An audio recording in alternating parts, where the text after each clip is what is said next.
It is the dawning of a brand new age in Flesh and Blood, and we're getting our first crack at it here at AGE. Bryce Platt's here with Michael, Mr. Monogamous Murray. Oh, yeah. It's Silver Age, Michael, and it's the first time that we will ever be hosting an AGE event in that format.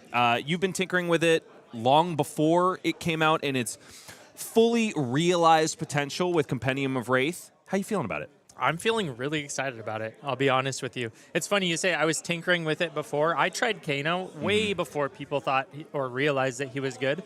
I thought he was horrible. and he didn't even really get any new cards. I just didn't figure out how to play him. But here we're seeing how all of the best minds in the game of Flesh and Blood are realizing the power that these champions have, and it's really exciting to see the meta unfold. And you know, it has been a blast from the past for a lot of us who joined the game several years ago. Even me, who was maybe 3 years behind the trend, I still got to play heroes like Lexi. John Zapata is getting his Iyslander once again. It's a really fun time to re-experience all of these heroes that have long since left the classic constructed format. In very new ways, it is not necessarily a given that if a hero had a commanding performance in CC, that they will do so in Silver Age. Yeah, absolutely. I think Iyslander is a good example of Very that. well. Just doesn't quite have the tools. I think the way that they constructed banned out cards and shaped the meta before things was released is part of the reason outside of Compendium that we do have such a diverse pool at the top. Well, let's go ahead and talk about weekend stories, Michael. Calling San Diego just happened 1 weekend ago, where the U.S. finally got their first shot at a premier event in their home country. Obviously, we had a lot of Americans traveling out to the world premiere in London, but this was the first one on U.S. soil, and it was one heck of a tournament. This is the metagame from Calling San Diego. Obviously, Briar was the most represented deck, as she was at the Calling in London. Kayo, 17 copies behind, but definitely showed that he has a place in Silver Age. Much more commanding performance, at least in terms of top 16 representation, I would say. Absolutely. Looking down further, like you said, Kayo, breakout deck of the weekend, breakout deck of the format. But what I think is really interesting is that he's very targetable. So the more Kayos that we see show up, I expect people to have answers. It's not like a lot of other metas where you have that S tier, top tier deck, and if you're not on it, what are you doing? Which is exactly the way that Kayo used to function in Classic Constructed, right? There was an ebb and flow. If there was a lot of Kayo representation, all of a sudden, preceding tournaments would have a lot more Kayo tech built into the sideboard. And there is Kayo tech in Silver Age. I mean, things like Oasis Respite, Arcane Polarity, those could definitely start coming in much more for these decks if Kayo is a mainstay of the format. So I don't think just because Kayo has won 3 out of 4 of the premier Silver Age events, since it's really coming center stage, I don't think it's necessarily a given that he is best deck in format. I completely agree with that, and I think that Kayo is a pretty high skill ceiling deck. I say that because I went to the Calling San Diego, I brought Kayo, and I didn't do very well off the back of things like Arcane Polarity. There were quite a number of games where I was 1 damage off of lethal, thanks to the Briar having that Arcane Polarity tucked away in Arsenal. You know, various games went that way. So people have the tech, and he's certainly a challenge to pilot from what I've learned. We'll probably see some Kayo magicians going on stream today. Do you want to mention Decimator Great Axe Dorinthea, 10 copies here, and then does look like there were 2 Olympia as well, who I think we can assume were wielding that Great Axe as well. That deck has solidified itself as a contender in the meta. However, we started seeing some interesting answers to it throughout the weekend. Gotta mention Tao Tao Chu on new, the 1-of copy, squeaking his way into the top 8 with a Rainbow Intimate Inducement deck that I think caught a lot of people off guard. Absolutely. That was a treat to watch. I think, unfortunately, the game that I really caught on stream against that DGA was a tight one, but still the new lost it. That being said, I see the appeal. I'm a little bit worried if new comes out in force that the Dorintheas just pivot away from blue attack actions. That could hurt the matchup a lot. Of course. If they just decide, to not print an attack value on those blue 3 blocks, it can hurt what Nu's trying to do. Another honorable mention, one copy of Enigma makes its way into the top 8 in the hands of Jude Cornett, a new member of Team Super Armory, which he'll be testing with them for the Pro Tour Yokohama season. Also got to talk about Lexi and Tara. Neither of these heroes made their way into the top 8, but they definitely had some serious representation in the top 16. Lexi, 2 copies did convert into day 2, both in the hands of AGE Pro Team members, and showed that she has definitely got legs when it comes to going 0 for 4, 0 for 4. Tara, on the other hand, in the hands of Lupine Fiasco and a bunch of other Guardian stands, might be showing that he's the premier fatigue deck over something like Oldham.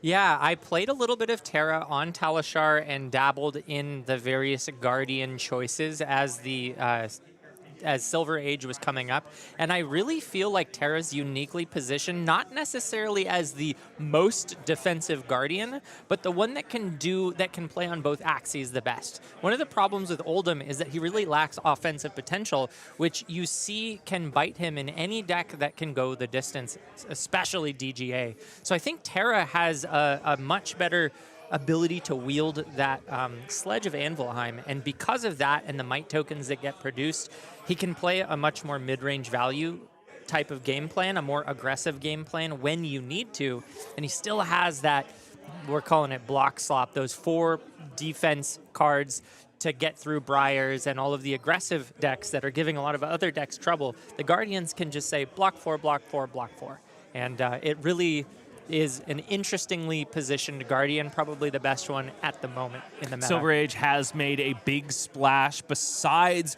the 2 events that have gone on in the world of Flesh and Blood, both World Premiere in London and Calling San Diego. And yet, there are some polarized opinions, at least online, which, you know, that is the place for polarized opinions. Where do you stand on Silver Age's overall impact on our game and the benefit or detriment that it's giving us? Well, first of all, I want to say that I've been having a ton of fun with it. I don't want CC to come back yet. I'm not ready to stop playing Silver Age. Personal opinion, I love it. There are flaws, and I think that is to be expected when you come out with a brand new format. I think, I don't remember where I heard the term, but someone online called it a bottom-heavy format, which Explain just means that there's a lot of decks that you can't really bring. There's a big pile of heroes that just don't quite make the cut, and you can't expect to do well playing them. But I don't know how much of that yet is because they're underexplored, and I'm sure we're bound to see more breakout decks just trickling their way up to fill up those top spots. But right now, it does feel like there's maybe a best 6 decks in format, and if you're not on one of those, maybe some sleeper picks to get it to 8. If you're not on one of those 8, you might be throwing just a little bit. And I think that that's the problem with Silver Age, that CC doesn't have as much. CC has been going on for a long time, and you can reasonably pick someone in the B tier, and there's a lot of them, and still win tournaments. And I think that's the difference. And that's what people who maybe don't like the format as much are complaining about, and I think that's a valid complaint.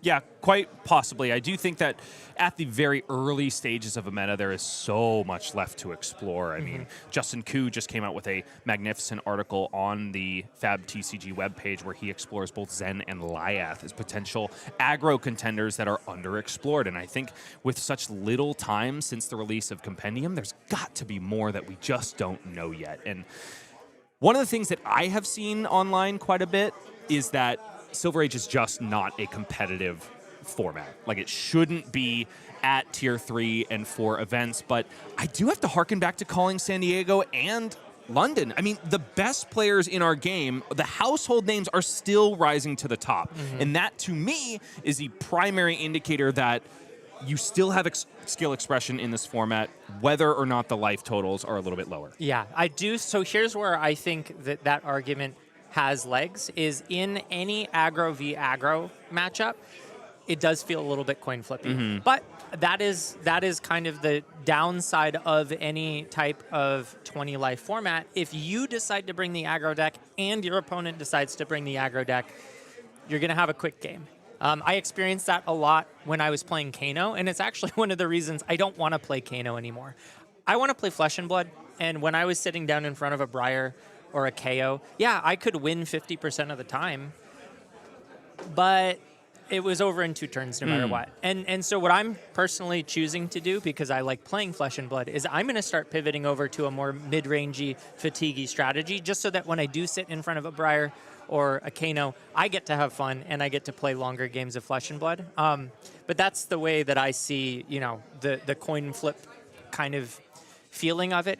It's the nature of a 20 health format. Either way, I definitely encourage you, if you have not had the opportunity to go out and play competitive Silver Age yet, get out there and do it before you pass judgments, because myself and my co-caster have been having a grand old time with it. Don't knock it until you try it, folks. Silver Age is, either way, a very amazing introductory format to our game, which is, by all intents and purposes, an expensive game to get into. Absolutely. And you know what? I have one more point to make, which is that if we compare it to every other format besides CC that has ever existed, I think it is better. Sure. Like, without, it's not close. Maybe Draft gets close in terms of what you want to be doing competitively outside of CC if you must have 2 formats. I think Silver Age is better than Draft in terms of a competitive, in Draft you don't always get the cards you need. There's skill in drafting, don't get me wrong. But when you get to come with your pre-made deck that you've tested, that you really know deep, I like it. And I think it's a lot better than Blitz. I don't know if you remember Blitz near the end of its days. Sorry, DM Armada, for not respecting it. It was so coin flippy, man. Sure. It was so fast. All the M's in the 20 life format, you were just blowing people up. Yeah. So I like Silver Age. It's really slowed things down a lot and created a really interesting new puzzle to solve. So I like that. One of our LGS partners on the East Coast, Grave Troll Games, headed up by Katie Lamar, just had a bit of a near-death experience at the beginning of February. We were supposed to be hosting our AGE Open in New England on the 7th, but unfortunately the building that houses Grave Troll Games caught fire and very nearly burned the whole place to the ground. We are very happy to report that both Katie, the rest of her staff, and her inventory in store are 100% untouched and safe. It was a harrowing week for them, and shout out to Katie Lamar for using her space to provide disaster relief to everybody that was affected in her building. Gotta doff your cap to her, because she is a stellar person both in our Flesh and Blood community and in the world at large. So we're very happy to announce that they came out unscathed, and they will be opening their doors once again. We'll be shifting our AGE Open in New England in March from Great Stories back to Grave Troll in order to help them have a bit of a door-busting weekend and get them back on their feet post-haste. Yep, excited to have some more games in their store and see more from Katie Lamar. That one will be streamed, so definitely tune your YouTube dial in March over to the AGE channel. We've got an upcoming ProQuest season, Michael, and in fact, it kicks off, at least in Southern California, right here in this very room. Top Deck Keep is hosting not just the February AGE Open in LA. No, this is also a ProQuest. They've let us come in and kind of take it over, so it's not just the traditional 1K prizing. It's also, of course, the gold cold foil, the promo rainbows and cold foils, and the PTI that is on offer. Yeah, a lot of PTIs getting given out this year. I'm excited to see more people entering those higher level tournaments. I think there was a change too that allowed top 4 in some of these events to get the invitation instead of just the number 1. So really excited for the greater community to have more access to these higher level tournaments. So Michael, we've got a little bit of an awkward situation going on for us here today, just in that the gem event at Top Deck Keep was created 1 hour later than what we had on our website.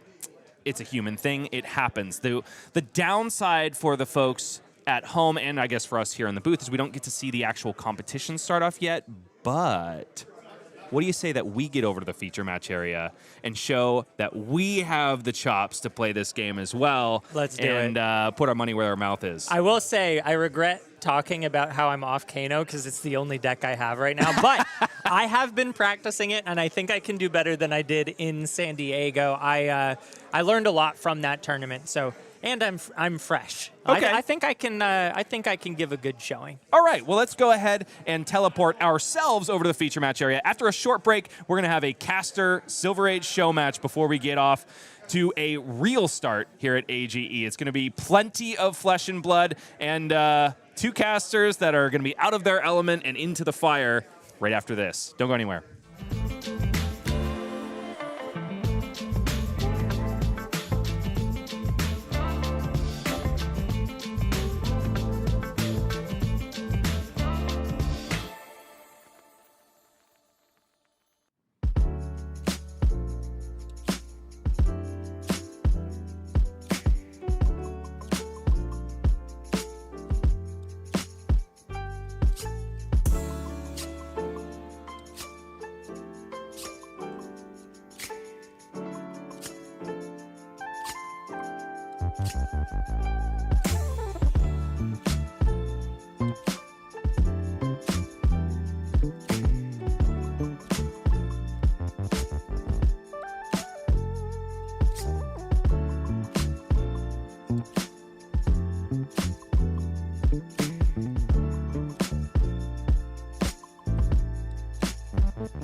gentlemen, from the feature match table, it is a caster show match between myself and my co-caster, Michael Murray. It's going to be Lexi versus Kayo. How do you feel in this Silver Age matchup? I think I'm going to win, honestly. Yeah, we'll see about that. We have done the die roll already. Michael will be going first, which I think he's pretty darn happy about. Yeah, we want to go first. All right, well, let's go ahead and draw it up. Punish your lack of resources. And let's play a great old game of Flash and Blood. He loves it? He either loves it or he hates it. Yeah, well, you know, we can do things with it. Things are good. Yeah. Stuff and things. It's not bad. We are going to start. We're going to pitch to activate the Crucible. Oh, I'm starting to see what might be in the hand here. Okay, cool. Then we're going to play Photon Splicing, pitching. Playing it. Dadgum, that is Pitching the red. That is red as heck. I love seeing you bleed red from the hand. Because that means that these aren't ones that are going to be resolved against, right? So this is just 4 arcane damage. I hate to say it, Michael. I was able to find the blue. I should think about over pitching here, though. Yeah, that's a good idea. I do think I'm going to end up over pitching the Skizik here. So I am floating 1, but I'm blocking out 3, taking You have only 83? 1. I do. So Bullseye no. Bracers, Null Rune, and Null Rune. What is this? Okay, my man's text for Kayo. I did 1 damage going first. So the thing about our sideboard is that we're only running physical prevention in both the head slot and the foot slot, which ultimately Does means nothing. that we've got to have these in case we run into a Kayo or an Iyslander. Sure. Well, slow start, but I think we can pull it back. Yeah, you're feeling just fine, aren't you, Mr. Murray? Just gonna tuck that arsenal away, ignore those laughing musings on the other side of the table. There's no way you got another excellent hand. I know a bluff when I hear one. I don't know if it's excellent. It is hilarious, though. Because the thing is, we talked beforehand, I brought in a very special tech card against you. I don't know. I'm doing it for fun. So There we first, go. we're going to go ahead and activate Death Dealer. Sure. We're going to load a Swift Shot and draw a card. This Swift Shot gets go again because it came into my arsenal face up. Of course. Interesting. So I could get wild here. I do kind of want to just see if this is a good tech piece that I brought in. So we're gonna go Swift Shot. This is 4 go again, once again because it came in face up. Okay. Sounds good to me. I think I'm gonna go ahead and declare no blocks. No blocks is an excellent choice, sir. Any reactions? I would like to react. What? Ew. Okay. I've got 2 floating. All right, this is Absorb and Aether. Michael is blocking for 4 here, and he's also essentially amping his next arcane damage effect by 2, which is not great for me. Okay, so this is making me completely rethink what I was gonna do. I do think it's just gonna be. I do think it's just going to be a Spark Spray as a follow-up here. This one comes in for 4. If it is blocked by a card, I can pay 1 to give it +1. Excellent. I'll declare no blocks. No reactions here. I'll take 4. Okay, sounds good. I'm going to attempt to move down. Okay.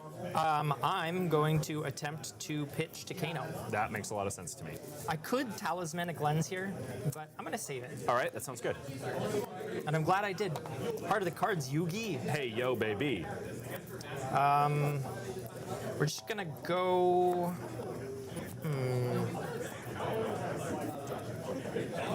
No Crucible. We're going to send that. No Crucible. Sorry, 1 float. Isn't that... Oh, interesting. For 6. Yeah. Why are we not going Crucible here? It's a great question. That's a great question. So I'm going to do an awkward thing and overpitch here. I do have the blue in hand. I was hoping to deploy the energy potion, but in this case, I might as well just have it block 3. So I'm going to take 3 here. 3's good. And then I'm going to send a snapback. Yeah, figured that was coming. I'm just going to go ahead and block an additional 1, take 2. Sure. The issue here is I don't really want to arsenal this snapshot because it can make some of these Lexi turns a little bit bit awkward. I'd rather have it in the hand. I did test a little Lexi, and I am in agreement with that call. I'm going to just go ahead and Arsenal here. Pass it over to you. Sounds kind of okay. This is not a great one here for Mr. Bryce. Yikes. Now I am really wishing I had saved that snapshot for Arsenal. That could be a big old issue for me. So, surely we get to convert here. Yeesh. Yeah, we'll go Flittering Charge. Okay. I'm kind of eating my words here. This is 4. It'll gain Go again if I have played an instant card this chain link. Gotcha.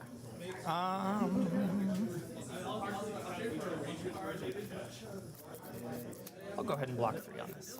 Blocking 3, are ya? Interesting. Go ahead and taking 1. Yes. Thinking. Gosh, I'm in a rough spot here. I think I'll let the chain link resolve and move to end. Okay. End is good. End is good? All right. In that case, I think it's going to be... Oh, it's a tough decision, Michael. It's always a tough decision playing against me.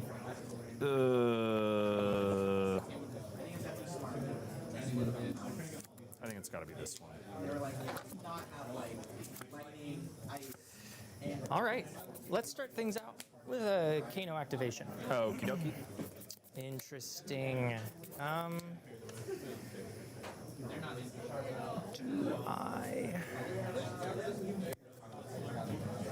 Yeah. I'm gonna go ahead and banish this one, You dare? Okay. and then I'm going to send it. It's a Voltic Bolt for 3, huh? Yeah, and I pitched for that, so we've got 1 float. Man, that's so funny. That is awkward for reasons that are going to be laid bare for you. I will block 2 of it and float 1. How many blues are you on take in this 1. deck? Enough. Blocking 3. This is coming in for 3. Sorry, I blocked 2. Oh, I see. I decided to block 2 Understood. for reasons. Right. Reasons indeed.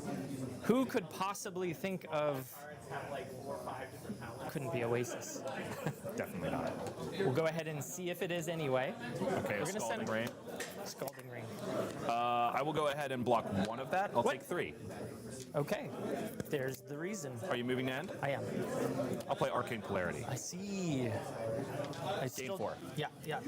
That's a good card. That's one of the reasons that Kano can struggle into the aggressive matchups. Oh boy. Okay, I really have to mount an offense here. 3-card offense. Good luck. All right, for players, we will get started at around 11:50. The question is, do I pitch this card or do I go in for Garland of Spring? I could be at a dead Arsenal or an IP penalty, essentially, if I pop the Garland and I'm wrong. So I do think I'm going to go ahead and pitch the Sizzle. Okay. Draw a card with Death Dealer. Yep. Okay. We will lace with Blood Rot, and we'll send Searing Shot. This comes in for a whopping 7. And 7, on hit, you get a disease. Okay. I think what I'll do here is I will block 3, 6, 7. 7 it is. In the reactions, I'll pass.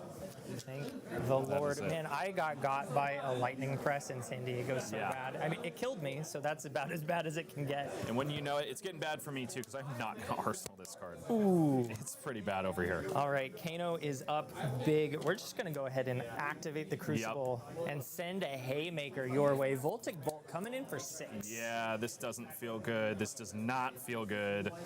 I'm hating you so much right now. Yeah, we'll take 5. Great.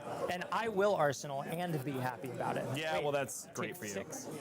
6? a Oh, you Crucible. activated Crucible. You're Yes, sir. right. Almost got away with it too. Yeah, our producer's rushing us, so we got to go quick. The real games are about to start. Yeah, okay. Speaking of real games, here comes Ravenous Rabble. Okay. Haha! For 4 go again. Wouldn't you know it? Right. Hey, wait, that's good to know. I think that informs I can't believe my I showed you. decision. I mean, Well, you weren't paying attention. that's true. But That's anyway, true. a good old-fashioned 4 go again. Pay attention, folks. That is important sometimes. What I'm going to do in this spot is Die? talismanic lens. No, I don't need to do that Okay. because I will play Cindering Foresight. This is not looking good. I'm gonna opt some cards. Okay. 1, 2, 3. And he hates them all, ladies and gentlemen. I gotta do some math. Oh, great. Yeah, we hate Arcano players for doing math.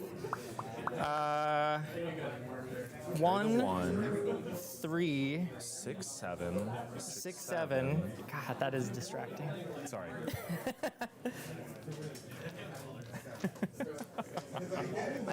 I think this makes sense. We're just gonna do it. These 3 on top. That's great. That is great. I'm happy for you.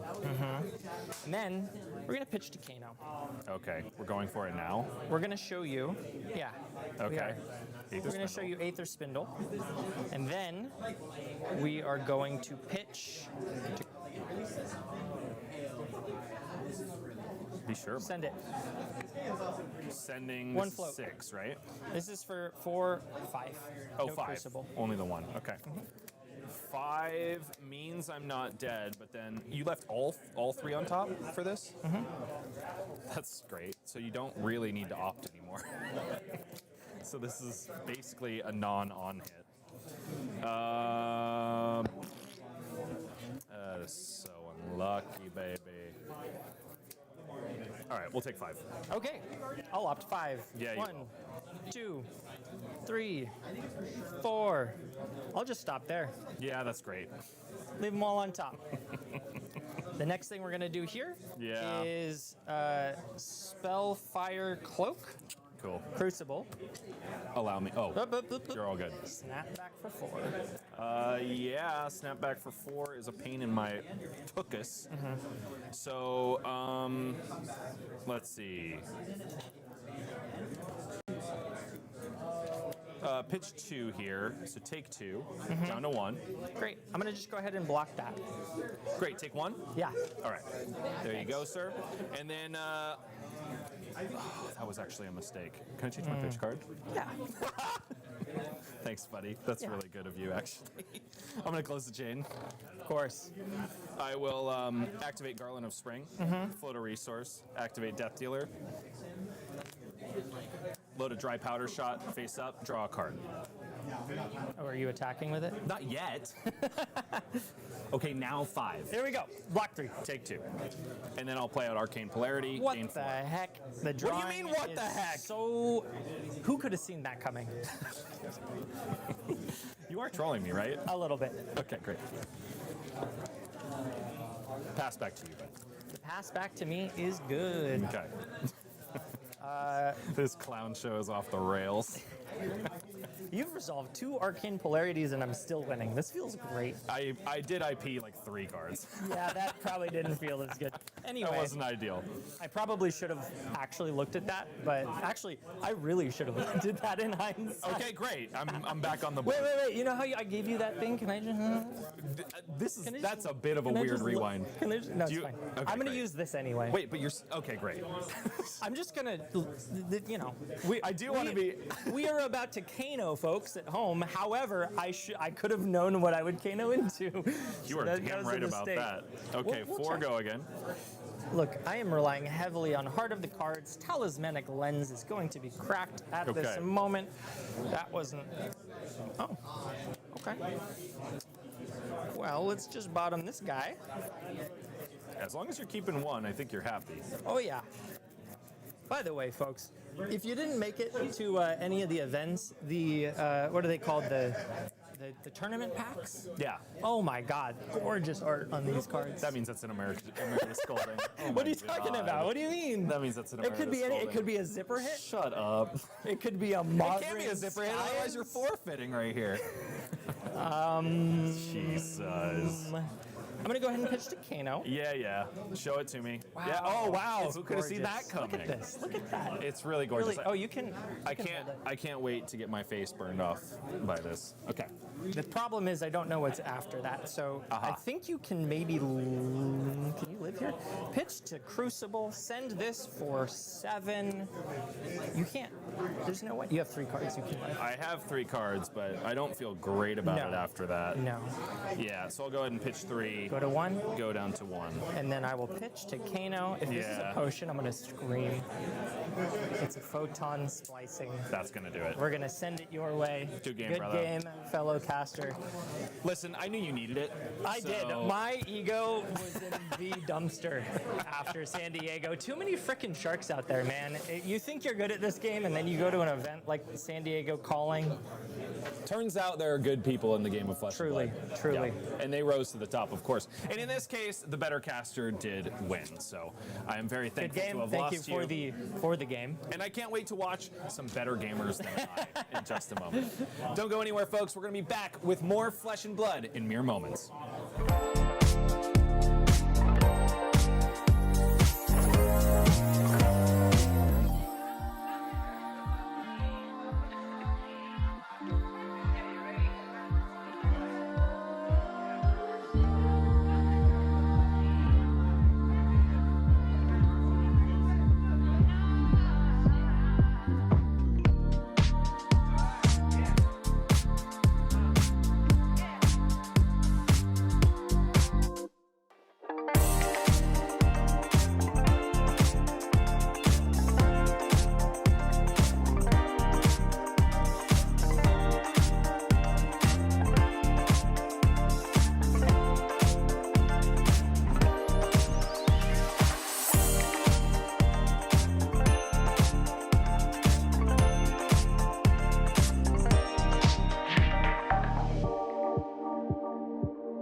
Michael Murray emerges victorious in the caster show match, which I am not hurt about at all. So much so that I might not even call for the run back later today. Yeah, we're back at the AGE LA Open. It's February, which is all about Silver Age, of course. And where are we residing, Michael? But our home on the West Coast, Top Deck Keep, which we should mention here was the filming location for the most recent How It Feels Flesh and Blood commercial. Oh man, that commercial was so cool. I love the whole premise of it. Really, I saw a lot of the comments and I agreed with them entirely that it just captured the feeling of playing Flesh and Blood so well. And where better to capture that feeling than one of the premier places to play regional competition here in Southern California. Thanks, of course, to Arcane Games and Events.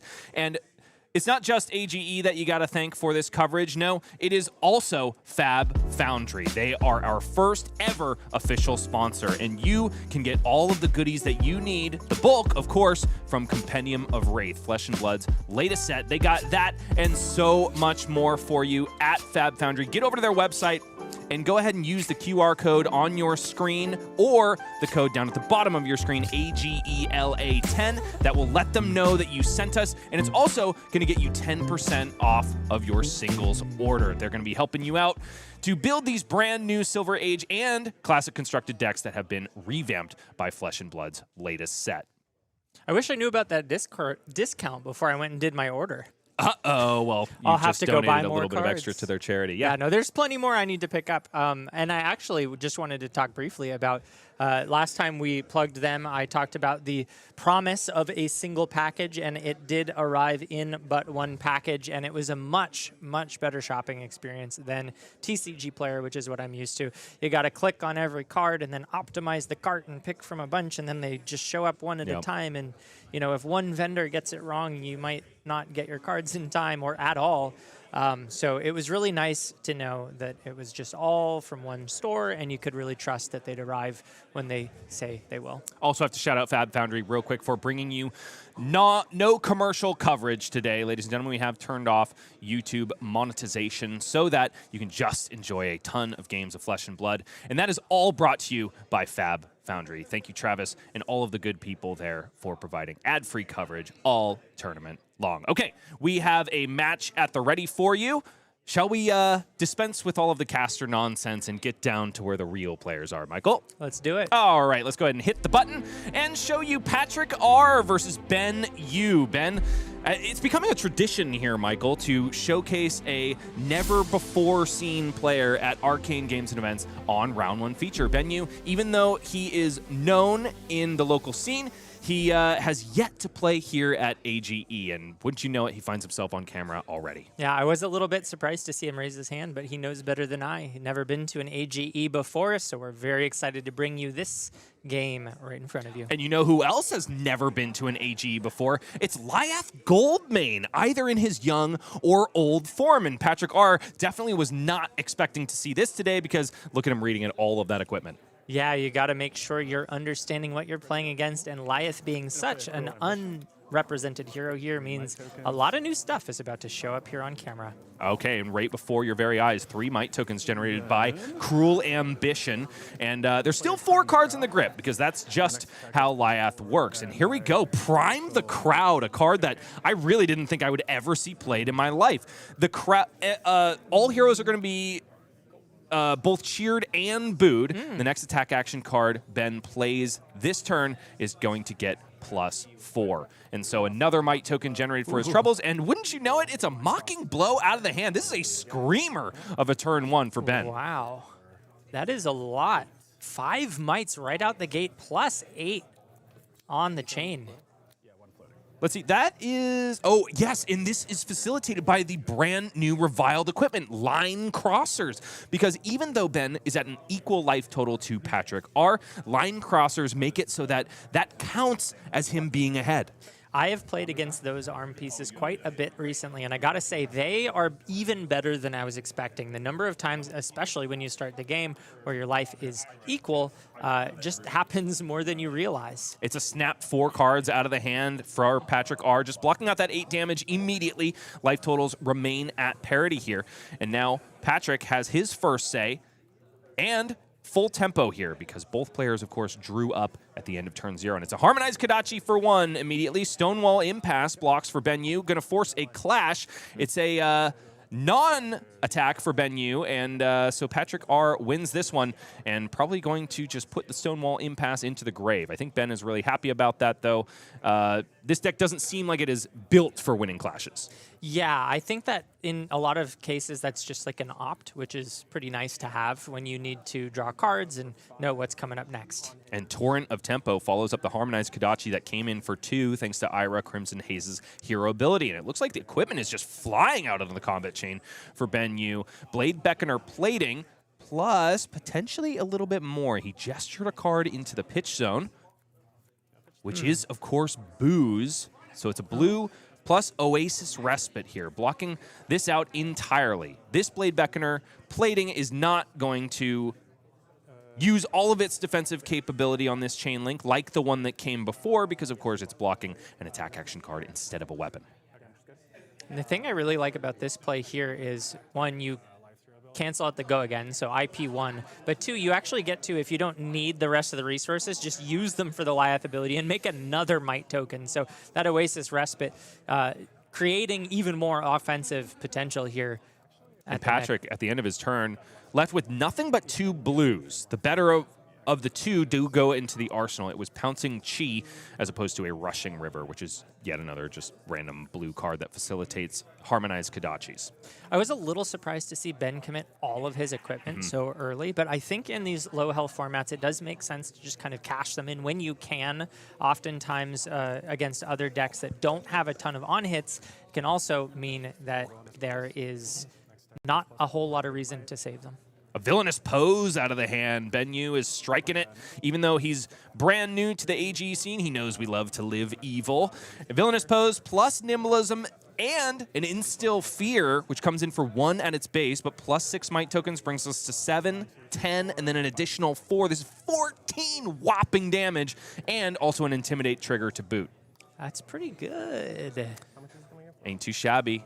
And this is exactly, I think, why Justin Koo was highlighting Lyath Goldmane as a potential... Okay, we're just finding extra dice here to indicate a total of 14. I think this is exactly why Justin Koo was highlighting Lyath Goldmane as unexplored territory.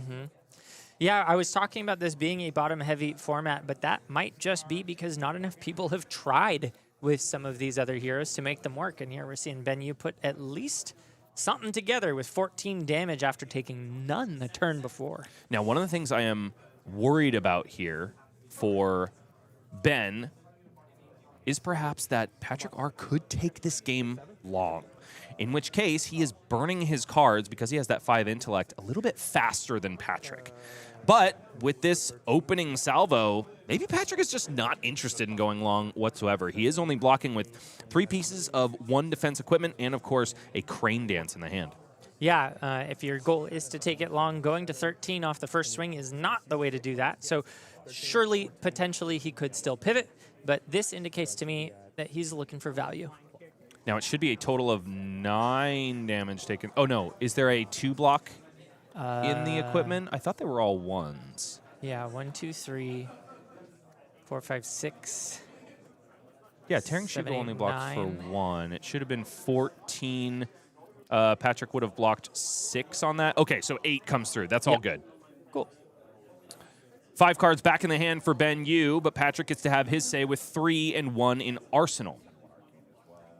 And of course, it's a Harmonized Kodachi coming in for 1 because, of course, that Rushing River was left in the hand for Patrick at the end of last turn. Harmonized Kodachi II comes across the line for 2. And Ben, now taking all of this damage, I think he really just wanted to keep his life total high so that he could get his boo effects off. But Patrick is making use of this low life total. Scar for a Scar, connecting with the face. Down to 13 goes Ben Yu. Patrick is putting up the numbers on his own offense. Ooh. Another scar for a scar, and Patrick is still 1 life point behind. See if he starts reaching for blocking cards here. Does not, meaning he probably doesn't need the boo. Maybe just has a bunch of pumps in hand, ready to send something back. And Patrick happy to pop both Pouncing Paws and Tearing Shuko. Crouching Tiger coming in now for 2, thanks to the Tearing Shuko, and of course facilitating an extra little buff on the Pouncing Chi that's in the arsenal. One thing, too, to note is that you do have a lot of boo effects on cards with Lyath that can help get around the need to have a higher life total. And also you have it just printed on his hero text, which is the nice thing when you compare him to his reviled counterpart, Kayo Underhanded Cheat. Yeah. Or I guess in this format, Kayo Strong Arm. Sure. Still no blocks out of Ben Yu, though. He goes from 20 down to 5. It was a 15 damage turn for Patrick R after having to resolve a blue. Because it boos you when it enters? Yeah. Okay. Concealed object out of the hand from Ben Yu. I believe that's at the end of Patrick's turn. Uh-huh. So that'll boo. My turn, 2 mites pop. Yeah. Yep. He got the boo on Patrick's turn, mainly wanting, I think, that extra might token. Yeah, just trying to push as much damage as possible here, and a good way to do that is with might tokens. There's a captain's call.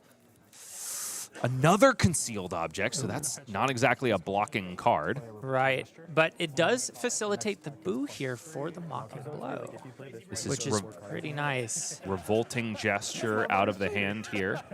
Another boo generated already. So another might token on the board for next turn, if there is another next turn. Because these life totals are crashing fast. Yeah. And yes, it's just a mocking blow and a concealed object in the hand. This is a lot of good cards, but not in multiples here. What is interesting is sort of like the element of surprise with the... Was he already booed this turn? He was. He wasn't was, from the so revolting that's not a gesture. surprise to play the second concealed object at this moment. Because Ben held up the crux to Patrick R, and it was so offensive that the entirety of Top Deck Keep just shouted boo at Ben Yu. This mocking blow coming in for 6, thanks to the boo that came before and also the 1 might token. Excuse me, the 2 had might 2, tokens. so shouldn't it be 5, 6, You're 7? right, it should be 7, actually. Okay. There were 2 mites that popped at the beginning of the turn. You're absolutely right. And he's even indicating them on his hero card Right. there. In fact, what? How much does that one give? 3, right? Oh, are we forgetting the buff on Revolting Gesture as well? Is he representing it as 9 with the wrong dice? Maybe that is a 9. It could be a 9 with the arrow pointing downwards. But even then, that would be incorrect. It should be 10 total, because Mocking Blow gets up to 5, plus 3 is 8, additional 2 is 10. Okay, so he is representing it as 9, which, as you mentioned, isn't quite...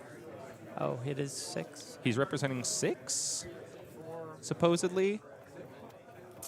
Yeah, there's definitely a missed board state situation right here. Any way you slice it. So we do want to just make sure that all of this is above board. Very on theme for Lyath, though, if he were to just be like, psych, it's 10. After all is said and done. Yeah, so I'll get... It's coming in for 1, so 4, 5, 6. With the mites. Oh, was there? Oh, maybe there's no boo from Revolting Gesture. Maybe that's the that's the issue. The might token is just generated from Revolting Gesture. Our fault. It doesn't actually do a boo, which is fine for Ben Yu because he is going to say in the reaction step, concealed object, get the boo, and then an additional +1, or just activate Lyath Goldmane like he's doing now. Okay. So it's up to 10, and Patrick R is sad to see it. Concealed object now, after tapping, getting Mocking Blow up to a whopping 11. So down to 1 goes Patrick R. I'm so sorry. At down the to blocking 4. card, down to 4. That's got to be the messiest turn of our career. What do you say? Yeah, 100%. I've got burning reviled egg all over my face. But you know, our trepidation at figuring out that turn is exactly why Lyath Goldmane might be the choice for your pro quest. That's probably a lot of the mental gymnastics that Patrick R was having to do on defense. Yeah, not being able to read the card, assuming it booed because of the art.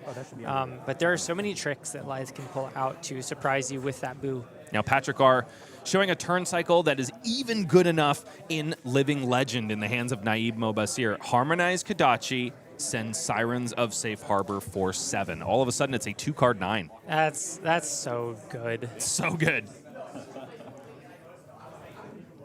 And Ben Yu, especially at only 5 life points, with only a couple pieces of armor left to spare, and a hero ability that really hampers your ability to block. Right now, it is just 3 on the blocks with Line Crossers, Prime the Crowd, and Blade Beckoner Boots. No reactions. Take 4? Yeah. Looks like he's going to 1 here. How do you feel about a card that only blocks for 1, Michael? As a Guardian stan, I don't love it. But in Kano, feels pretty good. Okay, fair enough. Feels pretty good in Wizard. Acilio also does not mind having a 1 printed on the bottom right corner of his equipment. Okay, 1 plays 4 here. That is a difficult situation against Ira because, of course, those Harmonized Kodachis, which are innocuous 1s on their face, become all the more scary when you are forced to throw cards in front of it. Ben is a little bit insulated because he's got 1 more block left on the Blade Beckoner Boots. 2 Might tokens are going to pop at the beginning of this turn, and Ben Yu has got to put something together. Concealed Object out of the arsenal, so not going to be played as a combat trick here. Ben wants to get that Boo straight away, which maybe indicates there's another copy of Mocking Blow in the hand or something else that cares about a Boo. Could be that. But first, it is Sadistic Scowl. This one is going to intimidate and give a hefty buff here. An additional +5 and getting rid of a blocking card of Patrick R, which could be so fearsome at this juncture in the game. Oh, and it's Spew Obscenities, one of this caster's favorite cards in the game of Flesh and Blood because of the flavor text, of course. It's not printed on this full art here, but it is just a lot of symbol text indicating obscenities, of course, being spewed.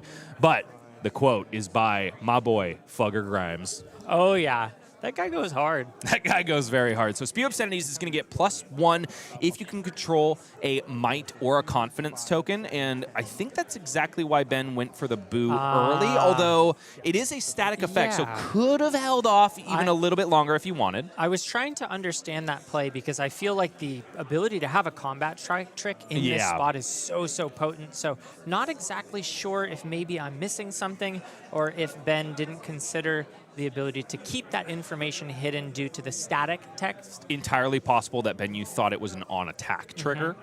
Either way, 13 in which case he is would a have had to do lot that. of damage, and Patrick still has to respect it as 14. Does look like it's 10 total on the blocks there.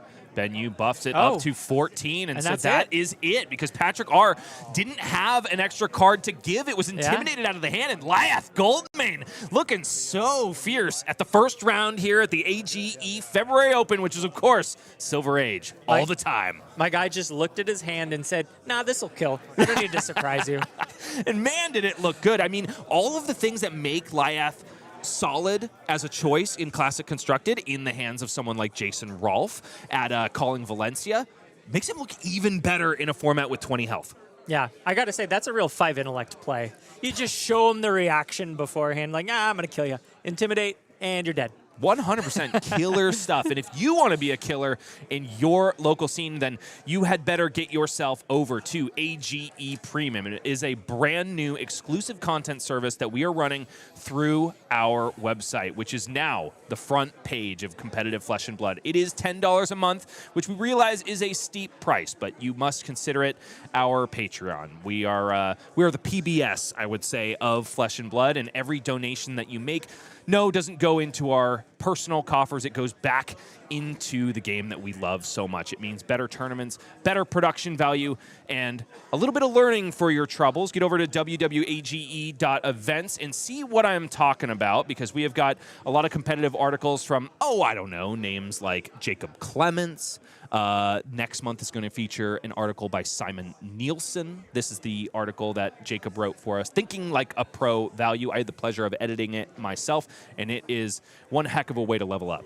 That's awesome. I think the depth of the game and the depth of knowledge that some of these pro players really bring so much value to the articles that you can read through and just learn more about how the nuance and intricacies of playing the game really work. Now from we the love minds. our plugs, but we love our players even more. So we're going to go to a short break, and then we're going to get our winner on stream for an interview, and we're going to talk to Ben Yu about what it's like to come into your first ever AGE Open and take one down on camera. Do you think that feels good, Michael? It's got it. Wait, actually, I know it feels good. What are you talking about? That wasn't your first AGE this morning? It was my second.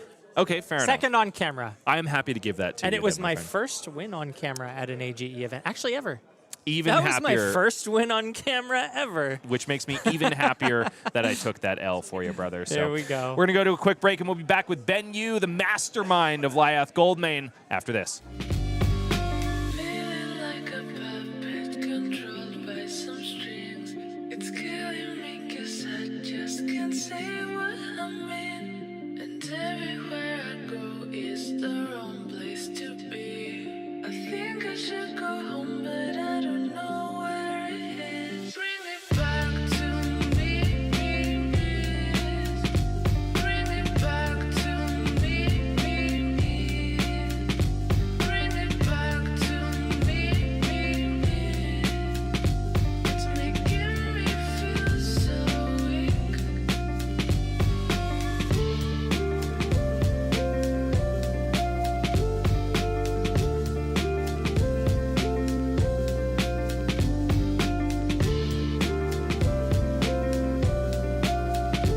It's making me feel so weak. Bring it back.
Welcome back, folks. I am joined here by Ben Yu, winner of round one at this AGE Silver Age event. Ben, how you feeling? Pretty good, pretty good. It's nice to come with a win for once. For once? Yeah. I know the feeling. I, too, sometimes don't get wins as often as I would like. But you did it off the back of a hero that I don't think a lot of people at home have seen in this format yet. Lyath Goldmane, 5 intellect, everything is halved. What inspired you to bring this deck today? I think that there's so many strong meta decks in Sage right now, and I frankly don't find them very fun, right? Like if you play like Great Axe Story or you're playing like Briar. So I was thinking like, what's something that can be competitive but also have fun and go tall? And I think Lyath was just like the perfect choice for that. Yeah, that's one of the things that I was saying before when we were discussing Silver Age during our intro was how a lot of people have called it a bottom-heavy format, meaning you kind of you're priced into bringing like one of the top 8 decks or you're throwing. And I think this is a really good counter example to that. Can I ask your opinion? Have you tested much of Lyath? Is it something that you know well? Where are you feeling on him? Frankly, no. So, I mean, we're local, so Yeah. I haven't played in a couple of months. Sure. So this is I my think, first by the way, handful of most games. people are in that boat. Silver Age is brand new to everyone in the world, Yeah. and as far as I can tell, nobody's had time to really sit down and test it enough. But in some ways, that's what we're doing here at this tournament. We're testing it live against some of the best players that we can sit down and Patrick R, man, he's no slouch, and so for you to be able to take that game gives me a lot of confidence in Lyath. I mean, same. I mean, at our locals, I play Patrick pretty often, and he usually beats me, so it's nice to win for a He's change. good, man. He's a really good player. Yeah. No, I feel the same way about it. I do want to talk to you a little bit about the specifics in the game. Starting things out, you were able to piece together 6 might tokens. It seemed like a pretty strong start from where we were sitting. Walk me through the turns of that game starting from there. How are you feeling after you got 6 mites?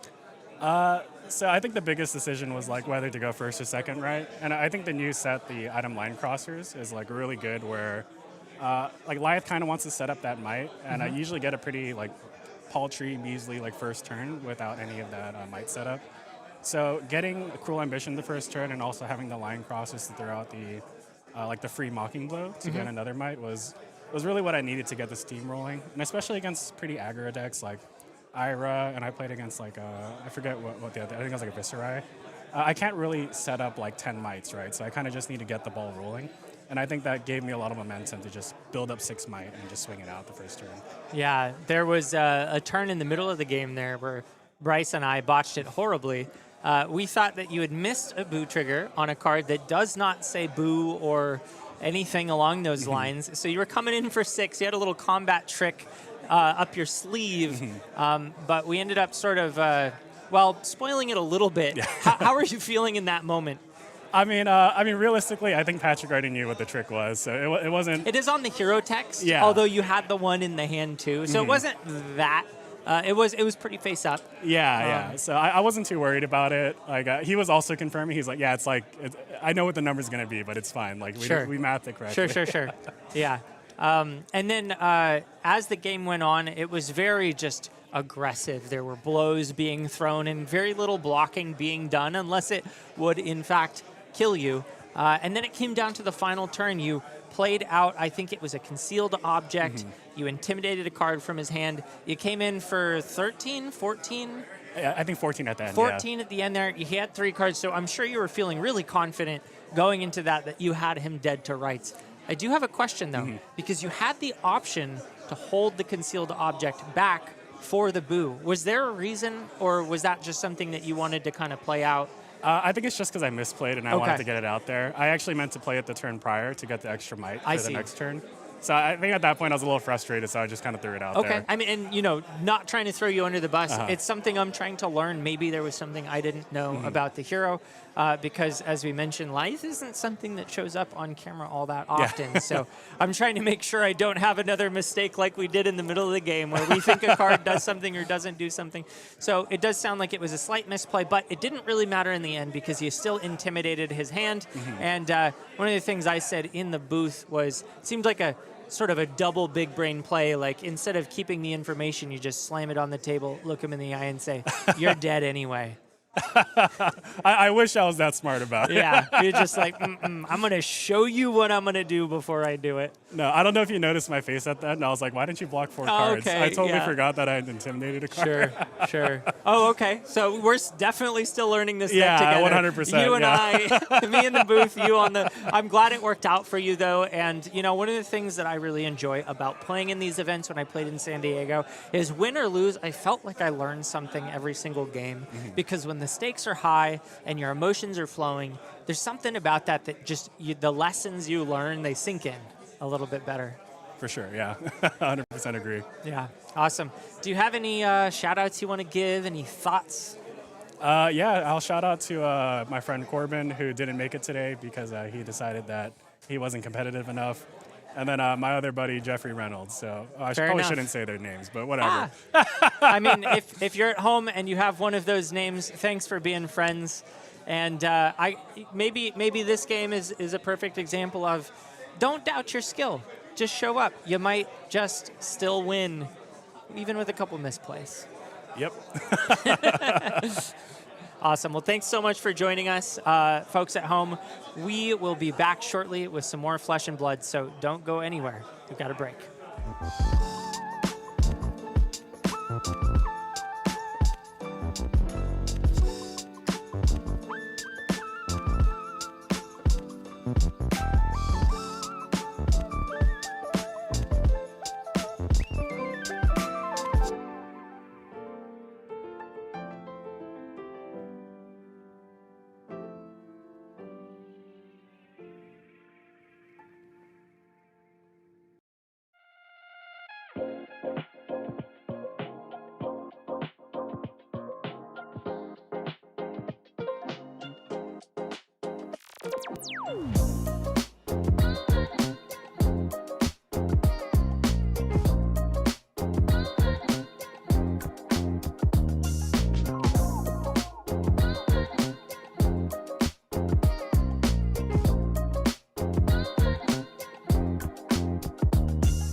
Sometimes it's not enough to be big and strong. Sometimes you're just going to be short and have a really bad attitude. Ben Yu taking down round one here at the February AGE LA Open with Lyath Goldmane, a hero that I think a lot of folks had written off up until now. But maybe we just don't know everything about Silver Age yet. Bryce Platts back here with Michael Murray for more flesh and blood action in this chapter of the AGE Open Series.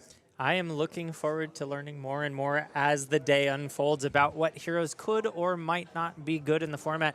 Very happy to see Lyath Goldmane come up on top. I love the underdog stories, and sometimes that is not in the case of players, but in the case of the hero the player is piloting.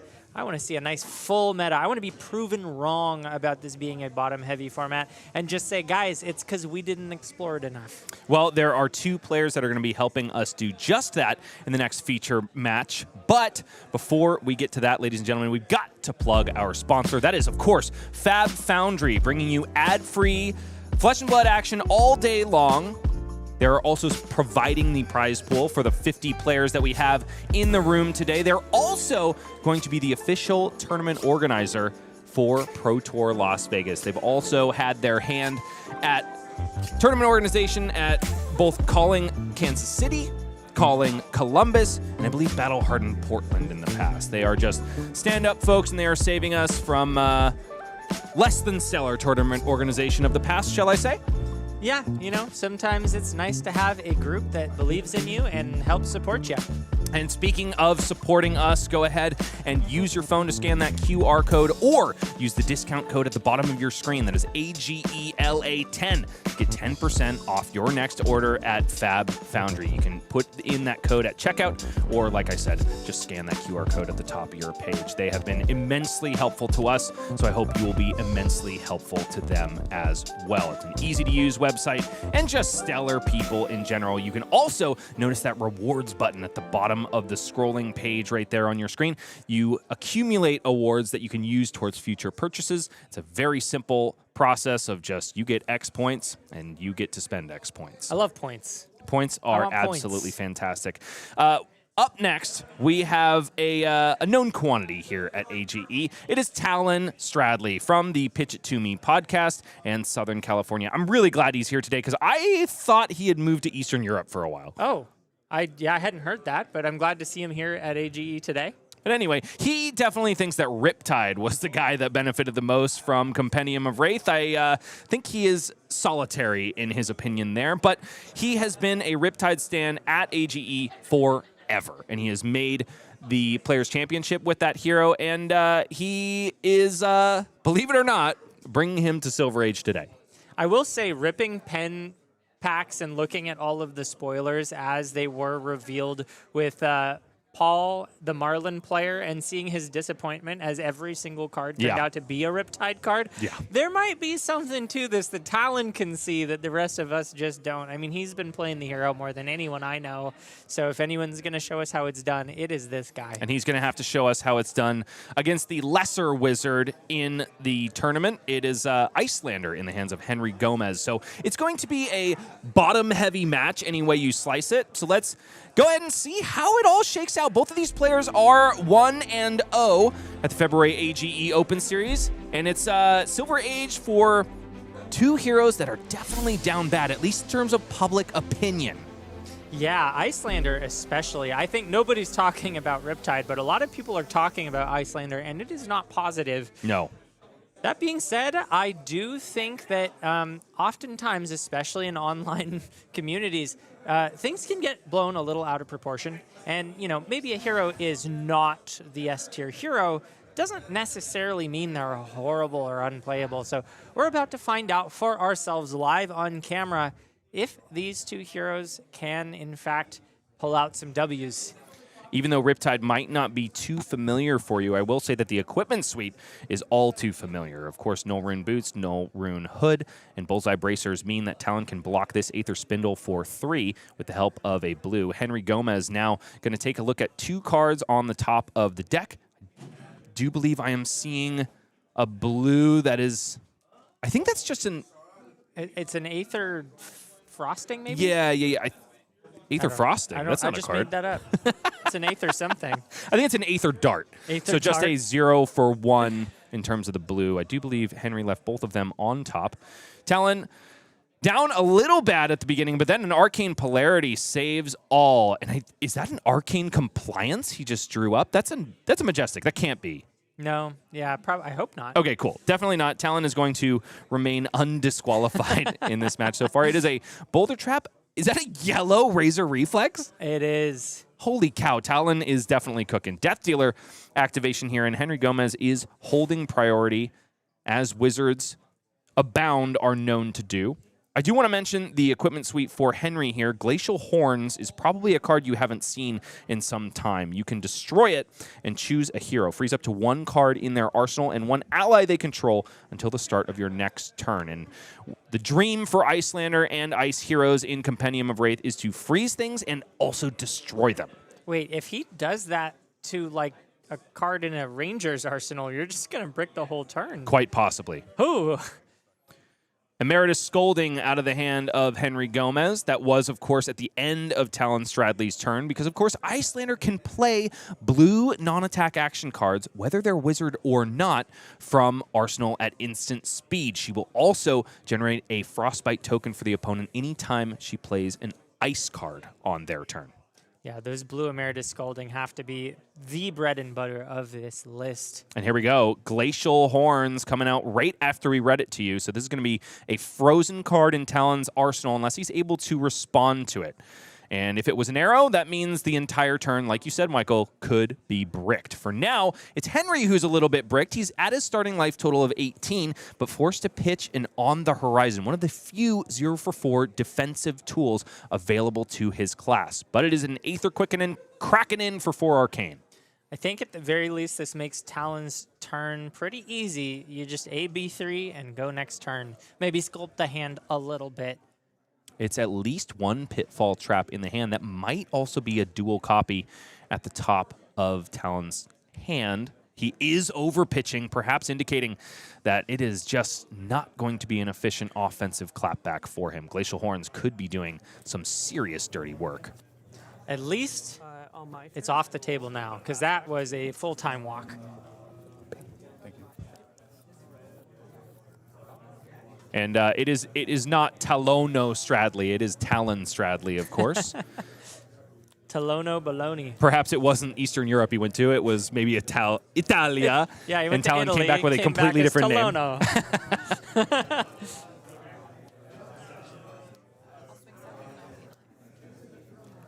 Henry Gomez just taking stock of this hand. This is, of course, on the end of Talon's turn. It's probably a red in the arsenal. I was going to say we know it's a red, but it's not guaranteed. But based on the way he pitched last turn. Is that Sigil of Temporal Tendencies, I want to say is the name of that card? This New one card is from going Penn. to banish a card off the top of Henry Gomez's deck when it leaves the arena. No, this is not new from Oh, Penn. This is, of course, it's a- from Rosetta. Different art. Wait. Temporal Manipulation. So if it is a non-attack action card, then Henry is going to be able to play it as though it was an instant. That is, of course, once that sigil leaves the arena. I'm used to seeing that one in book form. Yeah, Ooh, exactly. that's a really good hit, though. Red Aether Quickening is A-OK. So Henry going to be able to perhaps go 2 arcane spells wide, which is a huge problem, especially after you've been time-walked by your opponent's headpiece. Wow, Ooh, and it's an that's Aether Ice Vein, too, fused with a Winter's Bite. If this one connects with 5 arcane damage at all, Talon will be forced to either discard a card or pay 2. These are the types of turns that only Kayo could dream of. And even then, this is higher ceiling. This is insane stuff from Iyslander. I didn't know she had this kind of output potential. So the one benefit for Talon is that Henry wasn't able to activate Crucible because, of course, he had to leave the Winter's Bite in the hand to get the fuse effect. Does have the Aether Quickening at the ready from the Banish Zone. Thank you, Sigil of Temporal Manipulation.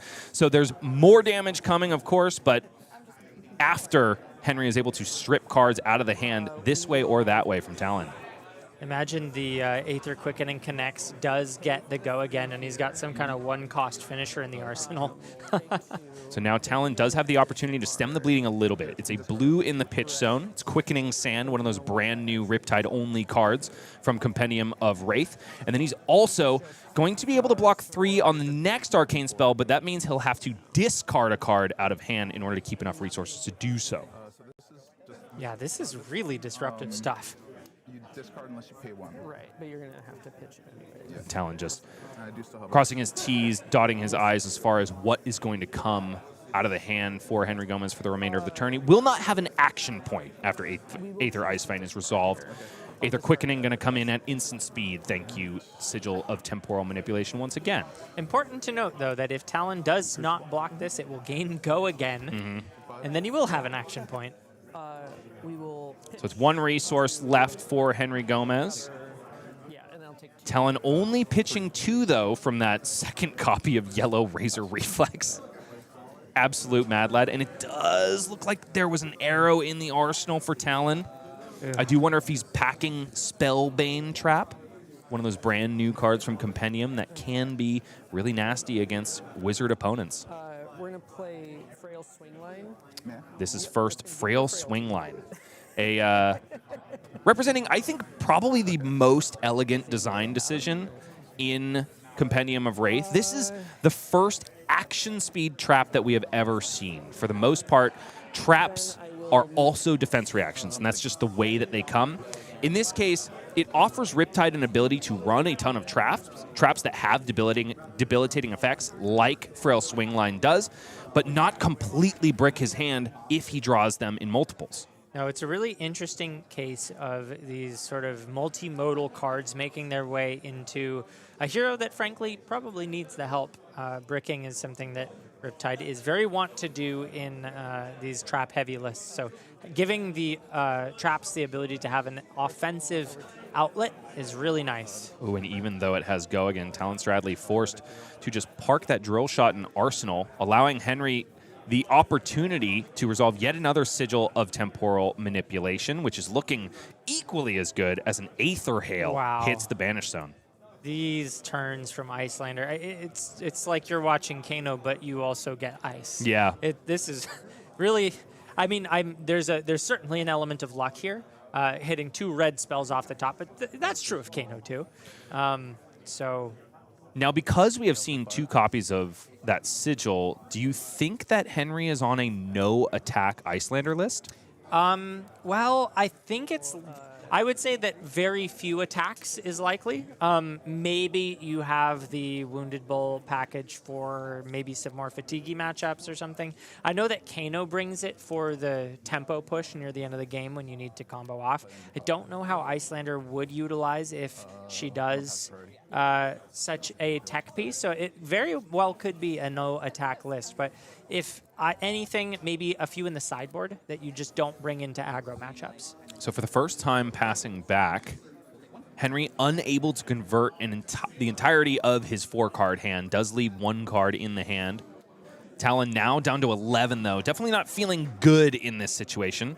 Has a drill shot in the arsenal, and there is a copy of Spellbane Trap and Dry Powder Shot. So does finally have some offense that he can put together here. He's been basically time-walked 2 turns in a row. Yeah, and if you don't remember from Classic Constructed Foes, Iyslander does start below most other heroes in terms of life total. So Henry has not taken a single lick of damage this turn. Might change on this turn cycle, though, as this drill shot comes in for 7 after being buffed up by the Spellbane Trap.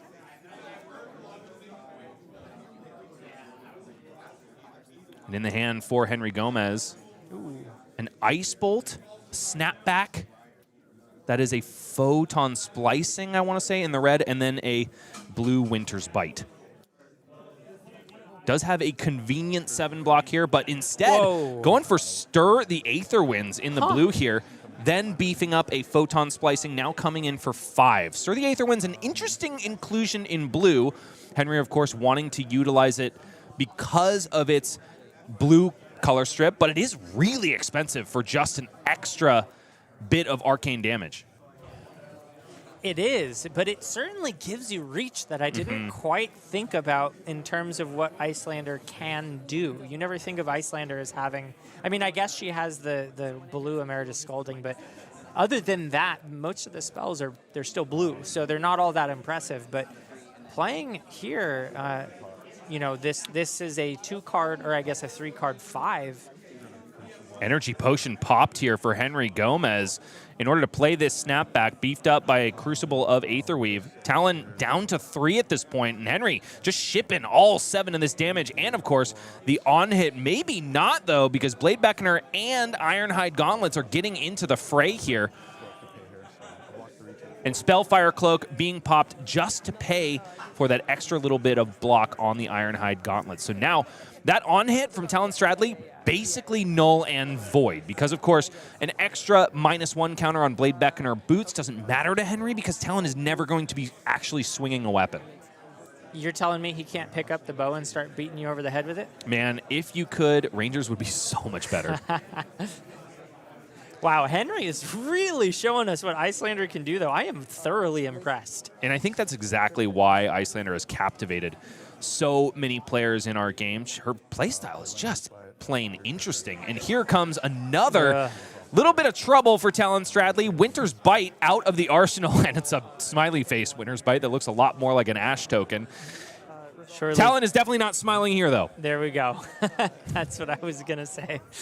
So a resource paid for Talon Stradley. That actually worked out really nicely for him. Riptide Trigger does have to be taken care of here. A card essentially reloaded for Talon Stradley.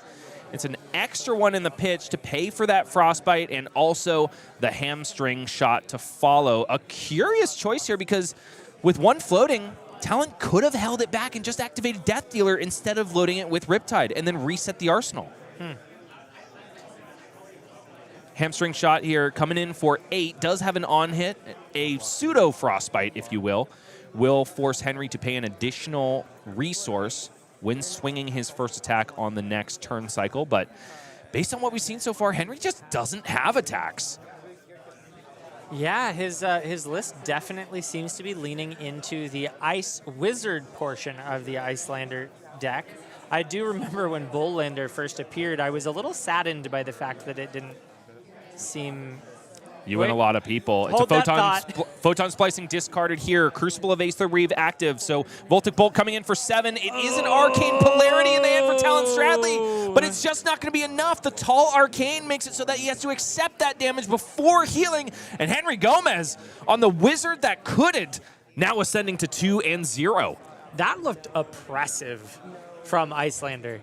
Without a doubt, obviously, there were some beneficial banishes on Sigil of Temporal Manipulation, but Henry showing us that maybe arcane damage all the time is the way to go. I do remember there being a pure arcane list, even before there were like blue ice cards you could realistically play in the early days of Iyslander Blitz.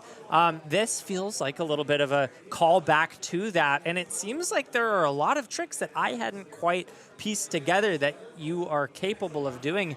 The wizardy stuff, 10 out of 10 flavor-wise.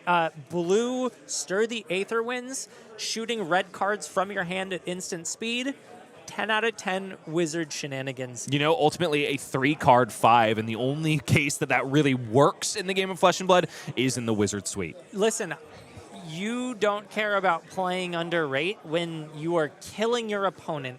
So I'm with you that that's not a value play, but the most valuable thing you can do is win. And sometimes you just need to do 5 damage, and that's one way to do it. Henry Gomez doing it very handsomely indeed.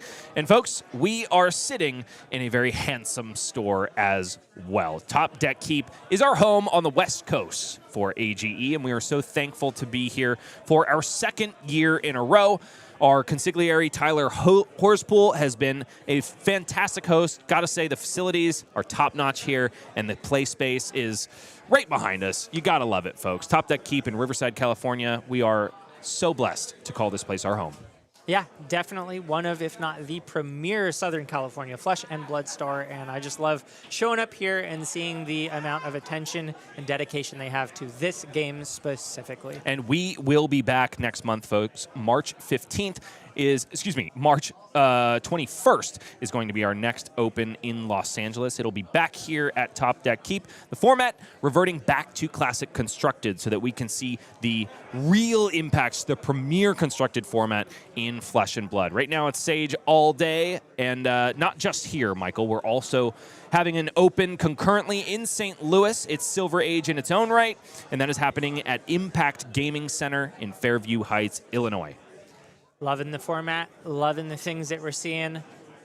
Getting excited to see CC. There are so many new tools, but I'm not ready yet. I want to keep playing Sage. Maybe by the time March rolls around, I'll be sick of it, but for right now, I know that I feel like I wish I had 2 more months of this format, personally. So it's something that's nice, though, about it is if we end this with players wanting to play more, it just means the next time it comes back around, we'll be all the more ready to do it. And I got good news for you, Michael, because we are anything but finished with Silver Age today. It's going to be that all day long, so stick around for more Flesh and Blood action, of course. Do have to toss it over to our sponsor one more time. It is Fabtcg, who can help you with everything that you need in terms of Flesh and Blood singles. Gotta love them. All those brand new Marvel Young Heroes from Compendium of Wraith are available in addition to all the filler for your Silver Age and Classic constructed decks. Go ahead and use the QR code at the top of your screen, or just go ahead and type in AGELA10 at checkout to get your 10% discount and to let them know that we sent you. This is one of the most fruitful partnerships that AGE has had to date, and besides all of that great stuff, they are also bringing you ad-free content on YouTube today. Feels absolutely incredible to be able to offer that to our viewers, and also an equitable singles solution to our players behind us. Yeah, I mean, I need singles, you need singles. I've been shopping TCG Player my whole life, and I'm frankly getting sick of it. I've talked about this to no end, but I really actually enjoyed being able to just go to one place, get all the cards in one package. 10% discount, I mean, that's awesome. It was already, by the way, cheaper to use Fabtcg than it was to use TCG Player.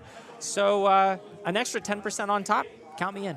We'll be back with an interview with our winner, Henry Gomez, who has been piloting Iyslander to where nobody thought she would go in Silver Age. That is the 2-0 bracket, of course, and well on his way to the top 8 here at the February Open in LA. Don't go anywhere. We'll be back with Henry and, of course, more Flesh and Blood after this.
Well, if you want a gift, this man could give it to you, but you might not like it too much because it's probably going to be a Frostbite token. Henry Gomez, after taking Iyslander into the 2-0 bracket, you got to be feeling good.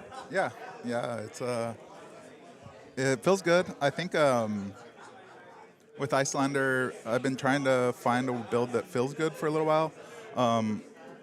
Initially, when there was like a lot of Oldham, a lot of these hard fatigue decks, it felt like it wasn't too strong because it felt like they could fatigue you pretty hard. So I started going in a direction where you needed to go over the top of them. So you're playing all the 5 Arcane. I started playing the glyphs so I can get the 6 Arcane. Yeah. I forget the name of the new card, but trying to get the 6 Arcane on that, buffed with a Crucible. Oh, Glyph Power Spell. Yeah. Yeah. I'm basically just trying to make those attacks true damage, or make all those spells true damage. I took all the attacks out of the deck for a while, ended up adding them back in just as poppers, basically. Okay. And yeah, just trying to go super tall. The temporal manipulations are really good when they you're hit running hard in that game. It was an Aether Quickening on one, and then Aether Hail. Yeah.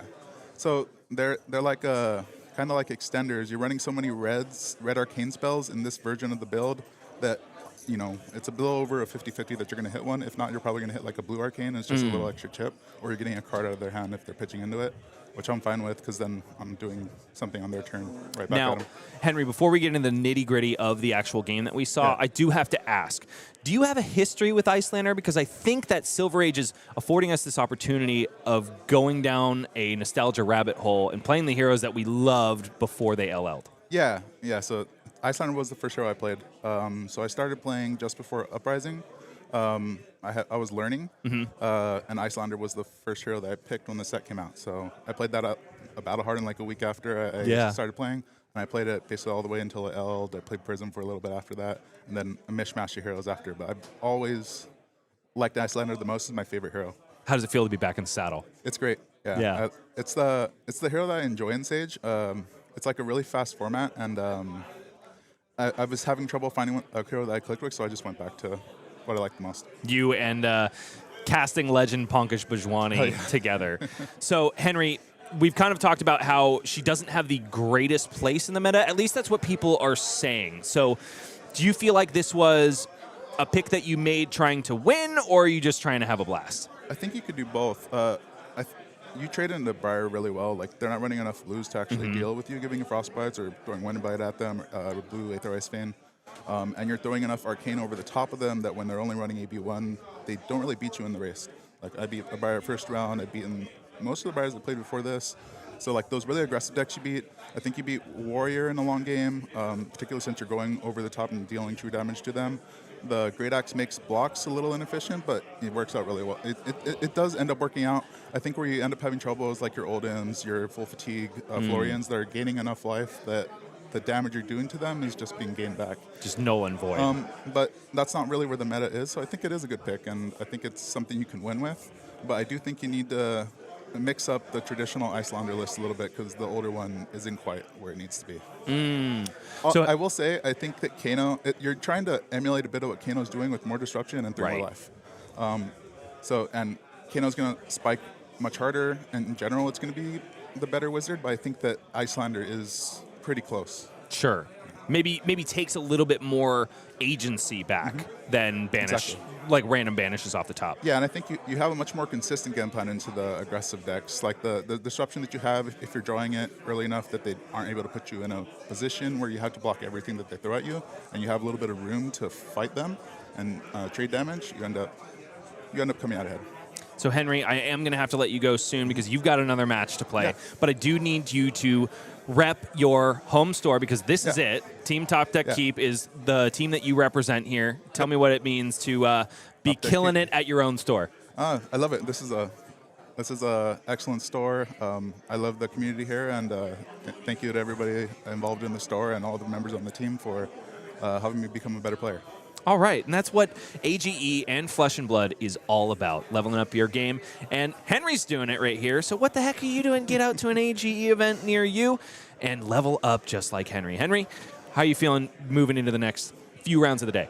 I'm going to do my best. Hopefully I get a top 8. That's all we can ask of you, and really happy to see you on camera and doing well, brother. You know you are first in my heart, so I'm rooting for you today. All right, thanks, Bryce. Awesome, brother. We will be back with more Flesh and Blood and more Henry Gomez after this. Don't go anywhere.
Some people call it bottom heavy, but somebody is really happy about that in this room. Henry Gomez taking one of those bottom feeding heroes to the 2-0 bracket in our last feature. Bryce Platts back with Michael Murray for all Sage action all day long here at the February Open for the AGE Open Series in Los Angeles. So happy to be back and so happy to be heading into yet another scorcher of a feature match. Before we get there, though, folks, we do have our metagame breakdown for you here. 10 Kayo in the room, eclipsing Briar in terms of the most represented. 3 Vincent is a big surprise to me, as my eye is drawn away from the meta mainstays, of course made up below Briar of Great Axe, Dorinthea, Kayo, and Lexi. Yeah, those 3 I expected. I actually expected a little bit more Kayo, but from my own personal experience, he's not the easiest deck to pilot. I think sometimes it's nice to be able to play the game on an axis that you're familiar with. And for those people who are not seasoned Wizard players, 3 in the room makes some sense. We've got plenty of spice here at AGE, as is tradition, not just in the Players' Championship, but also in the Opens as well. I am drawn immediately to the one-of copies of Dash, Dromai, Florian, and Lyath Goldmane. And, of course, Scurv Stowaway. Yeah, Scurv Stowaway is the one I just looked at. Do have to mention, ladies and gentlemen, that we have double matches going all day long. The second one you're not going to see, though, unless you get over to AGE Premium and hit us with a subscribe. Those VODs are going to be going up post-haste, and I do have to mention, because of the metagame breakdown, we did have Mr. Tyler Horspool on an OTK Florian list on our backup feature for round 1. So you know those games are going to be spicy. Definitely get over to AGE Premium, hit us with a sub, and you'll get access to that and so much other great exclusive content. Speaking of exclusive content, one of our AGE writers is next up in the feature match area. Evan Bridges is who he is, but he's also an AG writer and also an AG Pro Team player. And he loves himself some Kayo, finally getting a chance to play that hero once again. Yeah, he's been a Kayo player for as long as I can think of in CC and now in Silver Age, where it seems to be one of the breakout decks of the format. So getting someone of his caliber writing articles and here, you know, top in pro tours, nope, callings, there we go. Top in callings, and now here doing really well at Silver Age at AGE. As my co-caster bumbles over the keywords in our game, I do draw my eye to Evan's go-to karaoke song, which is probably the best thing about him. It's Dashboard by Modest Mouse. Modern Mouse. You stumbled too. Yeah, well, We're equal now. my fork tongue was scathing you, and so I got a little bit tripped up. I do love that song a lot, and I don't believe that Evan could belt it particularly well, but I would like to see it. We should figure out a way to make that happen. Okay, well, you can make something else happen, and that is, of course, the article by AG Stan Evan Bridges entitled "I Don't Have Enough Arms for All These Gold Foils, a Sage Kayo deck tech." Of course, because the one-armed brute is the one that he took to the Calling San Diego weekend and took down not just the gold foil Blade Beckoner event, but also top 8'd the Calling, both on the same 55 that he's probably got presented here today. Yeah, so for those of you at home who are hoping to do well in your competitive scene, check out these articles. They really go a long way to helping you understand how to pilot through all the nitty-gritty matchups that you're going to have to know how to defeat. Especially the one before you. He wrote a calculus textbook amount of words about this exact matchup that you're going to see him attempt to win at today. It is, of course, the Decimator Great Axe Dorinthea build. In this case, piloted by Nick Flavin, who is no stranger to AGE. His brother, Daniel Flavin, was the crank master in New England just last season, bringing Puffin to nearly all of the events that he showed up at.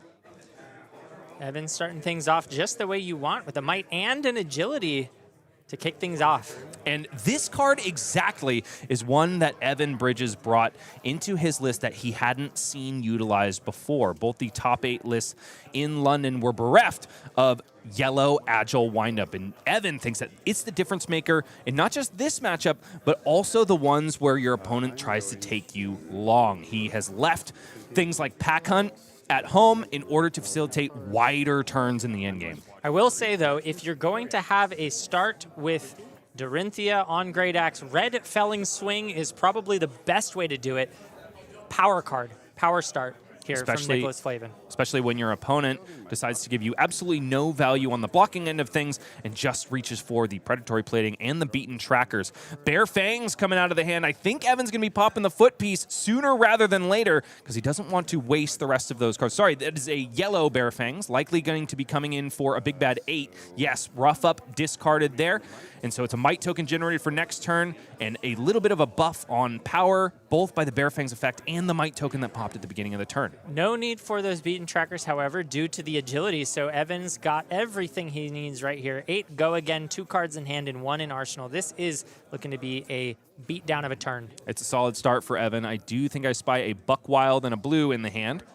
Also very strong. Likely just going to, man, can you imagine if he has himself a run roughshod in the arsenal? This turn could be an absolute screamer. Yeah, he's either going to swing that claw and maybe play a 2-cost from arsenal and pocket that Buck Wild for later, or if he's got it all, he might just send it all. 8 go again right here. Must be answered by Nicholas Flavin.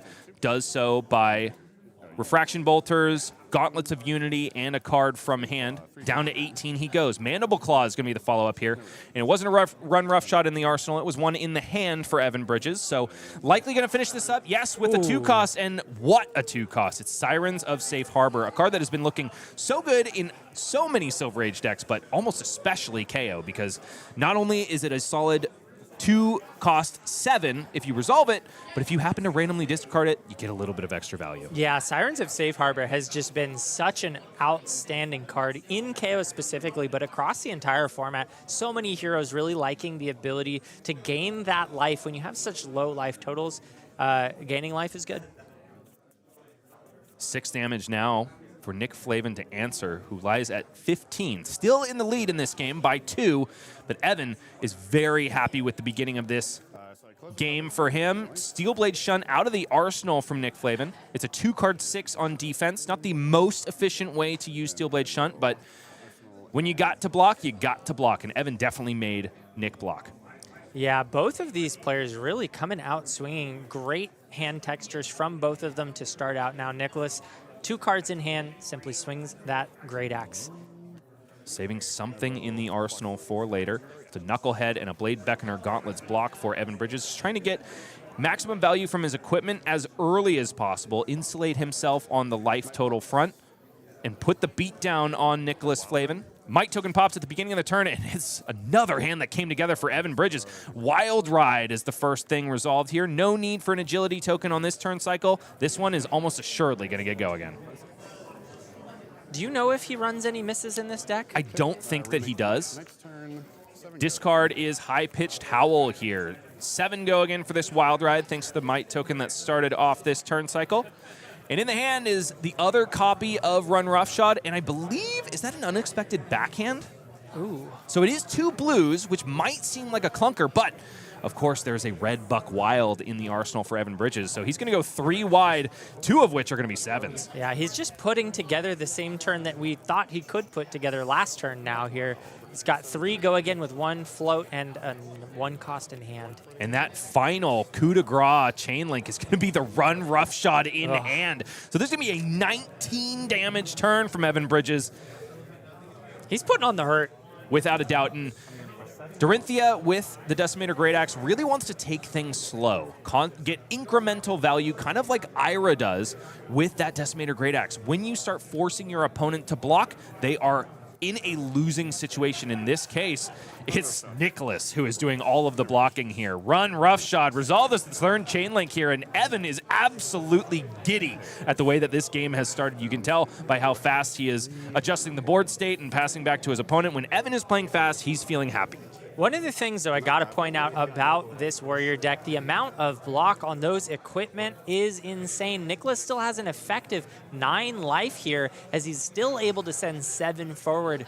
We still have a game on our hands. It's a 2-card 7 here, just high efficiency numbers from Dorinthea, but Evan is still not in a situation where he is forced to block, so he is just not going to. It's going to be all cards on offense if Evan can help it, because he just loses too much value by blocking with it. And this is the moment for the beaten trackers, Michael. Savage Feast out of the hand after pitching a blue means that Evan is likely going to be able to do 3 chain links again. It's a Buck Wild in the yellow discarded there.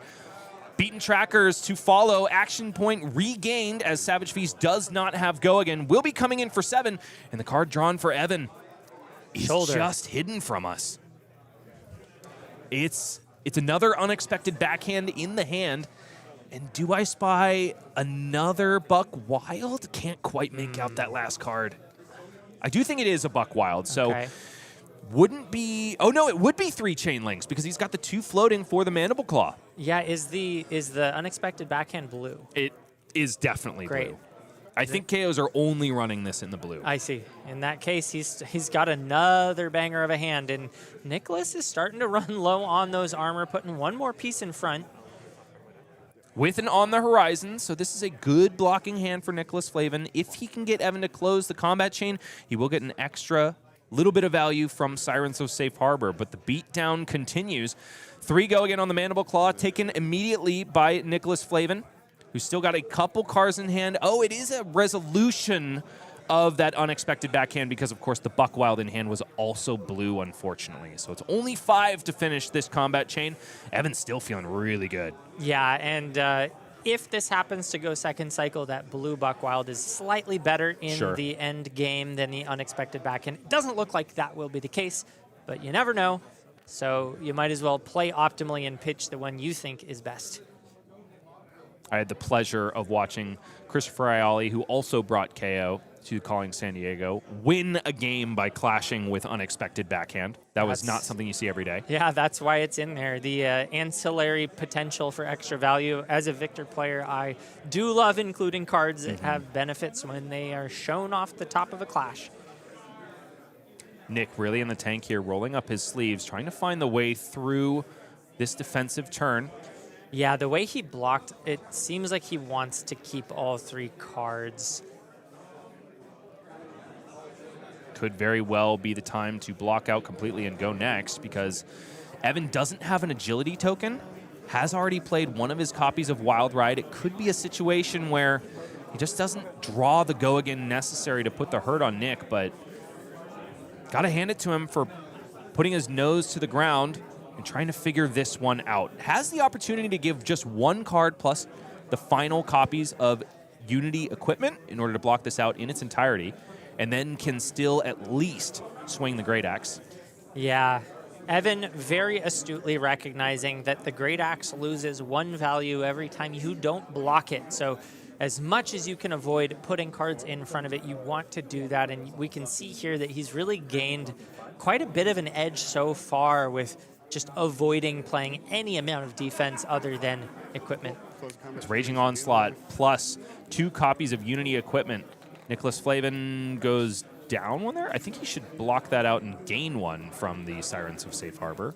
Oh, no, he did. I'm sorry. He was at 3, went up to 4. Right. I thought he was at 5. There we go. And yes, it's a Biting Blade in the pitch zone for Decimator Great Axe. That does make me think that he's got himself something like a Felling Swing in the arsenal.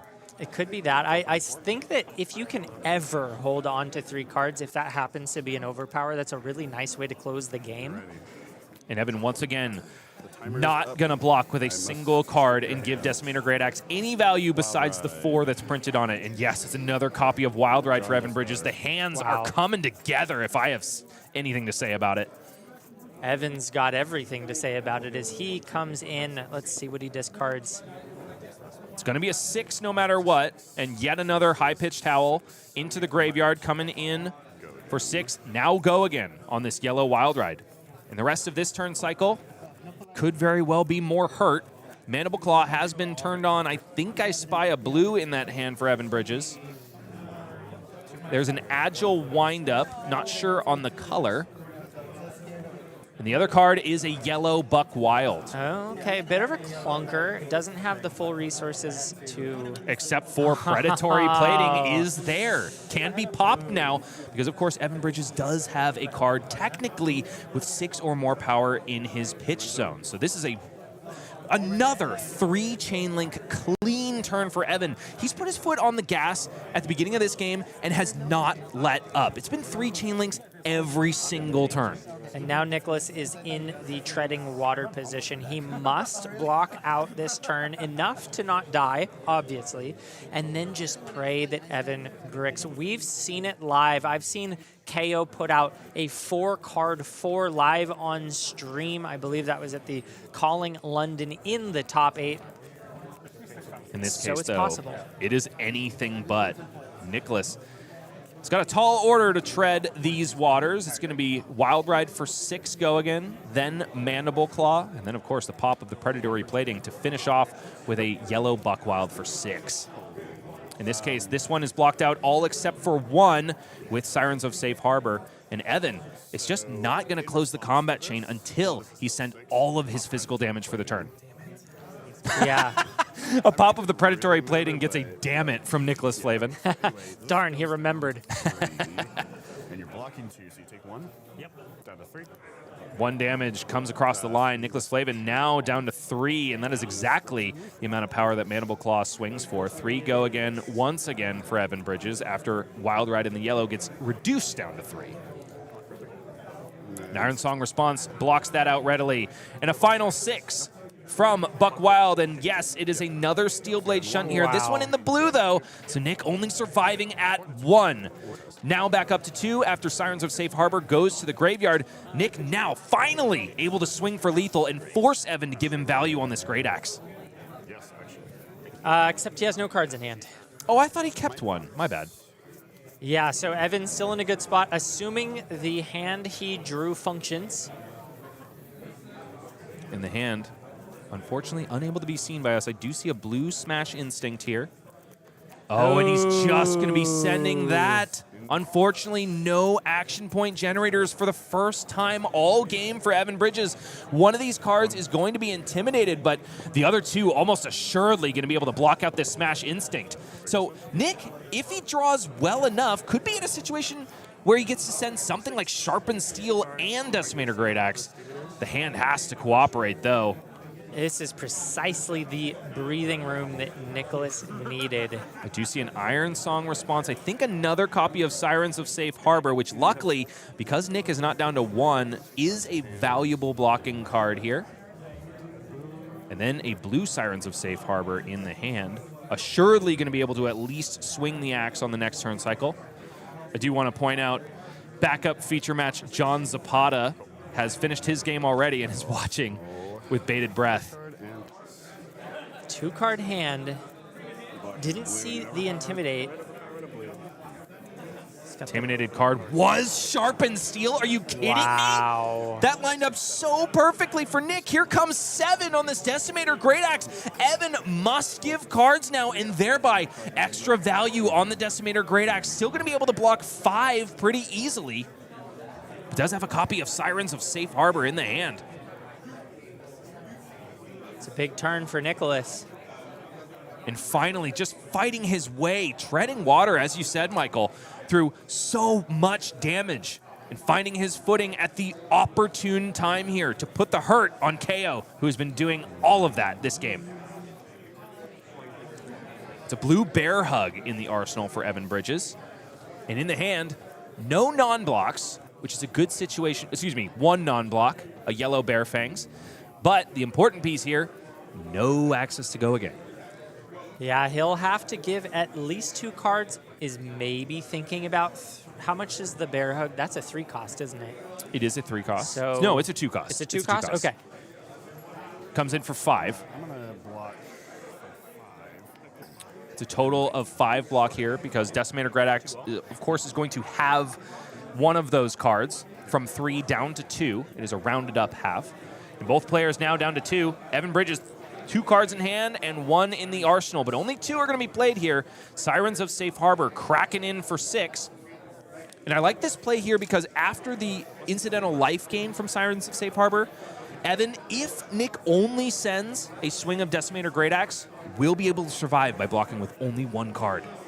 Yeah, that is a big deal. Of course, you have to be afraid of any kind of attack reaction, but short of an Iron Song response, I don't think there is anything that could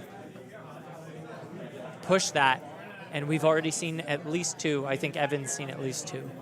It's a 3-block plus Sirens of Safe Harbor, an effective 3-block in this situation, lying upside down in the arena for Nicholas Flavin.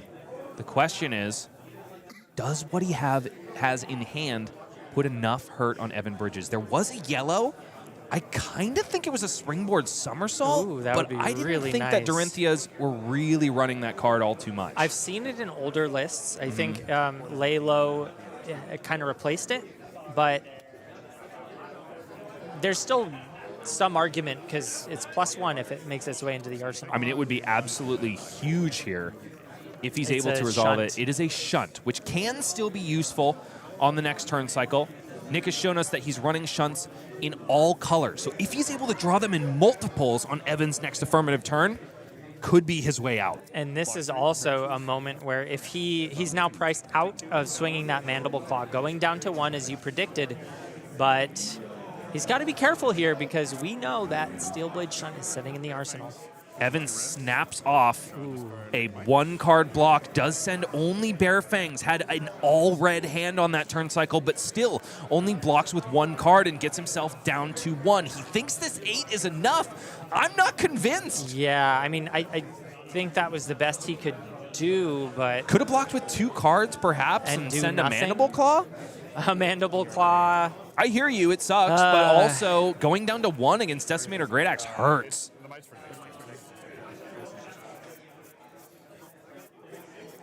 Nicholas. Could have even sent the Bear Hug from Arsenal instead Right. by pitching 2 reds.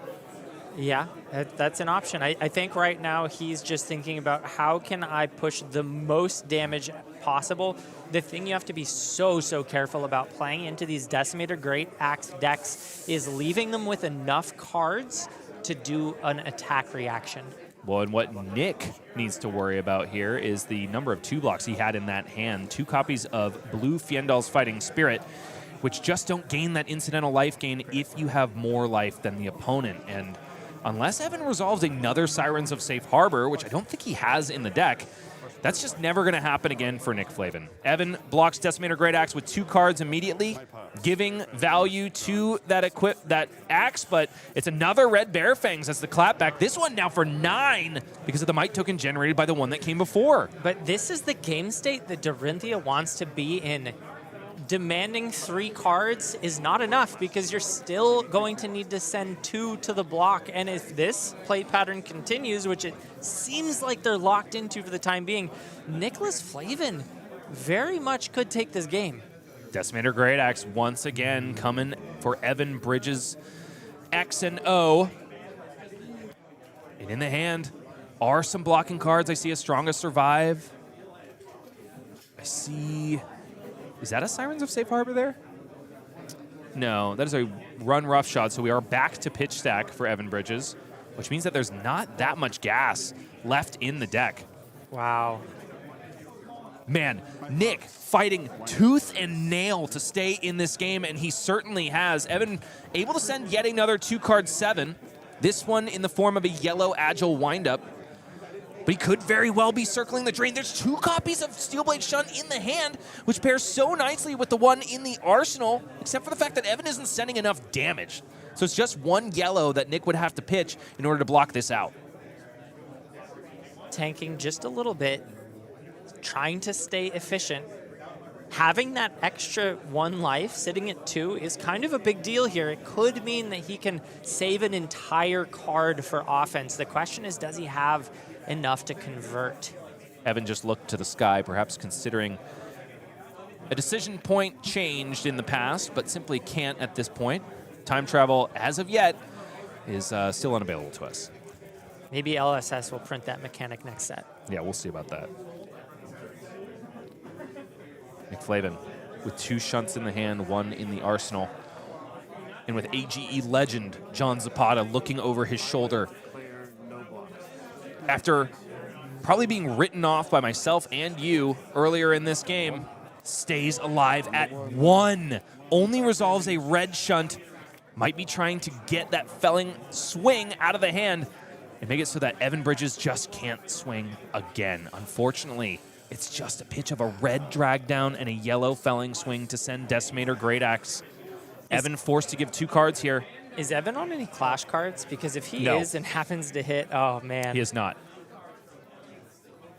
Would Yeah. love to be resolving unexpected backhand, but we've seen the deck at this point. Excuse me, not resolving it like he is now for 5. Would rather be revealing it off the top of the deck. But at this point, because every single card has been seen, Nick Flavin knows that there's no clashes to speak of. Yeah, sitting safe at 1 for now. Gives 2 cards. And definitely winning in the deck race. Oh, yeah. I mean, this is very much what the Decimator Great Axe does. It can sometimes struggle to close the game out in terms of life total, but it never struggles. And it's an Iron Song response over the top, from the top rope, from Nicholas Flavin, who can't believe himself making it through that onslaught of beatdown damage from the one-handed brute in the hands of Evan Bridges, but it's the Decimator Dorinthea that comes out on top. Yeah, really well played. Nicholas playing to his outs, and he got exactly what he needed. A little bit of a brick was all he needed to get back into that game and take it. And man, I really can't say that variance was on variance wasn't on Evan Bridges' side. Those hands were lining up so perfectly. 3 chain links over and over and over again. Gotta hand it to Nick for surviving. Yeah, yeah. Is it too much to ask for one more go again card at the end there? Maybe, maybe not. But it did not fall that way as Evan Bridges falls to Nick Flavin. And you know, that's exactly why I was mentioning that Evan Bridges brought in those agile windups, because you could see the difference in that end game if Evan was able to send, like you said, one more go again attack. Yeah, that's all it was. But this way goes the way of the Great Axe, like so many Silver Age games before, and you gotta hand it to it. The deck is solid.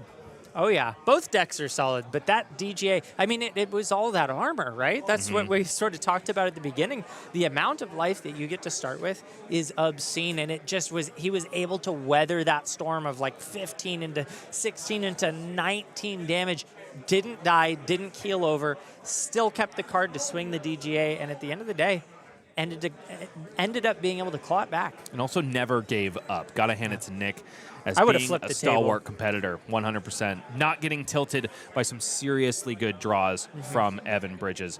Folks, if you want to see what that KO deck is all about, we've got to mention Evan Bridges once more. In true Evan fashion, losing on stream as we're plugging his Deck Tech article. But nevertheless, it is a fantastic read, and you can see the hyper-efficient 55 that Evan has brought, because, man, did that look better than any other KO deck that I've seen in Silver Age so far. Absolutely. We'll be back, of course, with a winner interview with the brother of Dan Flavin, now making his own name here in Los Angeles. And, of course, more Flesh and Blood after this. Cool.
Welcome back, folks. I'm joined here with Nicholas Flavin. Do you prefer Nick or Nicholas? Nick is fine. All right, Nick Flavin, we've got here winner of round 3, bringing that Decimator Great Axe into a top 8 finalist at the most recent San Diego Calling. Congratulations on the win. How you feeling? Thank you. My heart rate's at least 150. Wow. I'm just sitting there at 2 HP for so long. But once I can steal the cards from his hand, he can't build a chain long enough to actually steal all the cards from my hand, and the axe is just that value. Yeah, he was coming in swinging for, was it 3 or 4 turns in a row? He was doing 15 plus damage. It's a lot of damage. Kayo is, I think, one of the most dangerous heroes in Sage for sure. Yeah. It is my scariest matchup, I think, that and Kano. Mm-hmm. It's so annoying that they have the same name. I know. And they're my 2 worst matchups, so I talk about them a lot, but yeah. When the game reached that pivotal moment, Evan, for the first time in the game, didn't have go again. You remember that? I don't know if you can hear our voice comms, but I'm picking up my hand because I full block. He sends it was probably 15 again. Yep. He sends his whole hand, and I'm just like, all right, I'm passing back to you. All I need you to do is pick up a hand you can't convert. And then he picks up his 4 cards, and he goes, 5 Intimidate. And it's like, oh, yes. Yep. That was obviously the turning point in the game. And one of the reasons that Kayo is not just running over everything and everyone, because if he's able to do what he does in the first 4 turns or 3 turns of the game, just every turn, I mean, it would just not be fair. But Beaten here we Trackers saw is a that. crazy card, oh, though. yeah. Beaten the fact Trackers. that he gets that one cheat where he goes, just start with Bear Fangs, that card's crazy. Yep. Kayo showing us that not only can he output damage, he also has a fridge that rivals yours. But it was that fridge that seemed to me to be the difference maker. You have how much extra block compared to him? He has 3 in his helmet, then 2, and then 1 in his, so that's what, 7, 8, and I have 3, 6, 9, 10. So I've got 2 more HP. 2 more HP. So that's the HP I sat at the whole game. That's the difference maker. The Warrior Fridge they printed in pen is very good in Sage. It is the reason that I'm playing the deck. Sure. For sure. Yeah, I mean, that plus obviously the Decimator Great Axe is such an insane card. Yeah. You also, by the way, started out the game strong. We saw that that felling swing come out on turn 1 after blocking out fully, and really sort of took the life total down quite a bit to start things out. Felling swing, one of the best cards in the deck, the best card. How do you feel about that what one? I'm looking for on my first turn. Awesome. Well, we've got a little bit of a special question from our producer. Speaking of decks that you don't like to play against, talk to us about the Kano matchup. So I went on stream in San Diego against Alex Vore. He played Kano and I played the Great Axe, and I did not deal a point of damage to him before I died. Oh, I think I missed that game. Oh, no. So it's dangerous. Uh-huh. It is a very dangerous match. A lot of the times it goes very long. Uh-huh. And it's kind of grindy, and they play every red in their deck. And then sometimes they red emeritus you for 9 twice in a row, and you die. Sure. Did that feel like a high roll from him? It sounds like it probably was. It was. His turn 0 was very good, and then I didn't have experience in the matchup. And I have a lot more experience now. I've teched my deck a lot better, I think, in this tournament because I expected the Kano. I did not expect the Kano in San Diego. I see. Yeah, one of our local players, Colin Eriksen, he's been playing the Decimator Great Axe deck, and he has won 2 games against Jacob Clements on Kano. Yeah. So it clearly it can be done, but it sounds like we need to wrap things up here as the day is flying. So thank you so much for joining us. Thank you so much for having me. We're going to get back to the rest of the stream here. Don't go anywhere. We got more Flesh and Blood after this.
Evan Bridges' head rolls across the floor of Top Deck Keep, which happens to be where we are sitting right now. And we are so happy to be sitting here, of course, because they are our home on the West Coast. Los Angeles is the place for Flesh and Blood, at least if you ask us, and Top Deck Keep is the extra special sauce on top of a thriving Flesh and Blood community. So thankful to be at Top Deck Keep, who has just been awarded their own Battleground, which is going to be coming, I believe, in March. I do need a proper date on March, that. We'll get that for you March sooner rather than later. 28th, I think. It's going to feature a $5,000 prize pool and more Silver Age Flesh and Blood, which happens to be the format going on right behind us, and the selected one for the February AGE Open. And my goodness, a hush just fell over the crowd as I think players are really getting into the nitty-gritty of their games. The player that we're going to be featuring here, at least on one side of the table, is none other than Colin the Boy Wonder Eriksen. One of the biggest names in the AG Pro team at this point, and also one of the youngest. Despite his height, he is still a young boy in school, trying to find his way in the world. And the one place he doesn't need to find his way in is the world of Wraith, because this guy is an absolute killer. Has only been playing with us for 2 years and has qualified for the Players' Championship both times, has accumulated a 92 AGE rating, one of the highest in our circuit. He's only got 15 AGE points right now, but a 66% win rate and 9 top 8 finishes. Oh, yeah, this guy's a killer. But he does think that El Pollo Loco is a solid taco joint, and he lives in Southern California. That's embarrassing. That's absolutely embarrassing. We'll have to talk to him about that after this. What isn't embarrassing is definitely his Flesh and Blood play, which is going to be on full display here in just a moment. So let's go ahead and signal our players and get down to the feature match area, because Colin Eriksen is taking on John Kim, another man who has made his name in the local scene, normally known as a really stellar Prism player. In this case, has elected to bring the big bad Runeblade. Yeah, this is one of the matchups that I think can go either way. A lot of these top decks are very, very competitive with each other. Without a doubt, and they're both the reason for the season for the players that are bringing either or. And man, are those... Wait a minute. Oh, Colin has the same... I thought for a second that John had the same sleeves as Colin's equipment. I said, wow, that's kismet. Yeah. Move over, Edward, and what's her name from Twilight? Belle. Or move over, Edward and Belle. There's a better love story in the world, and it's Colin Eriksen and John Kim. Dorinthea versus Briar. Michael, is there a typical way that this matchup goes, or are these decks evenly matched? So I think Dorinthea is ever so slightly favored just because of that blocking potential. One of the things that Briar really needs to be able to do is connect with a burn-up Shock, thank you. And that's possible, very possible. But the amount of armor presented on the side of the Great Axe can make it challenging. Now, of course, the Briar is going to be on the offensive pretty much all game long, which is very similar to what we just saw, the Kayo just throwing it down. And I will say one of the things that can make it even harder for the Dorinthea in this matchup is the consistency of Briar. Not a perfectly consistent deck, neither is Kayo, but I do find that Kayo can brick just a little bit harder than Briar. When the bricks happen, they happen big in Kayo. Colin Eriksen on the play just decides to Arsenal and pass here. 20 plays 20, of course, at the start of this one. And John Kim is cracking in with a Sprout Strength and a Flittering Charge. 7, maybe go again, but the hand tells the story here. It does look like it's a Scar for a Scar and a Skizzik, unfortunately, for John Kim. So Colin rewarded to the 9s for just passing on that first turn cycle, especially because he's got himself a copy of On the Horizon. Going to block out this Flittering Charge completely and also check the top of the deck for a little more information. What Colin knows now, more importantly, though, is that John Kim did not have a Lightning Press to put in the arsenal, because you better believe he would deploy it rather than lose value on one of those cards. And I am eating my words right now. Right as I said, Briar's more consistent. A 4-card 7 But Colin doesn't have such a stumble, getting that same exact start that we saw from last game. Red Felling Swing coming out for 10. One of the things that makes Colin such an excellent player to watch is he's just one of those guys that has it pretty much every single time. If you've ever played against him, he's got the defense reactions when it hurts you the most, and he's got the offensive push when it hurts you the most. Sometimes being lucky is better than being good, and here we see a little bit of luck on his side. I would say that Colin is definitely both lucky and good. Don't get me wrong here, folks. In the hand of John Kim, it's a Skizik. Is that another Skizik? He looks like he arsenaled the Scar for a Scar, I think astutely, because he knew that even if it was just going to be a Decimator Great Axe, the best thing he can do is just eat it. In this case, only blocking 2 on this Skizik because it's better than just leaving it in the hand. John Kim cleaved all the way down to 12 on Colin's first Felling Swing of the game. Yeah, and giving that extra point of value is already a miniature L for John Kim. Things really need to piece together better for him. We've got a lot more to play for this game, but right now, John Kim is on the back foot. Now it's a Malefic Incantation to start. I think one of the more contentious cards in Briar list, because of course you leave so much value literally on the table if you're not able to generate a rune chant over and over again. Colin Eriksen, if he finds himself another copy of Red Felling Swing, could just be swinging for lethal before maximum value is generated. For now, Colin happy to take 4, down to 16 he goes. I do think there is a lot of 2 blocking cards in the hand. I spied at least 1 copy of Fiendal's Fighting Spirit. Embodiment of Earth token generated on the connection of that Scar for a Scar for John Kim, which assuredly has go again. The follow-up is the question, though. There's a Static Shock in hand and also a Arcanic Shockwave. Elected playline here is Static Shock, Rune Chant token. Coming for Colin Eriksen's face, down to 15 he goes, and he's got to deal with an additional 4. No on-hit here because no Lightning card has been played this turn. Yeah, but I think I saw an Arcane Polarity in Colin Eriksen's hand. If that's paired up with 2 blues and that Red Felling, John Kim's going to see a DGA deck say no blocks across the combat chain and go, oh no. Oh no, indeed. Colin Eriksen still tanking on this block, though, even though, yes, Michael, I did spy that Arcane Polarity in the hand. It isn't 2 blues, so he's a little bit under rate. Can't quite get the Felling swing out next turn. Is it an all red? It might be, actually, in which case, what's going on? In which case, maybe pitching 3 to swing the Decimator? It is an Arcane Polarity. Back up to 15 goes Colin Eriksen, who is a heck of a player if you've been paying attention to the AGE Open Series, but he sits across from a man who has done some serious work himself. John Kim most recently just top-8'd the showdown that came, of course, after the calling in San Diego. So definitely a solid player, solid players on both sides of the table. As Colin Eriksen cracks in once again with the Decimator Great Axe, this one in the flavor of 7 after a Sharpened Steel comes before it. So definitely better than 3 reds to swing 4. One of the other bread and butter plays is that Sharpened Steel. 2 card 7, call it 8 if they block. Really strong stuff. And now John Kim finally with a really clean hand has two non-attack action cards, which of course will get an embodiment of lightning token besides their text after they're both resolved on Briar's turn. And John says, yeah, I kind of want to block this, but I simply can't. The hand is just too good. So down to 5 he goes to Colin Eriksen's 15. But Colin Eriksen still has 12 life. 3, 6, 9, 10, 11 life in the armor. So this is really 26 plays, what, 3? Or, sorry, 8? Ultimately. 5, 6, 7, no, 8, 9. 4 from the Blade Beckoner, so 9. 26 to 9. A-okay, if you're in Colin Eriksen's seat. Colin has been drawing really good offensive hands, though, and there are a limited amount in this Great Axe build.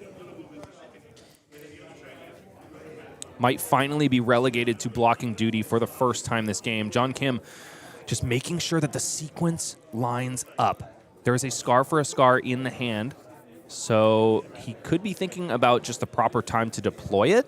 I definitely would be of the mindset of sending it first. He might be concerned about about closing the combat chain and allowing Colin Eriksen to block with Unity equipment multiple times this turn. So it is going to be Flourish plus Sizzle first, embodiment of lightning token generated here. And the risk now is if this Skizik finds home, I don't think it will. So it's going to be 6 plus 4, 10. So yes, this could get Colin Eriksen into the range where Scar for a Scar does not gain go again. I would be so shocked if Colin just took this all. It's a tricky situation here because John also had the opportunity to perhaps play out Flourish and Sizzle and then send the Arcanic Shockwave from the arsenal instead, thereby fusing with the Skizik and getting an extra point of arcane damage, maybe parking the Skizik in the arsenal for later. Yeah, that's a good way to use the Skiziks and get the full value out of the hand. The drawback there, of course, is if John is forced to send the Skizik at the end of the combat chain, would lose 1 point of value there. Here we see block 8, take 2, plus the, sorry, no rune chain on this, so just the 8. Rune chain on the next, though, and it is a Scar for a Scar. This one definitely has go again. So Colin Eriksen was down to 13, and then should be taking an additional 5 if no block. He just took the rune chant down to 12. Now it gets to have his say on blocking duty, only with 2 cards left in the hand. I'm a little bit surprised that Colin didn't push an extra piece of Unity equipment in front of this, just because the only time you can get the 2 value out of it is on a tall attack. And if John Kim just keeps sending 4, it's nice to have the Unity prepped to cover that extra breakpoint, to have already blocked with it. So Colin putting 1 in front, getting ready for at least 1 breakpoint, but not both, was interesting. No blocks declared. Colin Eriksen down to 8, and now facing down an additional 4, getting maximum value on this Helm of Unity alongside a Sirens of Safe Harbor. So when all is said and done, Colin Eriksen, after an additional 0 for 4 faced, goes up 1 in life, now sitting at 9. And that 2 block in hand pretty much answers the question that I had. Why he held 1 back is because it pairs very well with the 2 block. Especially one that gains you life, and it's a Fjendal's Fighting Spirit out of the arsenal for Colin Eriksen. No incidental life gain because he is still handsomely ahead in life. This one cracking in just for 7 physical against John Kim, who is sitting only at 5, and with not great blocking cards in the hand, except for Arcane Seed's life. Yeah. Is that 2 Bramble Sparks? Yes. No, wait. I'm pretty Possibly sure. a Weave Lightning. But bottom line, potentially not a single attack in the hand. Ooh. Does have a bailout, of course. You can always send Starfall, but Nimblism isn't going to buff that. Weave Lightning isn't going to buff that. Could be a rough situation for John Kim here. Silver Lining, he has the embodiment, so at least he can block 3 with these. And he's not facing down Decimator Great Axe. Yeah. So it doesn't gift Colin value by blocking with these cards. And man, in these Runeblade hands, as they've colloquially been known, it is really good to have an embodiment of Earth and an opponent swing with an attack action card. Yeah, I don't... Is it just pitch to Starfall for 1 next turn? You could block 6 here, take 1, just resolve Arcane Seed's life and pocket the last card for the arsenal. That's fair. Exactly. So John able to use the entirety of his hand, even as if it isn't the huge offensive swing that he would love to be sending. And now he forces Colin Eriksen to convert on offense once again. Has he found the sauce? I did spy a copy of On the Horizon, which isn't great. There is a red overpower, though. Does he have the 2 blues to fuel it? No. I think it's 3 reds and a blue, unfortunately, for Colin Eriksen. Bit of a rough hand. That's what John Kim needs, though. And John Kim has found himself anything but a rough hand. There is a Burn-Up Shock and a Lightning Press to pair with it. Ooh, yeah. But I don't see an attack again, Michael. Oh, no. Oh, my goodness. Okay, scratch that. Very rough hand. Oh, that is so rough. Yeah. John Kim's got his best poker face on right now, just trying to bluff like he doesn't have the hottest of garbage. Colin Eriksen with the one blue in hand decides to go sifting. I don't think that helped him. I don't think so either. Reds? No, that's a blue it's a Sirens blue? of Safe Okay. Harbor. But still, it's not enough to deploy the overpower. He does have the Iron Song response, which thankfully John Kim is forced into blocking here. If he wasn't and was just like go to 1. He's not forced into blocking here. Well, he is because he can't convert the hand. I see what you're saying. Okay, let's think this out. What was the card in Arsenal is Nimblism, completely useless on this turn. Could always resolve the burn up shock. Does have Flourish as well, which will buff the Starfall, I believe, because does it say attack or attack action card? That's the question. We will pull that up for you post-haste. Can always pitch the Lightning Press because it can be used on the Starfall in order to send the Starfall. And yes, Flourish just says attack. I don't know what I was thinking saying Briar was more consistent than Kayo. I mean, this is clearly an anomaly. I don't think this is usually how the Briar games draw up. But, man, this has just been brick after brick for John Kim. Once again, it's not all bad for John. Can utilize the entirety of this turn. So, yes, I love this right here, blocking with both copies of Blade Beckoner, turning off the Iron Song response for Colin Eriksen, and also the Refraction Bolters that just aren't there. Yeah. Colin instead bringing in Blade Beckoner to try to stuff things like burn-up shock turns. All right, well, let's see how he pieces it together here. Can certainly at least buff up the Starfall, as you mentioned, and threaten a burn-up shock on that. Can indeed, will not be able to have the Lightning Press that pairs so nicely with Starfall. Gosh, if he with burn-up shock. Yeah, if he just had the attack action here. It could be crazy. Burn-up shock resolved here. 1 arcane damage comes across the line because Colin Eriksen did leave his arcane barrier at home. So that's John a big deal. rewarded massively for sideboarding in these malefic incantations. Colin perhaps not thinking he would be facing down quite as many purple circles as John has been sending. So this flourish makes it so that Starfall comes in for 5 go again. Importantly, Starfall will not eat the embodiment of Lightning Token and will allow John to save it for the next turn. Getting Colin down guaranteed to 4 with those rune chants is pretty nice in this spot, I gotta say. Massive, especially with 1 waiting in the wings from Malefic Incantation, and still 1 more copy of Shock left in the deck. We could very well see this game come down to Colin Eriksen going to 1 and hoping his opponent doesn't draw the silver bullet. Colin blocking with 2 power cards tells his opponent he didn't have the resources to resolve them. And John, also, that incidental life gain from Arcane Seed's life, resolved twice this game, is up big mungus because he is now lying at 6, where Decimator Great Axe can't hurt him. And more importantly, Decimator Great Axe plus a single Steelblade Shunt can't steal the game. Yeah, the one scary thing is what if this is any color overpower in the arsenal? And John Kim has to think about that. If he declares no blocks and misreads that arsenal, the game's over right here. You better believe that a player of John Kim's caliber is considering overpower. If he blocks with 1 card and it's a red overpower, the game is still over. Then again, he did see a block with red overpower and yellow felling swing. So could be feeling particularly good about it. Yeah. He's got a read to make here, that's for sure. And Colin, based on the context of the rest of the hand, could be absolutely bluffing here. We don't know which of those 2 cards, red overpower and red Iron Song response, made its way into the arsenal. Yeah, that's another thing. You don't want to put a card in front and turn on the reprise only to get punished and die to the red Iron Song. So if you block, it must be a 3 block or you're dead. Go again, a plenty in the hand for John Kim because he will be starting the turn with an embodiment of lightning as an earthquake shatters us in Southern California. No, it's not actually an earthquake. Somebody's just kicking our stands. But it is an earth-shattering game that we have before us, isn't it, Michael? Absolutely.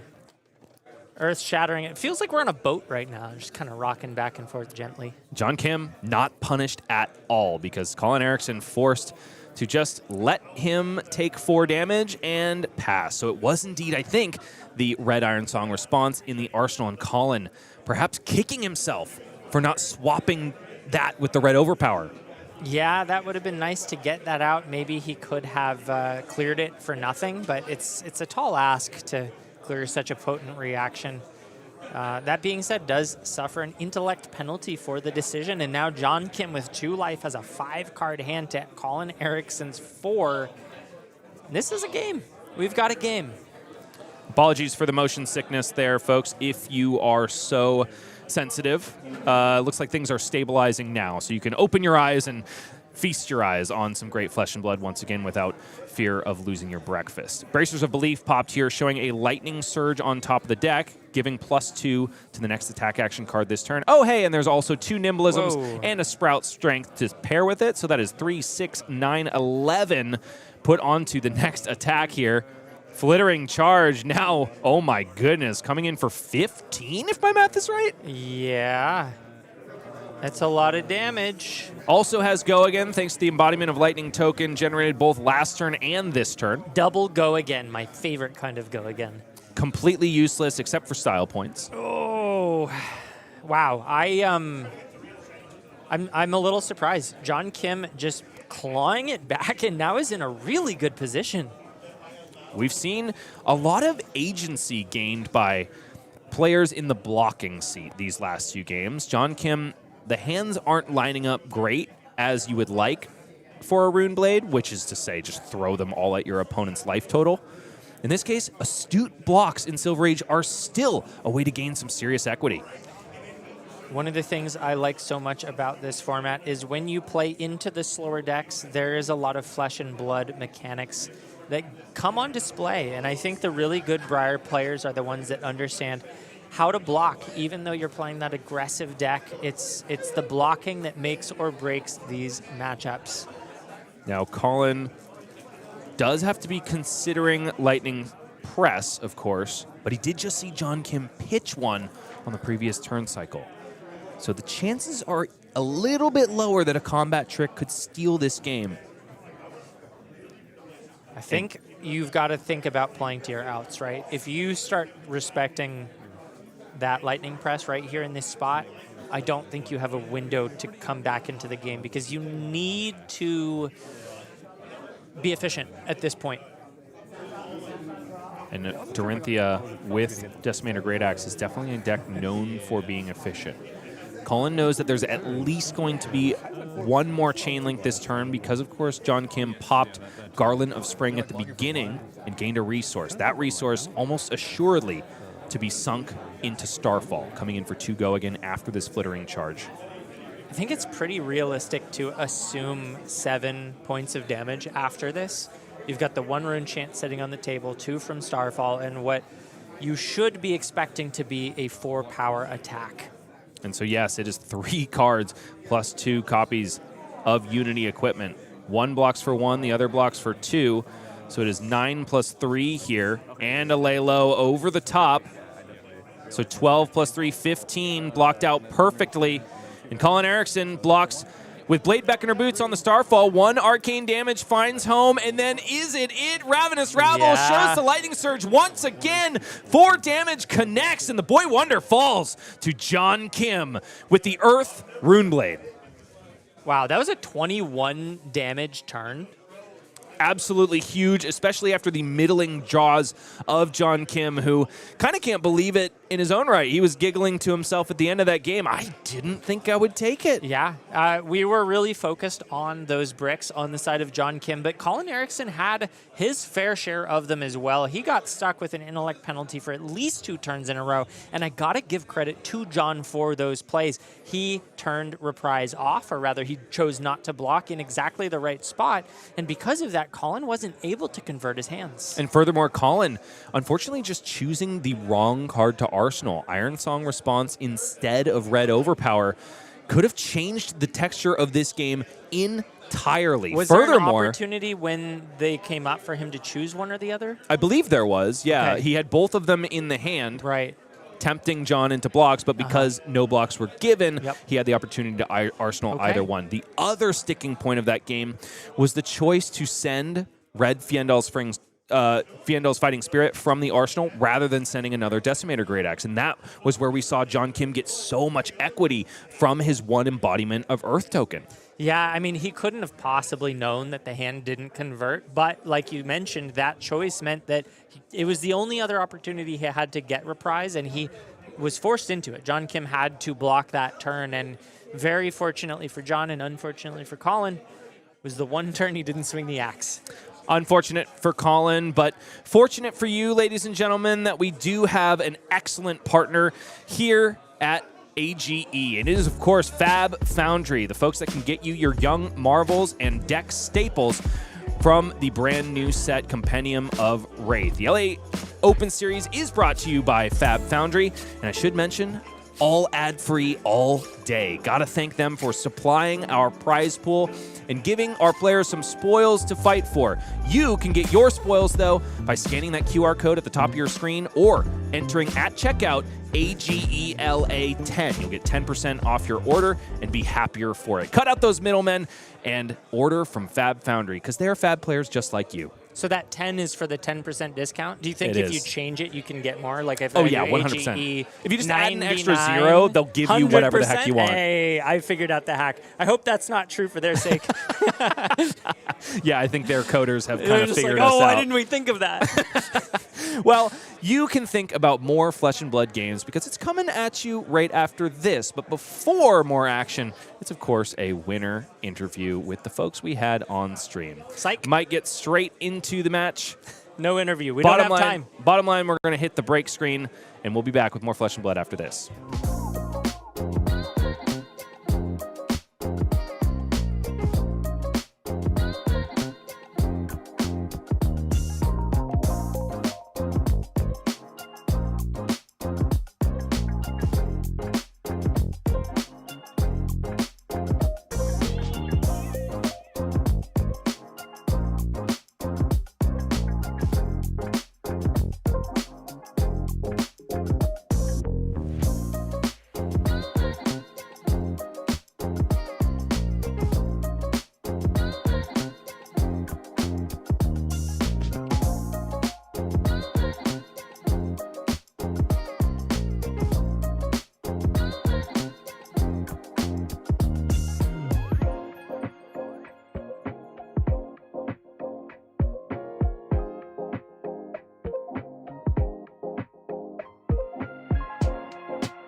The boy wonder falls into an early grave, unfortunately. They say that those that burn the brightest do burn the shortest. And unfortunately, Colin Eriksen now dropping a game to John Kim in the previous feature match.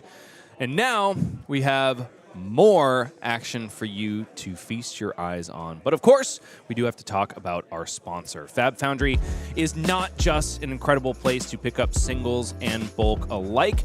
No, they are also one of the newest tournament organizers in competitive Flesh and Blood play. They're going to be handling Pro Tour Las Vegas, as they have already calling Columbus and calling Kansas City. If you want to support them as being the savior, I would say, of organized play in Flesh and Blood, go ahead and hit that QR code at the top of the screen, and that'll also let them know that you sent us and give us a little bit of a boon as well. If you want to just go straight to their site, you can also use the discount code AGELA10 to get 10% off your order. How about that, Michael? I think that is fantastic. Y'all should get some cards and get that discount. And importantly, support the people that support us. Because if you love watching Flesh and Blood and you love playing Flesh and Blood, then give back to the community a little bit and buy your cards from the people who really make it happen.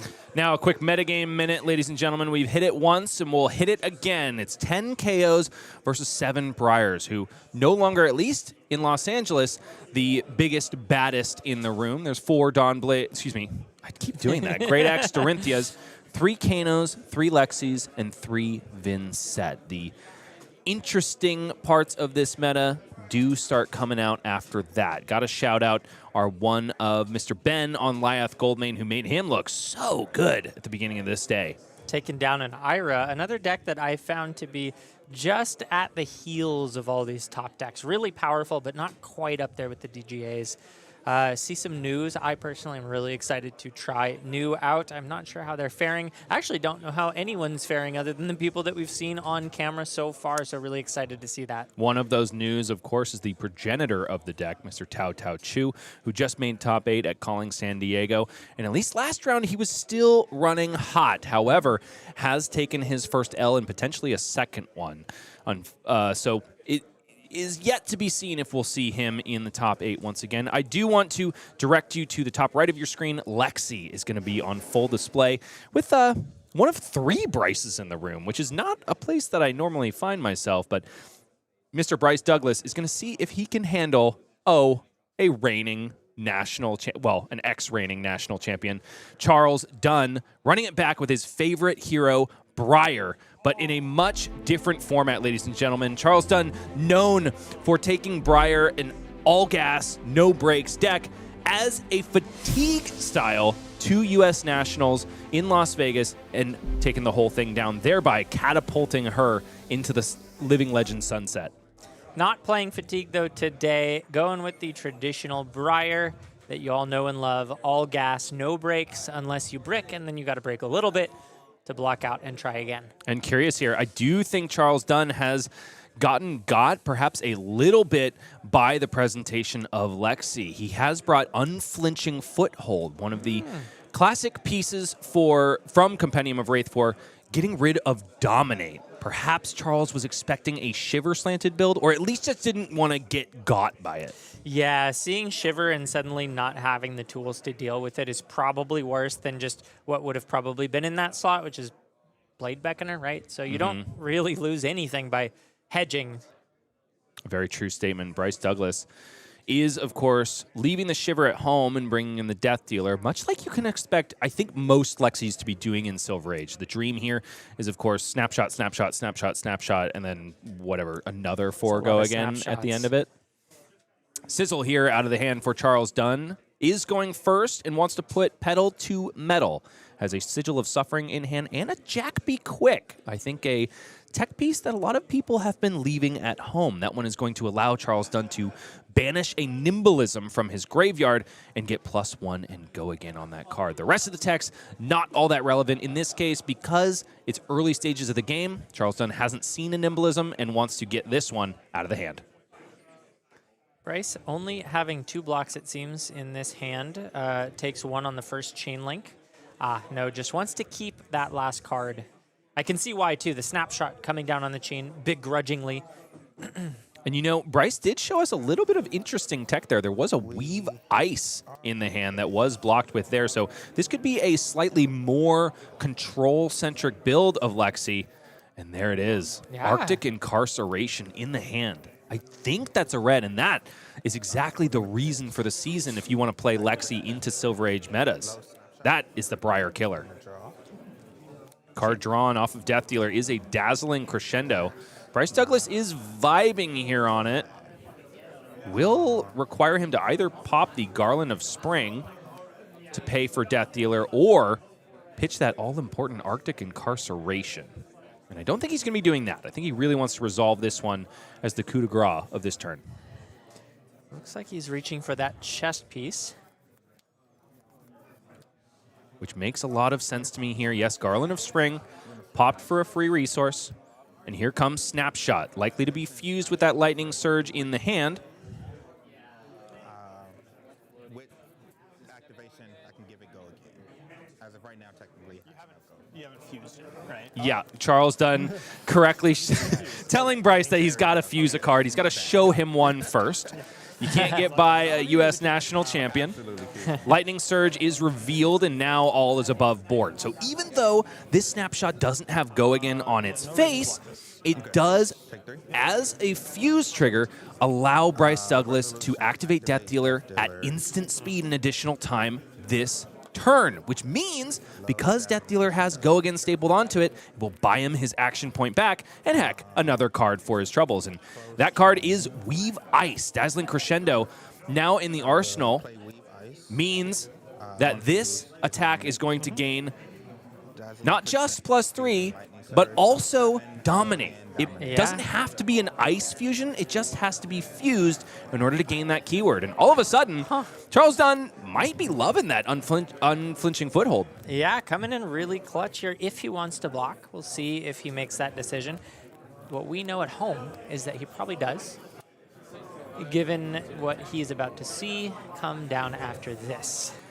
And if he doesn't, could be Iced out. up a river without a paddle. Yeah. Does have a copy of Flourish in the hand, which is, That of can course, a help yellow. A little bit, but he's going to need to.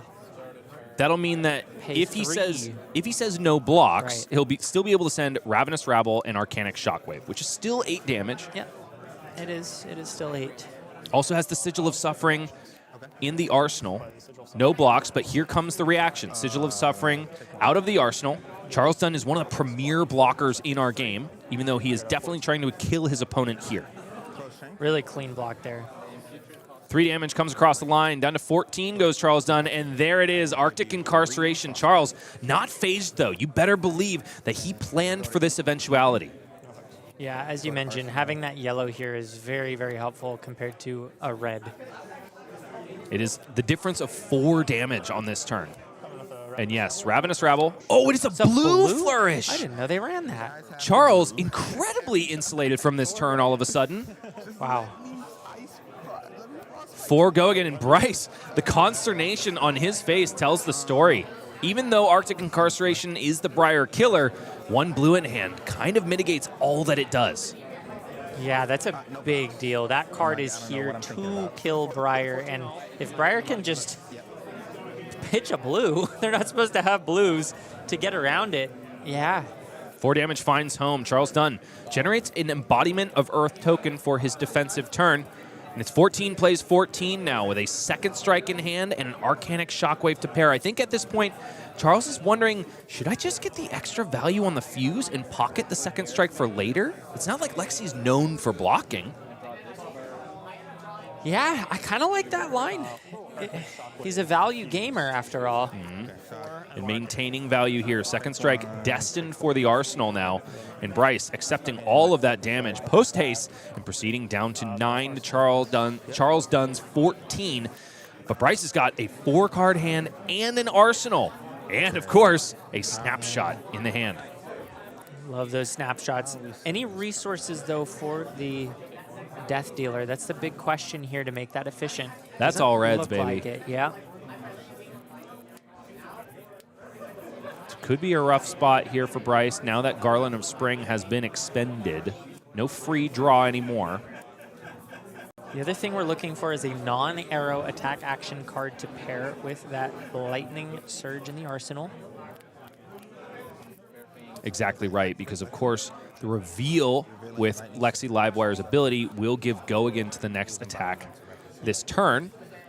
But Lightning Surge gets Go Again just from being played from Arsenal, so you really don't want redundant sources of Go Again. In this case, Bryce does find the Flittering Charge in hand, so it's going to be at least 4 Go Again, 4 Go Again.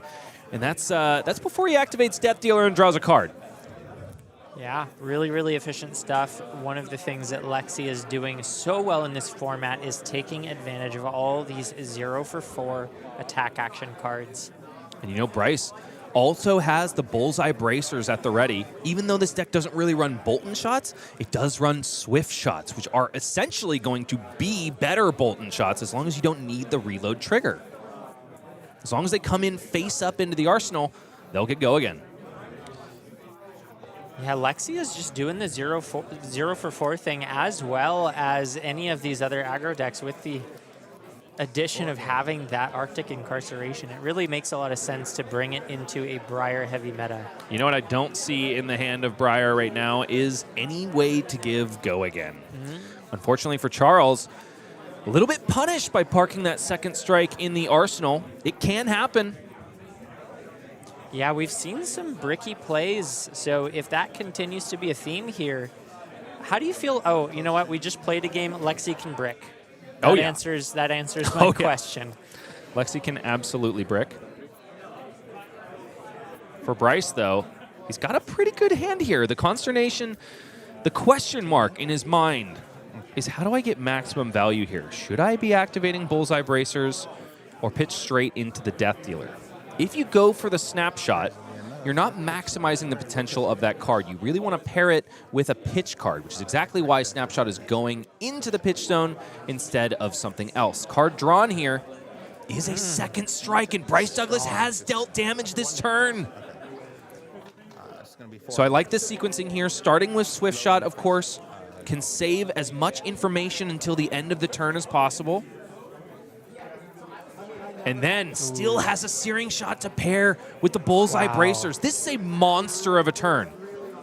Ultimately, it's going to be 4, 8, 12, 16, 21 if the Searing Shot connects. Wow. And we can see Charles putting cards in front here, just playing with what he's got. These are 2 blocks that he's committing to the combat chain. It's the best he can do ultimately. He just doesn't have enough Go Again. The silver lining for him, of course, is that he was able to block with an Arcane Seed's Life at the beginning of this turn and gain 1 extra value from that embodiment of Earth. But ultimately, it's all Bryce all day. Bullseye Bracer is going to heave that Searing Shot into the arsenal. 5 damage, now shooting across the line with an extra point of damage on the back end. Charles Dunn just left with a 2 block in hand.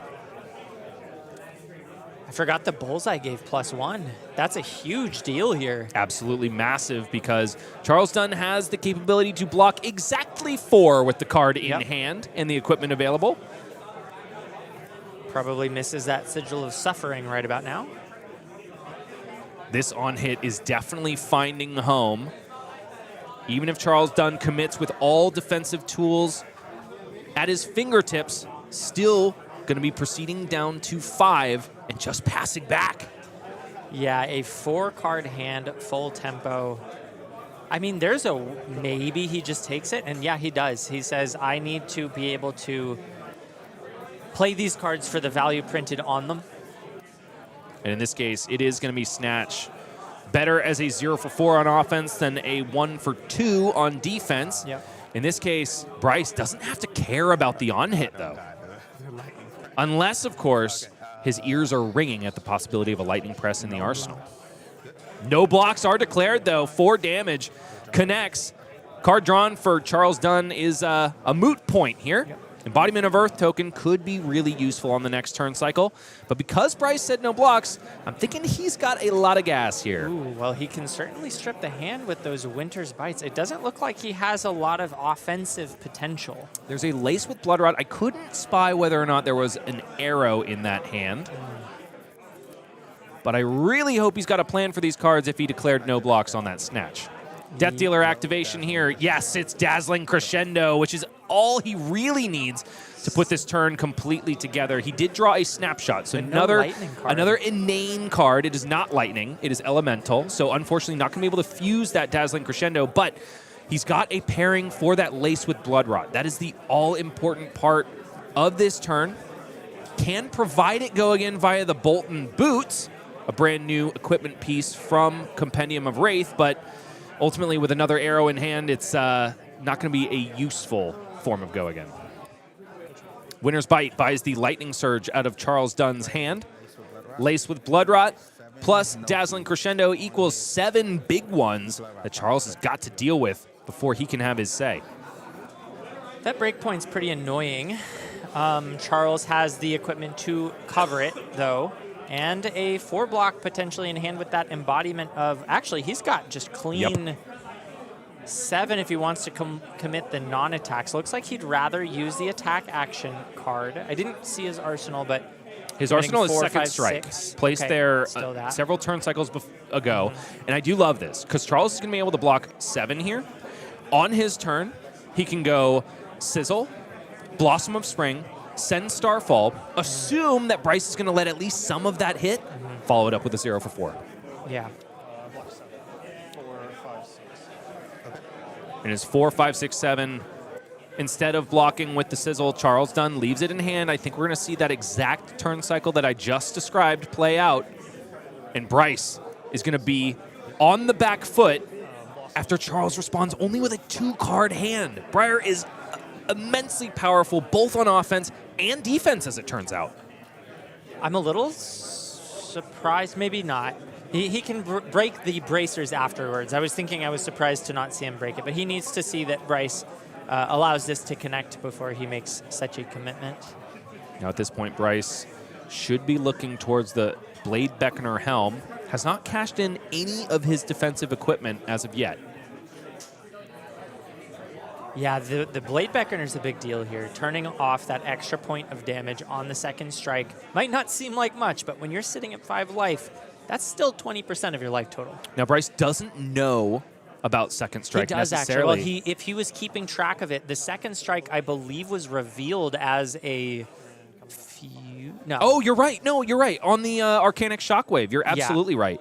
So Bryce making astute blocks here, saving himself another point to deal with on the Second Strike that follows the Starfall, but it's still lethal. Can survive just by blocking with the Bolton Boots. But without Arcane Barrier, that could give Charles a window to just send 1 Rune Chant for the game. Or a Sigil of Suffering. It's a risky spot to put yourself in. Bryce still has the 1 block, as you mentioned, on the boots. I think this would be the time to cash that in. It's just a question of, do we put a card in front or not? There is a Scar for a Scar in the hand. I want to say a Lightning Surge, and then an Arctic Incarceration. I'm pretty sure his arsenal is a blue snapshot as well. It is a snapshot. I'm not sure about the color 100%. Okay. The blocks are declared only 3 on 5. Down 2 goes Bryce Douglas. He did have an option to just block that out, send Arctic Incarceration, and dare Charles Dunn to draw a resource card, which he hasn't, mind you. Yeah. But in this case, it is going to be that blue snapshot from the arsenal, fused like the one that came before with a red Lightning Surge. Bryce would love a resource card here.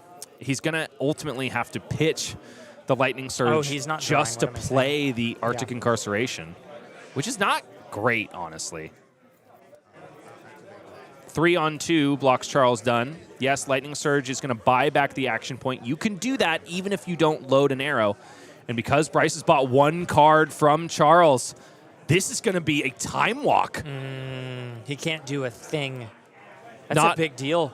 Absolutely huge for Bryce Douglas here. Charles trying to rewind and make sure that that action point is above board, because this Arctic Incarceration hurts more than Charles would like to say. Really good timing on that. Even though it was only 2 damage, time walks are good. in the game of Flesh and Blood. And ultimately, bereft of a blue, Charles Dunn forced to Arsenal and pass. Bryce has one more say before all is said and done. This game has gone this way and that way. And finally, Bryce is showing us exactly why Lexi is considered to be the Briar killer in Silver Age. It's got the... Is that blue? No, it's red. No. I think it's blue. Yeah, it's a blue pitched for Snapshot in the Arsenal. Huge. Yes, it is. The fusion going to be even bigger here. Oh. The question is, does he have the arrow? I see a scar for a scar. I see the fuse. Show me the middle card. I don't think it's an arrow. Okay. So he's going to have to pay one just to get his action point back. Not where you want to be. But it's a fry as a follow-up. 3 go again here. Important to note, if Charles Dunn is allowed to keep an attack, 2 cards blocked on that fry. Scar for a scar coming in for 4, and that's it. It's one more 2 block that stands in Bryce Douglas' way, and he shirks it.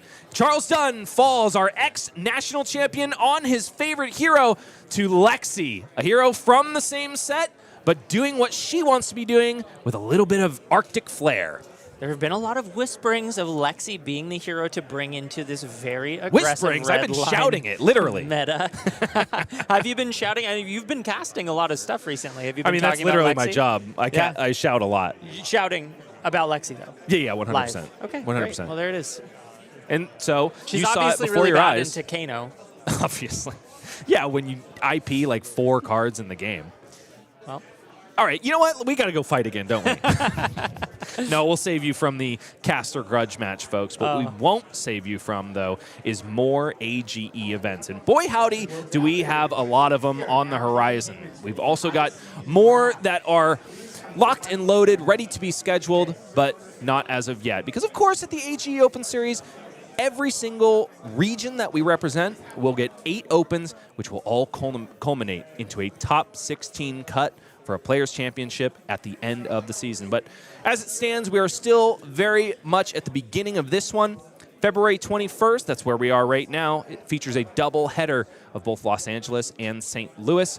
March 15th is going to be New England, at Grave Troll Games, which is going to be a Silver Age event. Finally, New England will get to show us what they've got.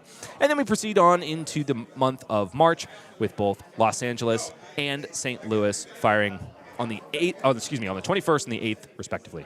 Looking forward to all of these games, especially the streamed ones.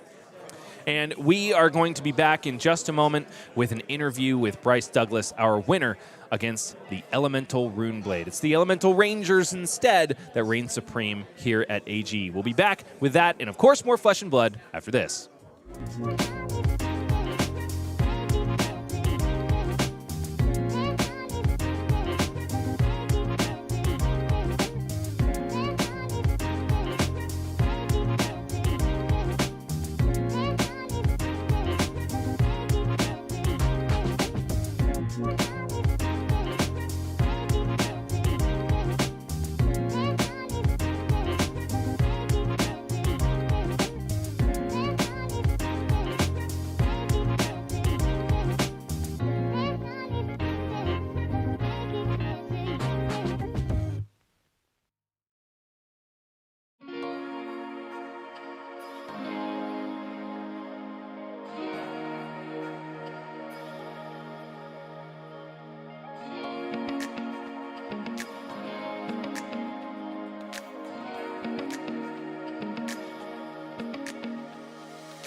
It's a mirror match in the booth all of a sudden as Bryce and Bryce are hanging out, who happen to also play Lexi. Absolutely. That's a match that we actually got to play out at San Diego, didn't we? San Diego, and I was playing not an optimized list. Okay. But you certainly have gotten it figured out now because you just took down one of the biggest names in Flesh and Blood. Are you aware of that? I've heard his name. I'm new, so like when people say all these names, like I came to AGE last month for the first time, right? Because I just started in August. So I sit down in front of Peter. What's his? How you pronounce his last name? Budensick. And so I'm like, I feel like I've heard this name before, but he's just a guy. Yeah. And then everyone's like, nah, bro, this is like the last AGE player champion. And I'm like, oh. I mean, it makes sense why I got stomped. But right. Besides that. But nevertheless, man, you took your lickings and you've come back. And that is one of my favorite things about what we offer at Arcane Games and Events, because this Open Series is where people find their footing and become killers in their own right. Dude, I'm so happy to like finally be here and playing a competitive game. I played Magic for years, and the Magic scene, the competitive Magic scene, just has taken a bit of a hit over the last few years. And so I kind of just like walked away from competitive TCGs, and then my friend Jesse, he literally comes to the shop, Collector Legion, and we're like, and he spends like 30 minutes telling me about Fab, because we play Legacy together. Oh, that's cool. So he's like, nah, bro. We play Legacy, like Fab is this, and he's telling me about Verdance, and he's like, and he's so amped. Yeah. So I'm like, you know what? Let me check this game out. Let me actually do it. And I checked it out, and I was just like, oh, I can't look back. Yep. This game is amazing. Your story is so similar to so many people in this game. I think Flesh and Blood kind of specializes in being a home for other TCG refugees, shall we call them? Yeah.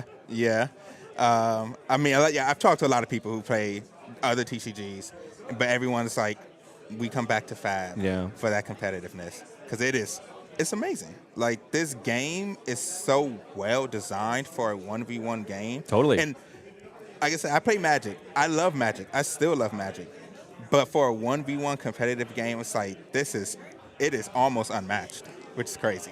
You're preaching to the choir over here, man. I'm so glad to hear you say it. And I'm also so glad at your choice of hero. I think nobody on stream is surprised to hear me harping on about Lexi, but I do have to mention, man, she was my first ever hero in this game. That's my so first cool. legendary I ever pulled was New Horizon, and the first brew I ever did was Death Dealer Snapshot in Blitz, man. So watching you go through the motions right there made my heart sing. Oh, it was like, when I heard about Sage, and I was like, okay, I'm gonna play a deck, and I play Verdance and CC. I like the Earth stuff. That's my thing. So I was like, cool, I'm gonna play Briar. So I build Briar, and I'm playing Briar. I'm like, okay, cool. And then I get paired into a Lexi on Talishar. Oh, and yeah. I get cooked. Oh, yeah. And I was like, okay, it's cool. Bye, Briar. I'm playing Lexi. I want to play Lexi, and yeah. And so let's dive into the game, because one of the finer points, one of the reasons to bring Lexi into a Briar-filled meta is because you have things like Winners by an Arctic Incarceration, which absolutely stump what they're trying to do. Yep. In this case, you resolve your first Arctic Incarceration beautifully, mind you. Yeah. And there's the blue every to punish. Every single time. It has happened numerous times. Yeah. In testing, in official matches. It's like, cool, Arctic Incarceration. Here's a yellow flourish. Here's a blue flourish. And you're just like, okay, cool. It's fine. It's fine. We make it. We get there somehow. Because, I mean, losing a card still hurts. Oh, yeah. And Briar, she's a numbers. She's a numbers hero. She doesn't have, that KO spike, but she's a numbers hero. So you're like, if I can take a card away, cool. Still cool. And so that's what happened that first round. It's like, cool. You pitch, you attack. I'm like, you know what? My hand is too good, so I'm going to take some damage here. I think I can go a little bit under you, because I'm going to send this hand back. Then the deck almost started to stumble a little bit. Almost. But I was like, okay, I think we can maybe get out of this. Let's try. And then I see, that second Arctic, and I'm like, okay, I really can only send 2 damage. Yeah. And I'm like, but you're at 1, so you're going to give me a card. Yep. So I'm like, all right, we'll do it. Once you get a card. And I'm like, okay, I'm going to send this Arctic Incarceration, and I'm going to hope you don't have a yellow or a blue. And when he says pass back, I'm like, boy. Let's go. That's We're what playing here. Lexi is all about. Yeah. Okay, Bryce. I am going to have to let you go soon because you got a next round pairing coming up, and you are Sage is quick. cooking right now, baby. But before you go, Yes. if folks watching at home are really digging what you're doing on Lexi, what is the best piece of advice you can give them to learn these intricate sequencing things with Snapshot? I would say, honestly, like if you're sitting at home and you're not doing anything, like grab your deck and just load it and kind of just go through it and see like what cards that if I can draw in a sequence can I actually like keep doing it, right? Because like I was play testing and just trying to figure out like what's the sequence that Lexi can do that's going to get me maximum amount of damage. What cards do I need? And that's honestly what helped me like tune the list even more. I'm like, okay, cool. If I have this card, but I need a lightning card, all right, I need a blue lightning instead. Yeah. So that, cool, now I can hold this, boom, do more. I can pitch a blue snapshot and hold this lightning card and just go through it. And that's what I would say. Like if you like any deck, like just test it on your own. Sit there, figure out what you're doing. I will out say, the cards. I did the exact same thing when I started in Blitz, and I think that's the most fun deck to Goldfish. Oh, yeah. Just play on your own. Oh, yeah. It's actually kind of a blast to just be like, okay, especially when I had like Art of Wars and stuff like that. Yeah. Imagine this deck with Art of War. I was like trying to learn Lexi. Yeah. So I was like looking up old videos, and I go watch Evan's AGE video. Oh, yeah. And I'm like, and I'm just watching Art of War, Rain Razors, and I'm just like, what is this? This can't is be right. Nasty. It was a fun time in the game of Flesh and Blood, at least if you were in the Lexi seat. Yeah. Well, it's time to bid adieu to Bryce Douglas because he has one more round of Swiss before he Let's potentially locks himself into top 8. Are you ready and rearing? Yeah. All right, man. Well, we wish you the absolute best of luck. Me for very selfish reasons, but both in name and in hero, you've got my heart. We're going to be back with more Flesh and Blood, of course, more Bryce Douglas, and more lightning arrows after this. Let's do it.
Unfortunately, our ex-national champion, Charles Dunn, is playing some George Thorogood and talking about his bad beats in the back of the room. You didn't like that one? That was good, except for I don't know the name of the artist. I'm assuming it was a reference. Yeah. Okay. Like usual. Well, there it is. My joke falls on deaf ears, but I do sing the praises of Bryce Douglas, who, on my favorite hero and with my favorite name, gets himself ever closer to the top 8. But is he going to make it? We're going to find out in our next feature match, because we're bringing him back against yet another Briar, one that you know pretty well. This is my brother, baby. Let's get him on camera. Straight up. We will definitely be getting Elliot Sloan on camera with Bryce Douglas, but first, we do have to talk about what they're competing for. We are one round away from making our top 8 cut, and that is 1,000 total USD that are going to be going home with players today. 400 to the winner, 200 to the second place, third through fourth get 100, fifth through eighth get 50. But AGE points are also super relevant, because that is how our final cut is made for those 16 players that get to join us for the invitation-only Players Championship. And Michael, today has a little bit of bonus prizing, doesn't it? It does.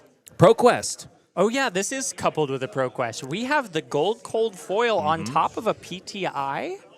Or is it just the gold cold? Well, it's a specific PTI to the Pro Tour in Las Vegas. The Pro Tour in Las Vegas, huge event, and one that we are close enough here to hopefully get everyone who can participate to participate. And one that happens to be run by our sponsor, Fab Foundry. One of the reasons for the season, if you are playing at AGE, they're keeping us afloat and on stream. So get on over there and support them to support us in kind. There's another way to do it as well. Get on over to our website, www.age.events, and sign up for AGE Premium. It's the front page of competitive Flesh and Blood.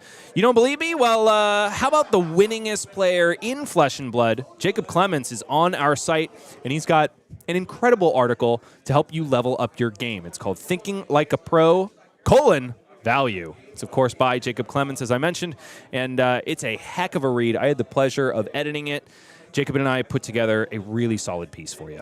Yeah, I love the articles coming out. If you want to level up your game, this is the way to do it. And, of course, supporting us here is a bonus. You know, you can think of it as our Patreon, but you don't have to throw any of your dollars or cents at a subscription service that skims a little off the top. Instead, you can give it directly to the creators and make your money go the furthest. If competitive Flesh and Blood on stream is your jam, then AG is the place to put your dollars. We really appreciate everybody that signs up. Also bears mentioning that all of these articles that we post up, all of this exclusive content does become free 30 days after it's published. So even if you don't want to fork over the dollars, we don't care. We still want you to have your eyes on the best place to level up your game in Flesh and Blood. Okay, now take a break from AG Premium, because it's time to learn from the best and brightest in the room. Bryce Douglas, for the second time today on Feature Match, taking on, for the second time today, a Elemental Runeblade. It's Briar versus Lexi once again.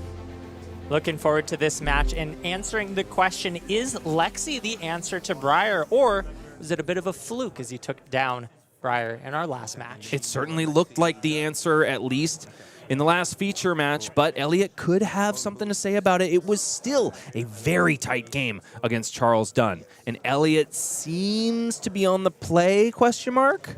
Shuffling his cards like he's about to play them, surely. There is another Sigil of Suffering in the hand. Yep. Also on that unflinching foothold, just like Charles Dunn. Insulated from the Weave Ice that we now know is in Bryce Douglas 55. Very helpful to have anti-dominate when that is a keyword on your opponent's cards. Gorgeous nimblism coming out of the hand of Elliot Sloan, in addition to an Arcane Seed's Life, which is going to generate an embodiment of Lightning Token for the next turn. Will Elliot decide to deploy an attack with it, though, or just use this as an opportunity to set up? This feels like a setup turn to me. Gain a life, 2 Arcane on the front foot, an embodiment, and an attack to boot in the hand. It's really clean. And he also has that defense reaction just to kind of help insulate from on hits if needed. I really like this start. If you're going first, this is how you want to do it. as Briar. And Elliot has a lot of experience on Briar. No, he's not a huge name in Flesh and Blood, but he's definitely a known quantity in our local scene. He's been playing at Odyssey Games, our home store, for a long period of time, and he's also really been loving Runeblade for a long time. He's been a Runeblade main. He was a Briar main back in the day. That was his go-to deck, so he's really happy to be able to bring this back in this format, as a lot of people are. Lexi, another one that has hit Living Legend. Oh no, the Scar for a Scar. You gotta love it. Arcane Seed's life completely trumped by the Scar for a Scar from Bryce Douglas. Because he's 1 life point behind at this point, this will get go again all the same. Opens up a nice play line for Bryce, who otherwise may have been a little bit bricked. There is a blue snapshot in the hand. Can't quite make out the rest of the cards. I think it's a lightning card in the middle. No clue on the left-hand side. So Bryce is gonna keep us guessing, just like Elliot across the table. This is going to trigger Iyslander. He does have that Sigil of Suffering. This might be a nice time to deploy it, just to be able to guaranteed cover a breakpoint. But it looks like Elliot maybe needs to fix the texture of his hand a little bit. Decides to block with that Arcanic Shockwave instead. First blood is drawn here, and it brings Elliot back to his starting life total of 20. Bryce Douglas closing the combat chain here, making me think that there's an arrow in the hand, but no, it's a Fry. The snapshot. Is it a Weave Lightning? I thought it was earlier. No, it's a Flittering Charge, I think, in the middle right there. Okay, so a little bit of a bricky hand. Looks like he wants to play the... Confused by that one. It kind of works, but the issue here would be arsenaling the blue snapshot. Yeah, he's not So he could just happy. be thinking that an IP penalty is worth it here, just to make it so that my arsenal, which is even more important in Ranger than any other class in Flesh and Blood, and that's saying something. Putting the Fry in Arsenal is very clean. I understand that. Honestly, I would almost like the Flittering Charge even a little better, perhaps. Oh, yeah, sure. So opts for the Fry. Elliot maybe losing a little bit of value on that block, having the ability to instead put 4 in front of the first one, but decides to save the D-React for a rainy day later, and no blocks. No blocks declared. Elliot Sloan descends down to 17. Very happy because he's found his own copy of Scar for a Scar. I'm sorry, am I seeing double? Was that 2 Scar for a Scars and a Snatch? No, he's doing a shuffle trick. Okay. I think it was a pump, the Earth one, +1, +1, +1. Looks like Bryce does go for the Flittering Charge line instead. Gonna put the blue snapshot into the arsenal, which means that his next turn is gonna start a little bit lame. But he could also be putting himself in a position. Oh, could and use now it here. Sigil of Suffering now played out of the arsenal gives Bryce an opportunity, yes, to pitch away that blue snapshot. It's not the maximum value you can generate on that card, but honestly, leaving it out of the arsenal might just be the better thing to do. He decides not to. Opts to arsenal it. Risky play, as you mentioned, because you really need to be loading Death Dealer to get those in the arsenal to get the full effect. Otherwise, it is just a 2 damage attack, which, as I was saying before, Bryce could set himself up in a good situation to block out this turn, to wait until that Arctic Incarceration rears its head, because that's the real power turn against Briar. It's not necessarily the turns where you get to do Briar cosplay and go 0 for 4, 0 for 4, 0 for 4. Instead, it's when you can make them pass directly back to you. Elliot threatened a lot here. 2 Arcane and a Snatch with Go Again +3. 7 is a breakpoint. It's very difficult to deal with. And a draw card is also really annoying. This is something that I think Elliot likes to do in Briar more than anything else. He loves to send Snatch with Go Again. I have been on the other side of the table when he's done this with a Channel Mount Heroic at least 5 times, I would say. Lucky for Bryce, there is no Channel Mount Heroic in this format, but 7 is still quite the annoying breakpoint. Also lucky for Bryce, still has the equipment to deal with it, so could just give 2-3 blocks if he has them in hand. 2 really solid pieces of equipment, but I think you want to reach for the Bolton Boots first here because Blade Beckoner is just so good at stuffing a Starfall on a burn-up shock turn. Did we see 2-3 blocks in Bryce's hand? I If believe not, so. Yeah, there's a Dazzling Crescendo there. It depends on the other card he has face down. The other 2, of course, are Second Strike and Lightning Surge, neither of which have Go Again. This is the problem, though, with the snapshot, is if Oh, he yeah. blocks with both of his arrows, now he doesn't get any of the benefit from Snapshot. Which So is exactly why I think you take this turn to just block out this snatch, stem the bleeding as much as you possibly can. On your turn, just send a 0 for 2, clear it out of the arsenal, establish something like that Lightning Surge, which is premium. Yeah, I like that. Ah, it's a Weave Ice in hand, so... Oh, I'm sorry. No, it's a yellow Snapshot. Okay, we're good. Wow, that looked like Weave Ice. So he could That's put wild. 8 block in front of this, 3-card block. Or commit the Bolton Boots. Oh. If you got it, you got it, Bryce says. He's worried about yeah. the Lightning Press. Does seem to be Lightning Surge, Dazzling Crescendo, and then 2 pieces of equipment sent here. So a total of 7. Blocked out cleanly. Elliott Sloan now has the opportunity to keep the onslaught going with that Scar for a Scar. But no, it is going to be a pass of the priority. Down to the arsenal goes Scar for a Scar, which I think is pretty astute here. Yeah. It's almost assured that Bryce is going to send some form of damage Elliott's way, and he can just ship it because he's gaining some extra equity on the card in arsenal. Yeah, I think it's a really good setup piece. Guaranteed go again as long as Bryce sends some damage, which would almost be better if he didn't for Elliott, because, man, that would be a nice tempo swing. It's a pop of the Garland of Spring here. Bryce is going to try to get himself a free card here. A fusion with Second Strike, which is curious here. Tells Elliott that there's 0 for 4 go again if he doesn't respect this 2 damage. This might be a nice time to just reach for the equipment. Assuming Elliott likes the texture of his hand. But Bryce will be able to continue the onslaught. The other card in hand, of course, is yet another Snapshot. I don't know how I feel about keeping that one over the Dazzling Crescendo. They come in for the same amount of damage, but Dazzling Crescendo would just get automatic go again, and you'd be able to make use of whatever card you draw, almost no matter what it is. Yeah, the automatic go again is really nice. It looks like Bryce is maybe hoping for... Well, there's no high roll he could draw because he's out of arrows if he draws a resource card. It's an activation of Death Dealer here at instant speed. So even though Snapshot doesn't have go again, the bow does. And because it's being activated at instant speed, will gain an action point back for Bryce Douglas, who draws a card off of Death Dealer, and it is Arc Bending, a brand new arrow from Compendium of Wraith. Not the most ideal here. I do think you want to deploy the Second Strike first.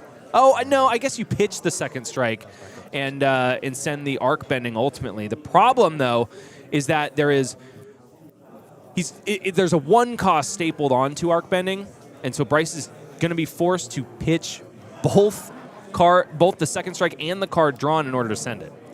Big shout out to Jess Sloan, the wife and my sister-in-law in chat. Let's go, Elliott Sloan. I'm with you there. She and Elliott are both brand new parents, much like so many of us are in the Flesh and Blood scene. And it's so cool to see the Fab dads being repped, both in support by their wives and children back home, but also by us here in the studio. We absolutely love to see it. Love the support. Elliott blocking 3 here. Another clean block, respecting that Second Strike, and I do really like that from him. Another activation of Death Dealer here. Bryce just going to be essentially converting that Second Strike in hand to one more source of damage here. Arc Bending into the arsenal and a card drawn. If he wants to send the Arc Bending, will, of course, that sucks, says Bryce Douglas. How bad could it possibly be, though? Did he draw like a 0 pitch? Doesn't exist in this format. Yeah, he just sends it. What was he hoping for? Maybe he was hoping for He wants the Arctic Incarceration. It could be an Arctic Incarceration. Could also be just looking for a 0 for 4 that he could send instead of the Arc Bending, because then he gets to keep it in Arsenal, and then as long as you pitch a Lightning card to play it, it will gain go again. Sure. This is still threatening some meaningful damage. I think Elliott needs to take a little bit here just to turn on go again, although 6 is a lot more than a little. Mm-hmm. And now when Arc Bending attacks, if a lightning or elemental attack would deal damage, this combat chain, instead it deals that much damage plus 1. So if Elliott ships the no block, he will be taking 6 instead of 5. Yep. And here he says no blocks in Briar fashion, typical Briar fashion, although he's been blocking a lot this game, playing more mid-range Briar than I'm used to seeing. That's exactly what makes Runeblade such a compelling choice in any format in Flesh and Blood. They block well, they attack well, and they make life hell with arcane damage. Nice rhyme. Did I rhyme? Did you not do that on purpose? They block well, they make life hell. Oh, dude! I felt like I was sitting next to Dr. Seuss. I've been reading PG-13 I've been Dr. reading Seuss. a ton of Dr. Seuss. That's awesome. I'm very close to memorizing Fox and Socks, I think. Ooh, that's a good one. Have you seen the rap? The Fox and Socks rap? What? No. No, I'll show it to you. They Okay. put it to, oh gosh, I can't remember the name of the song, but it's clean. That's actually sick. Yeah. Scar for a Scar is also pretty darn sick here, especially after Elliot lets a little blood on Bryce Douglas's turn. 4 damage. Connecting with the face. Down to 13 goes Bryce. Doesn't have to worry about Scar for a Scars anymore. Bears mentioning here that the stakes on this game are highest on the right side of the table. Bryce Douglas trying for a win in here, but because he got the pair down into Elliot, Elliot could stuff those chances right back into the bag. Yep. Elliot out of contention for top 8. However, I wouldn't say he's playing for nothing. There's a lot of AGE points on the line. If he wins this game, he's going to be top 16, probably top 12, which is 12 points. If he doesn't win it, could drop down all the way below the 16 mark. Not sure about it, but it's a lot of points he's playing for here. Now, even though it's not paired with a burn-up shock, this is a hefty amount of damage. 8 on this Starfall, 3 from the Sizzle, 3 from the Flourish, and of course, 2 stapled onto Starfall itself. 1 block from Bryce Douglas takes 7 down Ouch. to a measly 5 life points. I'm sorry. Yeah, I think it should be 6. He was at 13 before. Yeah.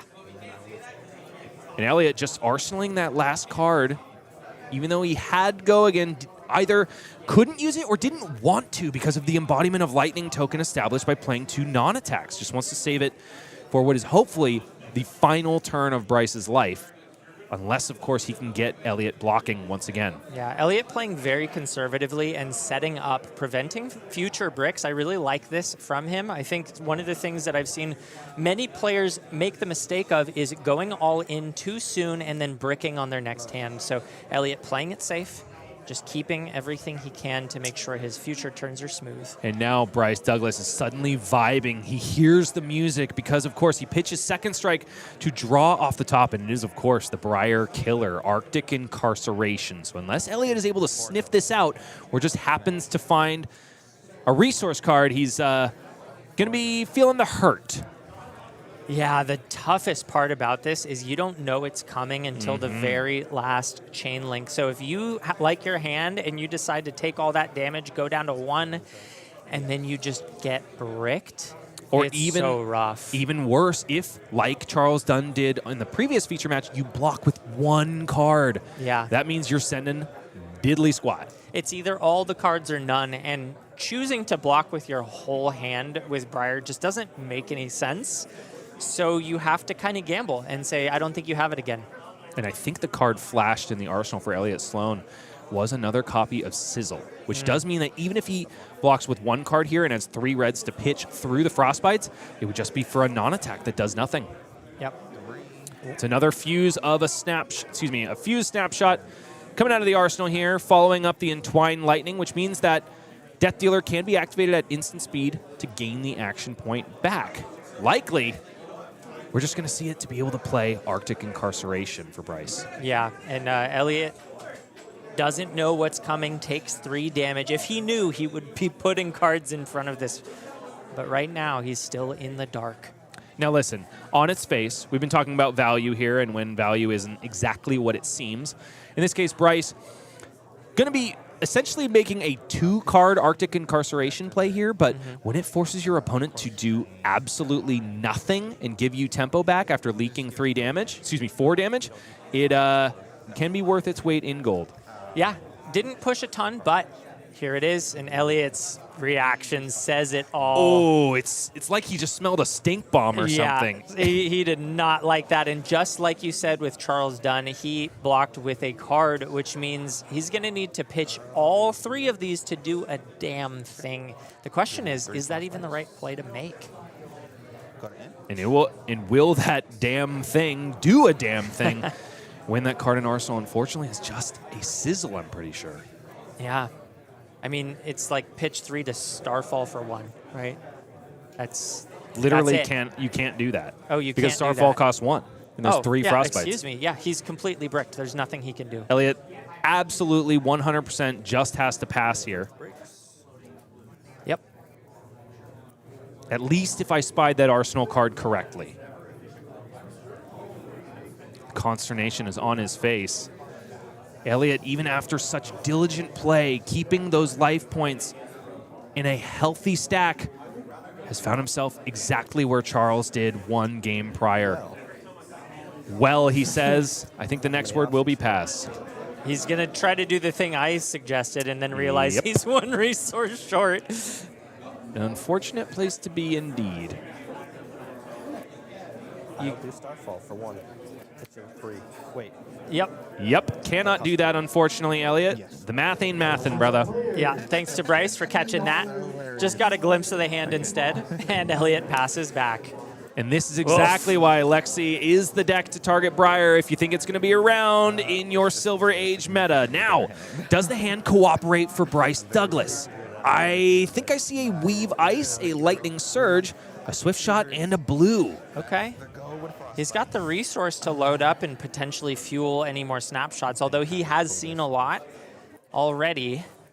So in order to fuel more snapshots, he'd have to send the blue snapshot, which is why he's touching the bullseye bracers right now. Yep. Kind of going for the... Oh, no. He goes for the Swift Shot instead, which now comes in for 5 go again because, of course, it was placed face up into the Arsenal. 5 go again here. Elliot Sloan and 8 to Bryce Douglas 6. And now I think Bryce has done so much mental damage with that Arctic Incarceration. Elliot is going to be considering whatever his retort to be through 3 frostbites. Absolutely. I'm thinking right now, high level, if the Briars need to block a little bit more just out of respect of this Arctic Incarceration turn until they see it gone. Yes, you lose value across the game, but man, if you just assume they never have it, it blows you out. And holy, that is a lot of 2 blocks in the hand of Elliot. 3 damage going to come across the line. Scar for a Scar, devoted to blocking duty. 6 plays 5 now. Chain is closed here. But what will the follow-up be for Bryce Douglas? I don't know if I like him. Oh, it's 2 blues in the hand. Yeah, he has the... Yeah. No, it's just the 1. It's 1 with Weave Ice. Well, he pitched a blue to put a blue snapshot. He did have a blue. Okay, cool. Which actually potentially pretty huge for him here because Electrostatic Discharge comes out of the hand plus Weave Ice. Ooh. So not going to get the Dominate here. Could have held back Electrostatic Discharge in order to get the Dominate clause from Weave Ice, but as it stands, Elliot is just not low enough for that to be a valuable line of play. I think sending 8 makes a lot of sense here. Elliot's going to need to block at least 4 to stay alive. It was massive for Bryce to be able to draw an additional pump, thereby converting his kind of poopy blue Lightning Surge in the hand to 3 more damage. Yeah, blocking 4 isn't really what Briar wants to do with a hand of 2 blocks. Already gave up the Scar for a Scar. Now looking at 2 more cards that he must put on the combat chain. Can get away with just 2 blocks, but the problem is the sizzle in Arsenal does not jive with the Ravenous Rabble. Right. And the card that it does work with is the Second Strike, which is also less than ideal because ultimately you send a 2-card 6. Yeah, I do think that's probably still the play, though. You have to threaten lethal. You have to force cards out of the hand of Bryce. Otherwise, you are facing down another 4-card hand. I hear you. You can't threaten lethal, though, unless you pop those Bracers of Belief and hit. I like Bracers of Belief 3/3, 8 damage coming across from that second strike. Sure. Okay, cool. So get it up to 8. I like that too. 6 plays 5 here. In the final round of Swiss here at the February AGE Open in Los Angeles, which has been all Silver Age action all day long. It all comes down to this. And the deep sigh from Bryce Douglas tells you exactly how much he wants this top 8. Elliot looks like he's maybe eyeing the Ravenous Rabble instead to keep. I just... Yeah, I hear you. You got to push more damage. If you're only threatening 6, that only asks for 1 card. If you can threaten 8, that might force 2. And forcing 2 out of 4, that's a way back into the game. Sure. Looks like he's thinking about it, switching to, and he smells it. Yeah, he sees the play, keeping the second strike. The writing is on the wall, and 4 damage finds home. Elliot Sloan down to 1 health. And a nail-biter of a game. Is only going to have 2 cards to send, but might be able to get a little extra juice from the arm piece. Bracers of Belief stands ready. These are big. He needs to hit a red. And it is. Red Arcanic Crackle, so +2 conveyed. Sizzle, plus second strike. This one coming in for a big bad 8. Does Bryce Douglas have the 3 block in the hand? It's there. Skizik is ready. Bryce can descend only down to 1 if he likes the rest of the hand, which consists of Weave Lightning. Can't make out the thing behind the Skizik, though. Yeah, I mean, it's pretty obvious that he needs to push a lot of damage here as well. The one thing I just want to talk about real quick, we saw an Arcane Source on the top of Elliot's deck. If he's able to keep just that 1 card and Bryce Douglas goes down to 1, he's broken his only source of Arcane Barrier. He will die. So if Bryce isn't thinking about what he just saw, that could be Elliot's window to win this game. It's high-level flesh and blood here for both of these players. They're at the top of our metagame today, fighting for their way into the top 8. This is, of course, 8 go again, but Elliot doesn't have any more resources to use on this turn. He's out of cards, had to donate them on blocks. And Bryce, thumbing 2 cards to block of his own. He really wants to go down to 1, he says, but he knows it's not the way forward. It's a Dazzling Crescendo, a Weave Lightning, Entwine Lightning. I think you block with the 2/3 blocks and send a pretty mean 2-card hand. 7 is really rough for Elliot to block here. He's got no more equipment to use. If this connects, he will have the embodiment. And True. if he's lucky enough to draw a 3-block non-attack action, he has answers. Very true. We know it's not the first card, but it might be in the next 3. So then what do you... I definitely still think that I like sending the 2-card 7 rather than, for instance, blocking with 3 cards here and just sending 4. I agree with you there. I think you need to be threatening a break point. I mean, 7 damage when your opponent's at 1 is just back-breaking 90% of the time. Elliot does have an out, potentially. If this connects, he gets the embodiment and he gets the 3-block. It's a lot to ask, but the window is still open. It's 2 cards here. Weave Lightning plus Dazzling Crescendo are the chosen blocks. 3 damage. Connects. Bryce Douglas now down to 3 to Elliot Sloan's 1. Looks like it is going to be... Is it going to be a 2-card 7, though? Because I thought he needed the Weave Lightning in order to get that done. There's Entwine Lightning, and what was the last card?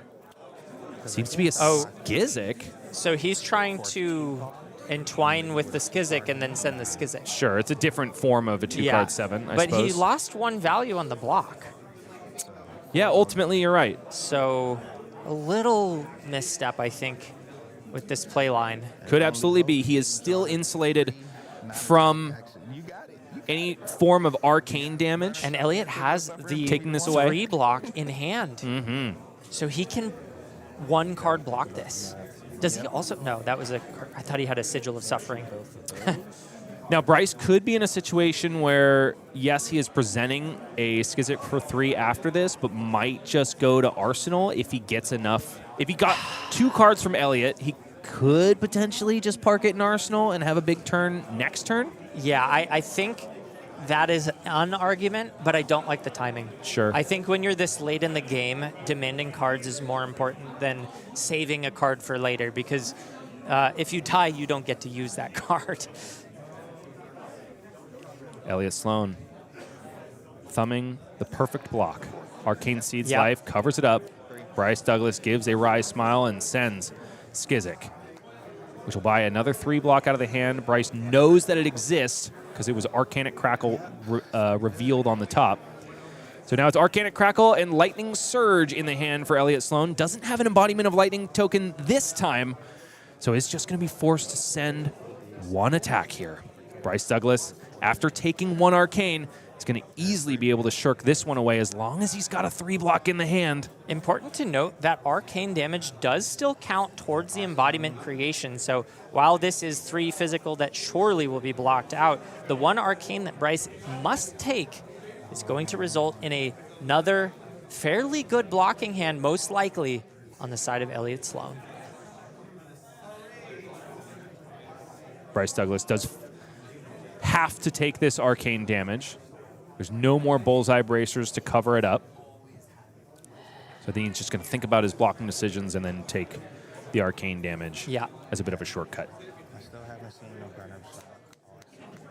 Still hasn't seen a burn-up shock, says Bryce Douglas, but I'm pretty sure there's one in the graveyard. He did see one very early on.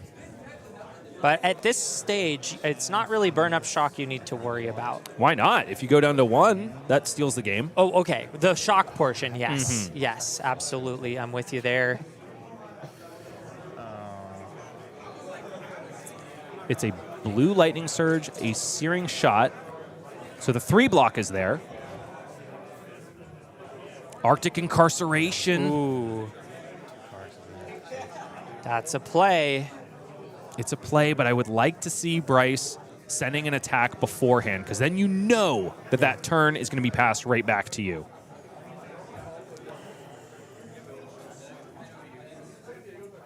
This is a tense moment any way you slice it. Oh, he's playing around Lightning Press. Could or he's very well thinking be. about it. Oh, it concerns me to be playing around Lightning Press here. I get that you kind of have to. Being at 3 is such a scary place to be against Briar. Ultimately, you're at 2, though, because of the Arcane damage. Oh, wait, what's he pitching to? He doesn't. Oh, no, and he showed the Arctic Incarceration. Yep. That's a really big deal. Elliott knows about this now. I mean, I hear you, but also Elliott is going to be blocking for his life, and also he's duped by Arctic Incarceration by just not drawing a pitch card. If he couldn't, that's a good point. It really doesn't matter. You never want to here. give your opponent information, but ultimately, at this stage of the game, it could inform blocks if Elliott happens to draw up a blue that he would have otherwise blocked with. So Elliott has drawn the Lightning Press, but he's also paired it with a Fry that's 2 non-blocking cards in the hand, and he's not happy to see it. He has the embodiment. Oh, but a scar for a scar. This is probably just it. I think it is, because Elliott has the perfect block in hand, Burn Up Shock. Wait, he does. Gonna cover up Scar for a Scar completely. Oh my gosh. At this point, I kind of wish Bryce just deployed the Arctic Incarceration instead. Yeah. Wait, I didn't realize he had the 4 block. That's huge. No go again, because Bryce is at 2. Oh, and he's respecting a Lightning Press. I like it. I like it. He still would have been dead to Lightning Press, because he blocked with a... Oh, no, you're right. With it's the embodiment. Yeah. Yep. So Elliott playing to his outs brilliantly, and he's got the 0 cost 4 power go again in Arsenal with the Lightning Press. Wait, hold on. Didn't he block with Scar for a Scar and Burn Up Shock? No, I think it was there a 3 block? Nimblism. It was the cool. Oh yeah, it was a Nimblism. So he's still dead to Lightning Press. because he blocked 7. No, it's 4 plus 2. It gets plus Oh 1. yeah, you're right. I'm sorry. So here we see it, and the Lightning Press comes out. Good game. Elliott Sloan taking it. Elliott plays around Lightning Press and then ends the game in the same way. Bye to the Briar Killer, says Elliott Sloan. I can deal with your frostbites and all of your damage as well. So just like that, the tiebreakers could really be shaken up for our top 8 here. Bryce Douglas was all but locked, except for the fact that he got paired into a pair down. Now he's really got to sweat through this top 8 announcement. Tiebreakers are everything in the game of Flesh and Blood. Absolutely, and huge kudos to Elliott. I think he played that incredibly. The block to insulate against the Lightning Press, that's the kind of mistake I made in San Diego that cost me the game. I lost to not respecting Lightning Press. He did not do so. And even though it wasn't in the hand of Bryce, he had the answer the very next turn. Well played. And I think a lot of players are going to be getting a Lightning Press lesson all ProQuest season long because it's back, baby. One of my favorite cards in the game of Flesh and Blood because of, I don't know, I guess how polarizing it is on the other side of the board. 0. If Bryce had anything else, that was looking really scary. Yeah, absolutely. But as it stands, the Rune Blade has their say. No, it wasn't in the hands of Charles Dunn. It was instead that of Elliot Sloan, your kin, who topples the Briar killer in Lexi. Folks, we're going to go to a short break, and then we're, of course, going to be back with more Flesh and Blood and our top 8 announcement here at the February Open in LA. Don't go anywhere. There's more Flesh and Blood to be had.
We're back at the AGE Open, where it turns out that the tiebreaker tide definitely broke Bryce Douglas' way as he makes his way into the top 8, being the one Lexi represented there. Bryce Platt's back here with Michael Murray. And Michael, we have got ourselves a top 8 cut to reveal. Do you want to hit it or do what?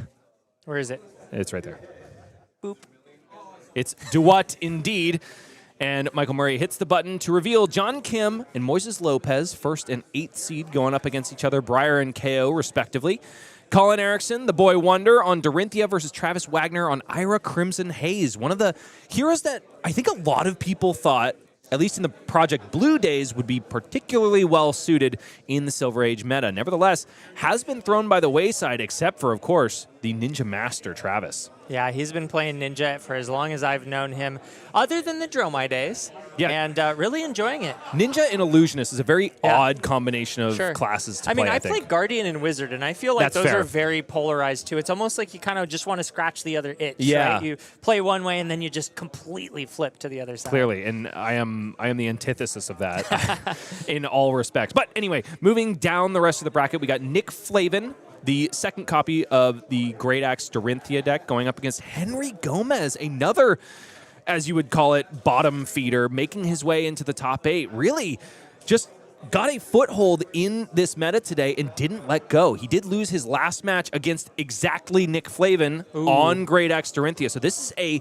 grudge rematch, if I've ever seen one. Really excited to see Iyslander in the top 8. And then, of course, the final match down at the bottom of your screen, 2nd seed Luke Gilmore takes on 7th seed Bryce Douglas, the gentleman that we saw on stream 2 times in a row, once beating a Briar and the other falling by the wayside. I tend to think that Kayo is the more difficult aggro deck for her to deal with. Yeah, Kayo has the resources to deal with the frostbites and the armor to stop the on-hits. It's a very, very potent deck.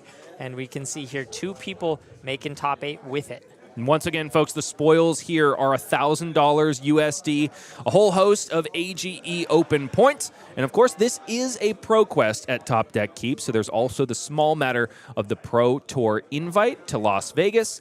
Oh, you know, the gold cold foil, and also cold and rainbow foils. Already the players have been awarded their rainbow foil Bittering Thorns, and everybody's pretty stoked to see that one. Oh, yeah, I bet Travis especially. Without a doubt. I actually caught the moment when it got thrown on the table, and he squealed like a little girl. He was like, oh, can I play it now? Yeah, well done. Yeah, Travis, really happy to see that. Ira is definitely the hero for that card.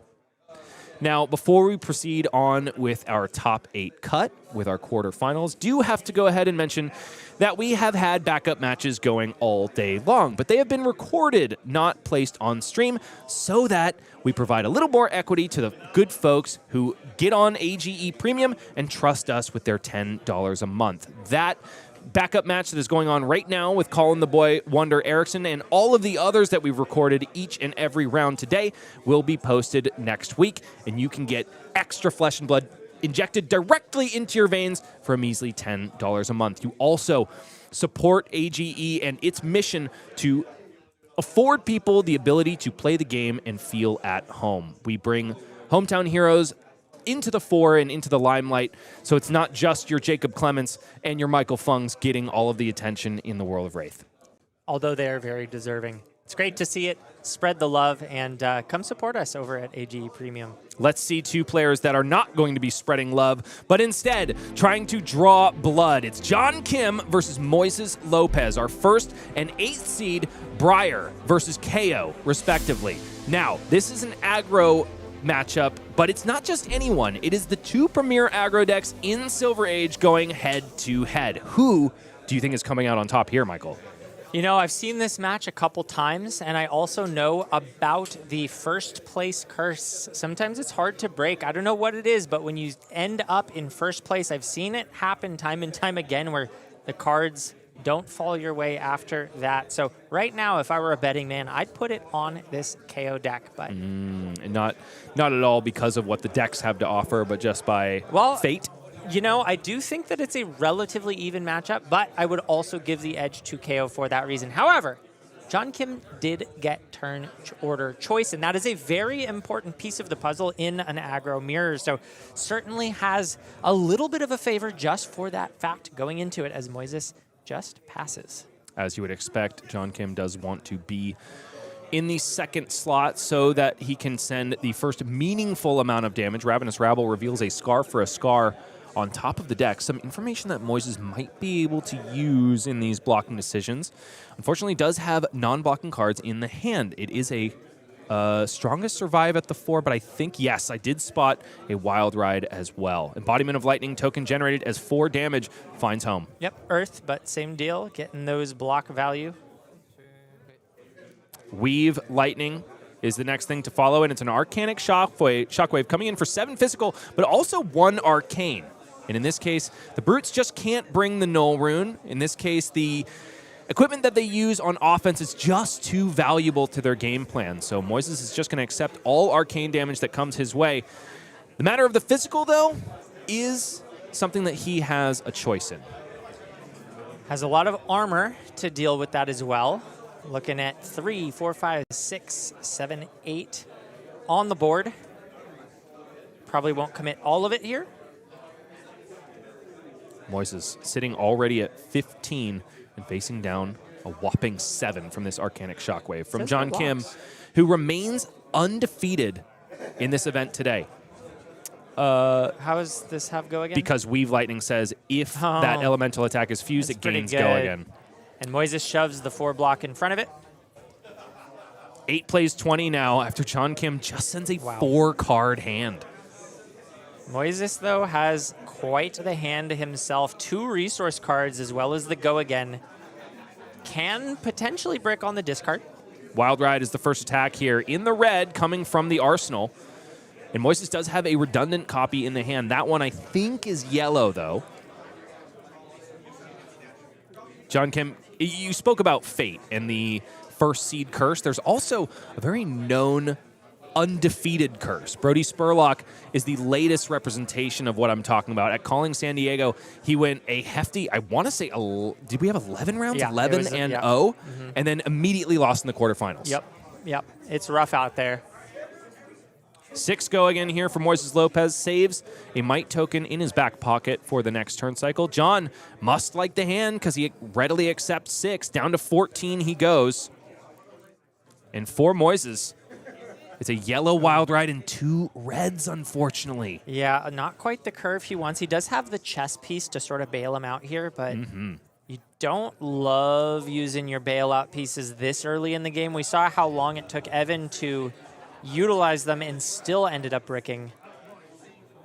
And you know, the hope is that your deck has been built efficiently enough to where you just have to do it once per game. Yeah. So sometimes that comes a little bit earlier than you would think. Important thing from Moises is just to do it right. I do want to shout out a copy of Pulping in the hand for Moises. Kind of a risky inclusion against Briar as one of the very few heroes in Silver Age that has access to really high efficiency defense reactions. And yes, it is a predatory plating paired up with the 1 resource left floating for a rough up, finishing this monstrous turn with 7.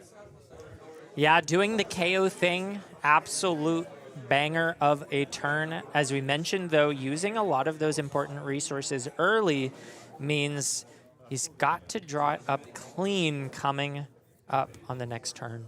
And Moises will get the chance to keep a Pulping. If he does, however, and wants to start his turn off with it, does have some insulation with the beaten trackers, just in case John is able to draw up something like a Sigil of Suffering and pair it with a card from hand. Yeah, Moises should be paying very close attention to whether or not John Kim arsenals this turn. That could be a D-react. Of course, we know here that it can't. It's not in his hand at the moment, but something to think about before you start your chain with those pulpings. Down to 6 goes John Kim. Both of these players cleaving each other's life totals this way and that, even though there is not a great axe involved. The numbers are flying back and forth across the table at a breakneck pace. John Kim definitely in the lead at the moment due to being only 2 life behind with a 4-card hand to play with. The defensive equipment, however, is in the favor of Moises still. And it's a Scar for a Scar to lead off, exactly why John was so happy to take all of that damage. 4 go again straight away. Exactly what Briar wants to do. Chain link after chain link. And Moises snaps off no blocks. Down to 4 he goes. 6 plays 4. And Moises is inching ever closer into shock or sigil of suffering range. And this also enables the second strike. Is that what is in his hand? There's a static shock in the hand. Static shock, sorry. I saw blue attack. They do look similar. Yeah. Also very strong, the ability to deal arcane damage, especially when your opponent is so low. That fearsome on hit, however, I don't think is going to be turned on this turn cycle. I didn't spy a lightning card in the hand of John Kim. It's an Arcane Seed's Life, a Snatch, and a Static Shock. Yeah, I think probably just playing out that Arcane Seed's Life followed with the Static Shock and Arsenal. The Snatch makes a ton of sense here. Because this arcane damage, it's just 2 measly points, but when it's uninteractable because your opponent left Null Rune at home, could be a huge swing in favor of John Kim. Yeah, things are looking scary for Moises already. Moises is going to be forced to be blocking with at least one of these cards in the hand. But we see why he's trying to keep them up. There's a Savage Feast. Yeah, Savage Feast with the beaten trackers. Huge playline potential there. Static Shock beefed up by Bracers of Belief. It's an additional 2 points. Moises must take 2 from the Rune Chance. Down to 2 he goes. And he really doesn't want to get down to 1. He does have the Sirens if he needs to gain a life. And I think this is the moment to deploy it. I like this here. 3 block from the armor, 3 block from hand. Is just clean 6, and he still gets to keep that Savage Feast play available. Really clean, especially after he'll be not so randomly discarding the Sirens of Safe Harbor. Does he have to pitch it? I think it was a... No, was it blue? It's a red Sirens of Safe Harbor. Okay. There's an additional blue Great. in the Savage Feast. Okay, yeah, that's exactly how you want to draw this play up. Really clean play from Moises Lopez here. It's a blue Agile Windup in the hand, and here goes. Agile Windup into the pitch zone. Not so randomly discarding Sirens of Safe Harbor. Moises goes up to 3 and threatens lethal for the first time this game. Beaten trackers. Deployed immediately to get that action point back. And the draw for Moises is also important here. It is a blue Buck Wild. Could be huge depending on what he established in the arsenal. It was that pulping. So dominates a huge thing. If John Kim goes too low, that could just seal it. Could be the game, especially because he didn't park a Sigil of Suffering in the arsenal. Ooh. It is, however, in the hand. Ooh. John Kim ready to get maximum value out of that defense reaction. Also has an embodiment of Earth Token generated to that Nimbalism, which is normally such a crutch on defense. Looking as good as another 3 block. Yeah, he's got the tools here to defend this cleanly. But it's going to be an onslaught. Moises is going to be able to go 7 into 3 into 6 dominate. Yeah, John Kim needs to keep that life total high. Has the tools to do it, but does he have the scent? Now, it's only been 2 affirmative turns for these players each. And Moises has sent 16 twice. Blood scent on the screen. Sigil of Suffering deployed immediately. Moises immediately takes 1 back down to 2. Yeah. And 3 damage comes across the line. John now down to 4. This Mandible Claw not threatening lethal here. And this is an interesting shakeup in typical dynamics. You usually expect the Brute player to be the one that you don't want to go down to 2 life against because, of course, Reckless Swing exists in Classic Constructed. In this case, though, left at home for all of these Kayo decks. John has to block here. I don't know if he knows this. He's got the Lightning Press in hand. You never want to block. Certainly not. In this case, John could be thinking about going down to 1, but as you mentioned, Michael, he's not going to be happy when he sees this pulping come out of the arsenal. He's down to 3 after blocking with Blade Beckoner Helm. It's pulping out of the hand. The discard is not random at all. Moises has built this list to have no misses. It's 6 dominate here. John Kim gives a look of consternation. Could the curse continue? He's undefeated now, but he's got his lip curled in a snarl no. as he gives this game away to a cheeky little piece of dominate. I gotta say, this is exactly how I expect a first versus 8th undefeated match to the go. nimblism comes down, fist bump extended. Moises Lopez with the one of pulping teched in here. A very risky thing when your opponent can run defense reactions, but also the spoils go to the man that take the biggest risks, and Moises Lopez takes this one down. He got so bailed out by that. He was behind all game long. Especially even at the die roll, which wasn't a die roll at all. John instead just got to choose turn order, and that's the biggest factor in an aggro mirror. Yeah, I mean, it was down to one life, right? It was that any point in the game, if he just blocked a little bit differently, had that one extra life, but no. Came down to it. And the undefeated curse continues here at AGELA. It doesn't matter if it's a calling, a pro tour, that X and O is gonna bite you when it comes into the top 8, and I don't understand why. It's the fates. 100%. The fates weave as they will. And in this case, John Kim, unfortunately, going home with just a little bit of cash, but a heck of a lot of AGE points, and of course his rainbow foil Bittering Thorns. He's happy about that. If you want to learn how to pilot Kayo, just like Moises Lopez did, you can go ahead and join us at AGE Premium, where Evan Bridges takes the AGE Pro Team's Kayo list to the article page and shows you the ins and outs of it.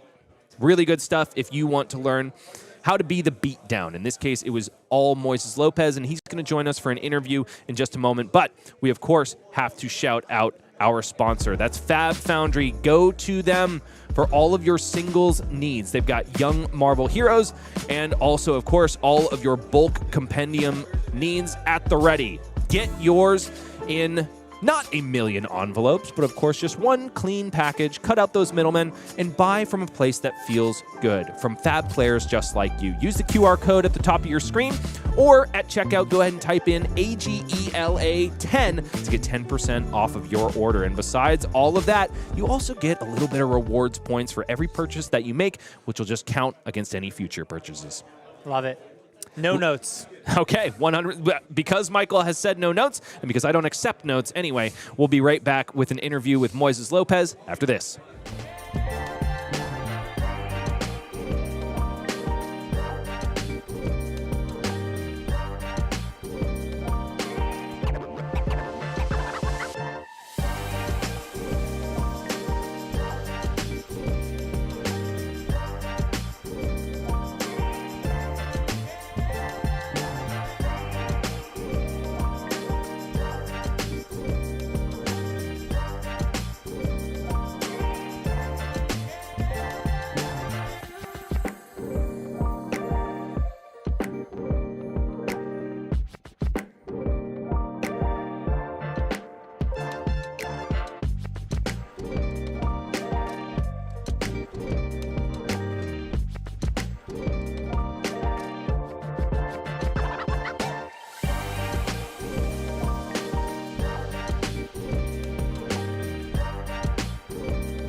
Welcome back, folks. I'm joined here with quarterfinals winner Moises Lopez in what was an absolute nail-biter of a match.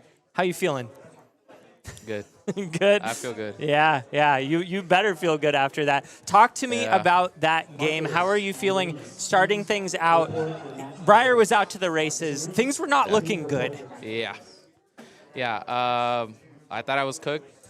I really just wanted Arsenal turn 0 to make sure, if Briar bricks, that's ideal for me. But that was not the case. But then I knew that my out was I need to draw into a Savage Feast somewhere down the line. And if I can get that with all my cards in hand and I can convert everything, then that's really good for me. And it just so happened that I did draw into the Savage Feast, and that's what helped me close out the game. And correct me if I'm wrong, you're on 1 copy of that pulping?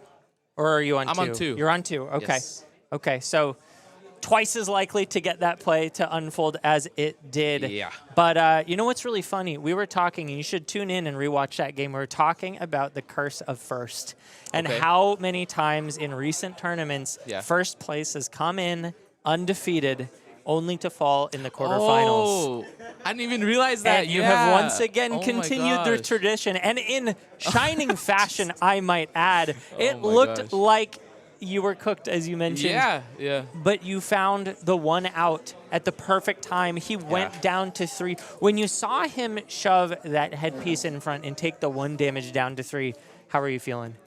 I felt good, but I can't count Briar out because she does have burn-up shocks and she has those 3 block non-attacks. Yeah, I think you were at 3 at that moment, so you were safe from the shock. Yes. But there are D-reacts, and of course you couldn't have known that they weren't in the arsenal at the moment, but you just had to play to your outs. Yes.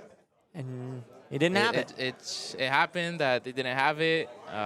Maybe could have had 2 sigils, could have lived, and then I died to the Arcane chipping. Yeah. But it just so happened that they didn't, and the Dominate was enough. Yeah.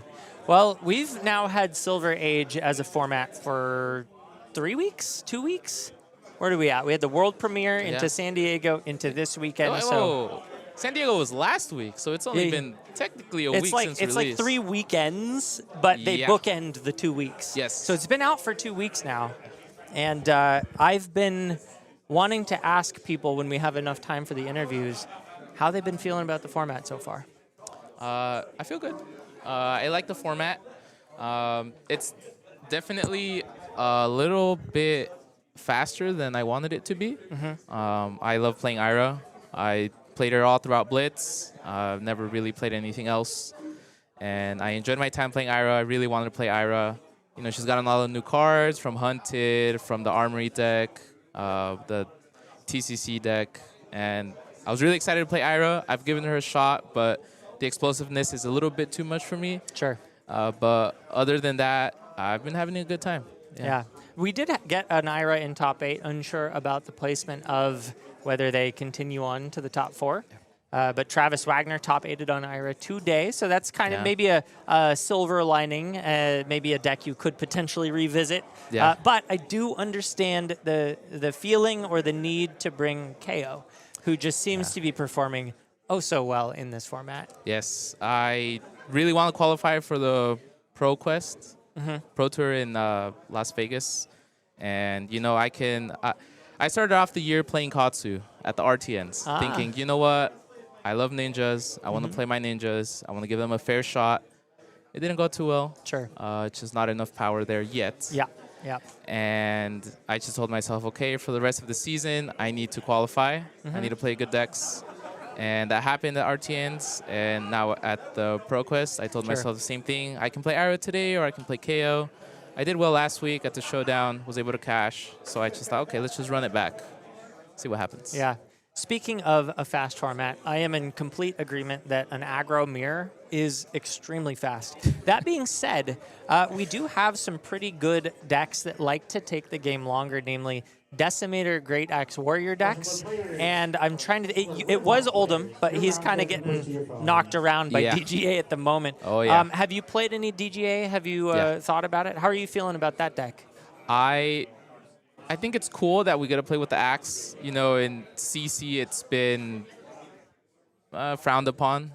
People don't really like it. Yeah. And it's always just been an answer to maybe like the most prominent aggro deck, trying to fatigue them there.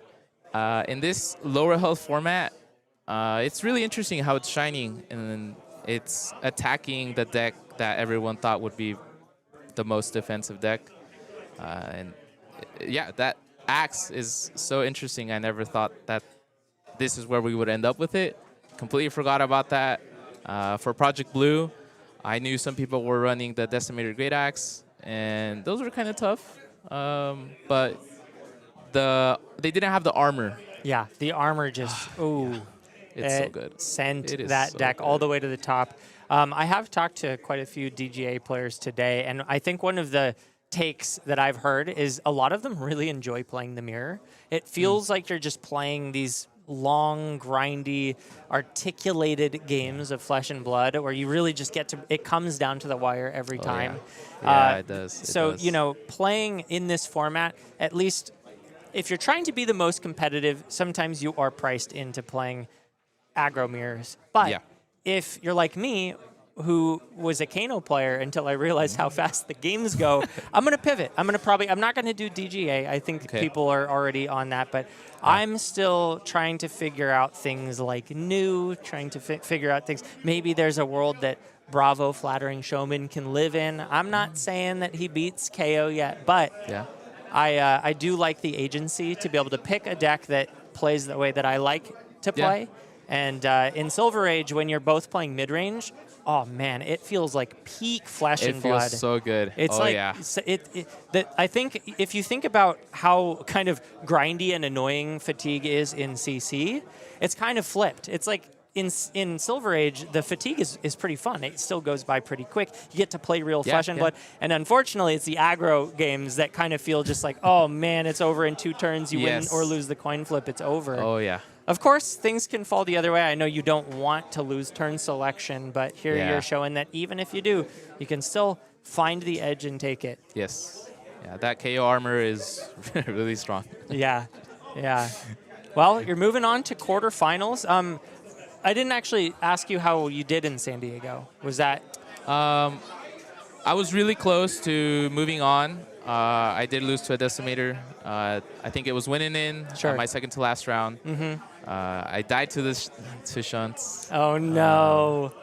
It happens. That card's also a card I've learned. Shunts are crazy good in this format. Everyone wants to swing their weapon. Yep. Weapons are huge. Fatigue is huge. Yes. Yeah, so that happened second to last round. I did win my last round. I was able to cash at 14th. Nice. That's awesome, man. I mean, that was a big tournament. Yes. Not as big as the World Premiere, but bigger than AGE. Yeah, oh my. I can't even imagine being in a Flesh of Blood event that is that big. The closest that it's been was Pro Tour LA for me. That was a fun one. I was there too. Yeah, that was really fun. But I can only imagine just how many more people were at the world premiere. Yeah, I think compared it was to 900 or something. That's crazy. That's insane. That's awesome, too. Yeah, huge shout out to LSS and the creation of this new format. We are enjoying it. Most of us, some still are on the fence. I like it. Yeah, we're not telling you how to feel, but I certainly have been enjoying the games where I play a non-aggro deck into even aggro. I like that other people are playing aggro. I just don't want to be the aggro player playing into aggro, and then it's like, oh man, it's too quick for me. But you know, if you're here to win, I get it. That's not really what I'm here to do. I'm here to cast. I'm here to play games of Flesh and Blood. That's my MO. I see you here, not over there. Exactly. So that makes and sense. that's because I'm not as good as you guys. Although I beat Bryce. Did you see that? I'm not surprised. We had a show match on camera before this event started. Oh, okay. And I took him down.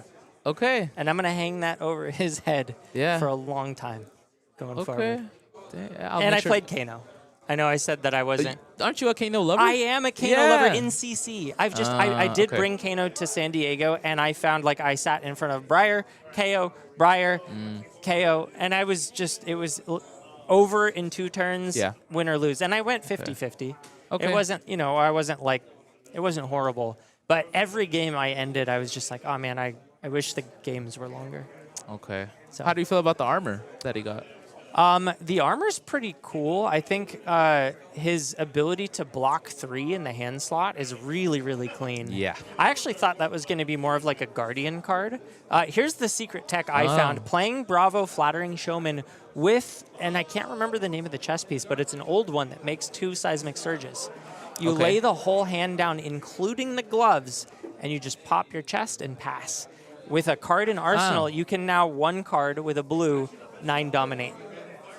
So you've got some really interesting pivot potential into the aggro decks. I haven't seen anybody explore that. So if you're interested in Bravo Flattering Showman, that's my spice. Is it good?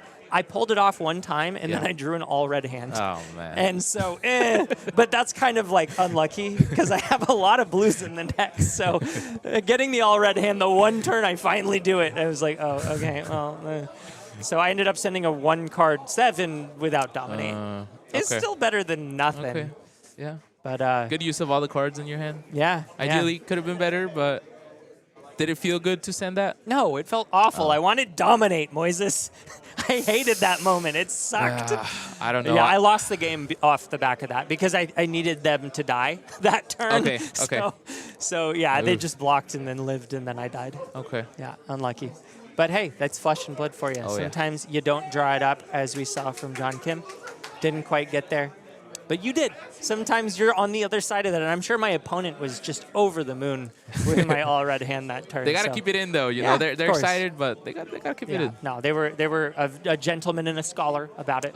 But yeah, man, congratulations. Moving on to the next round. I think we can start wrapping things up. You got any shout-outs, any names you want to name, or anything you want to talk about before we wrap up?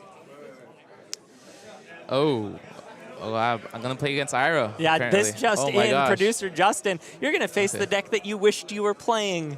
Yeah. If you don't win, by the way, I expect to see you on Ira. Okay. I lost my win. I lost the last round to Ira, so I kind of know what's going on. Okay. So you've already lost to Ira. Yeah. The deck that you wanted to play but can't really bad. because it's not good enough. Yeah. If you lose twice to Ira, I don't know what I'll do. I know what you'll do. You're going to switch to Ira. You're gonna study. You're gonna understand. You're like, I think he's gonna get lucky. Is the only way he wins. I won't say anything. Hey, that's not what I'm saying. No. But I have mind reading reading powers. You can't. Sorry, this is already written in blood as far as I'm concerned. Yeah, the scary thing is that they do have tech for Kayo. What is that tech? Yeah, humble. Humble can really mess up some turns. Interesting. Yeah, and Kayo doesn't really have tech into Ira. Right. Yeah. She's so versatile. So we'll see. Yeah, the chip damage when it gets late is really, really tough to deal with. Yeah. Cool.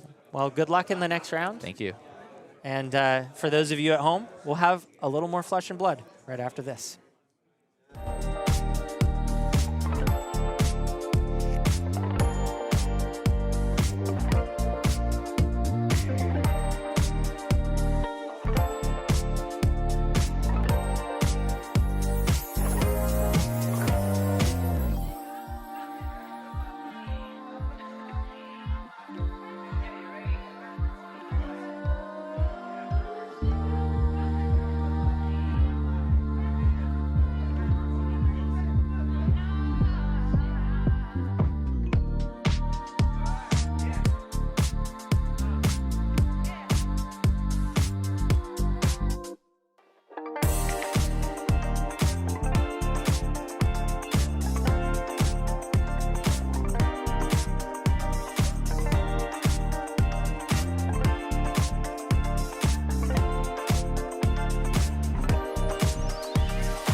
We're hacking and slashing away at our top 8 here. Decimator, Great Axe, Dorinthea is still live.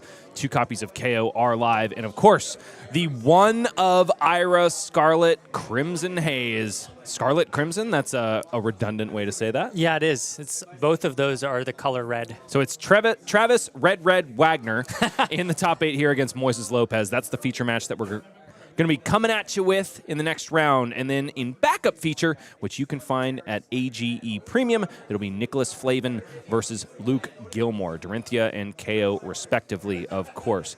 We are boiling ever closer to crowning yet another finalist, a winner at the AGE Open Series.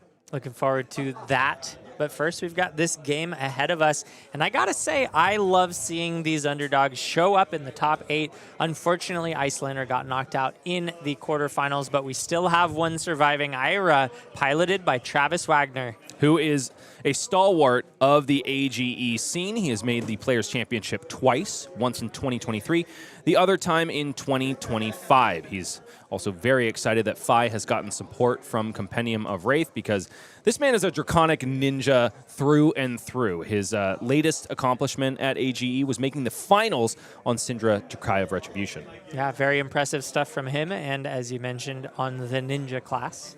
Also a big pick for karaoke, Living on a Prayer by Bon Jovi. Those are big floppy shoes to fill. Yeah, I mean, that's a tough one.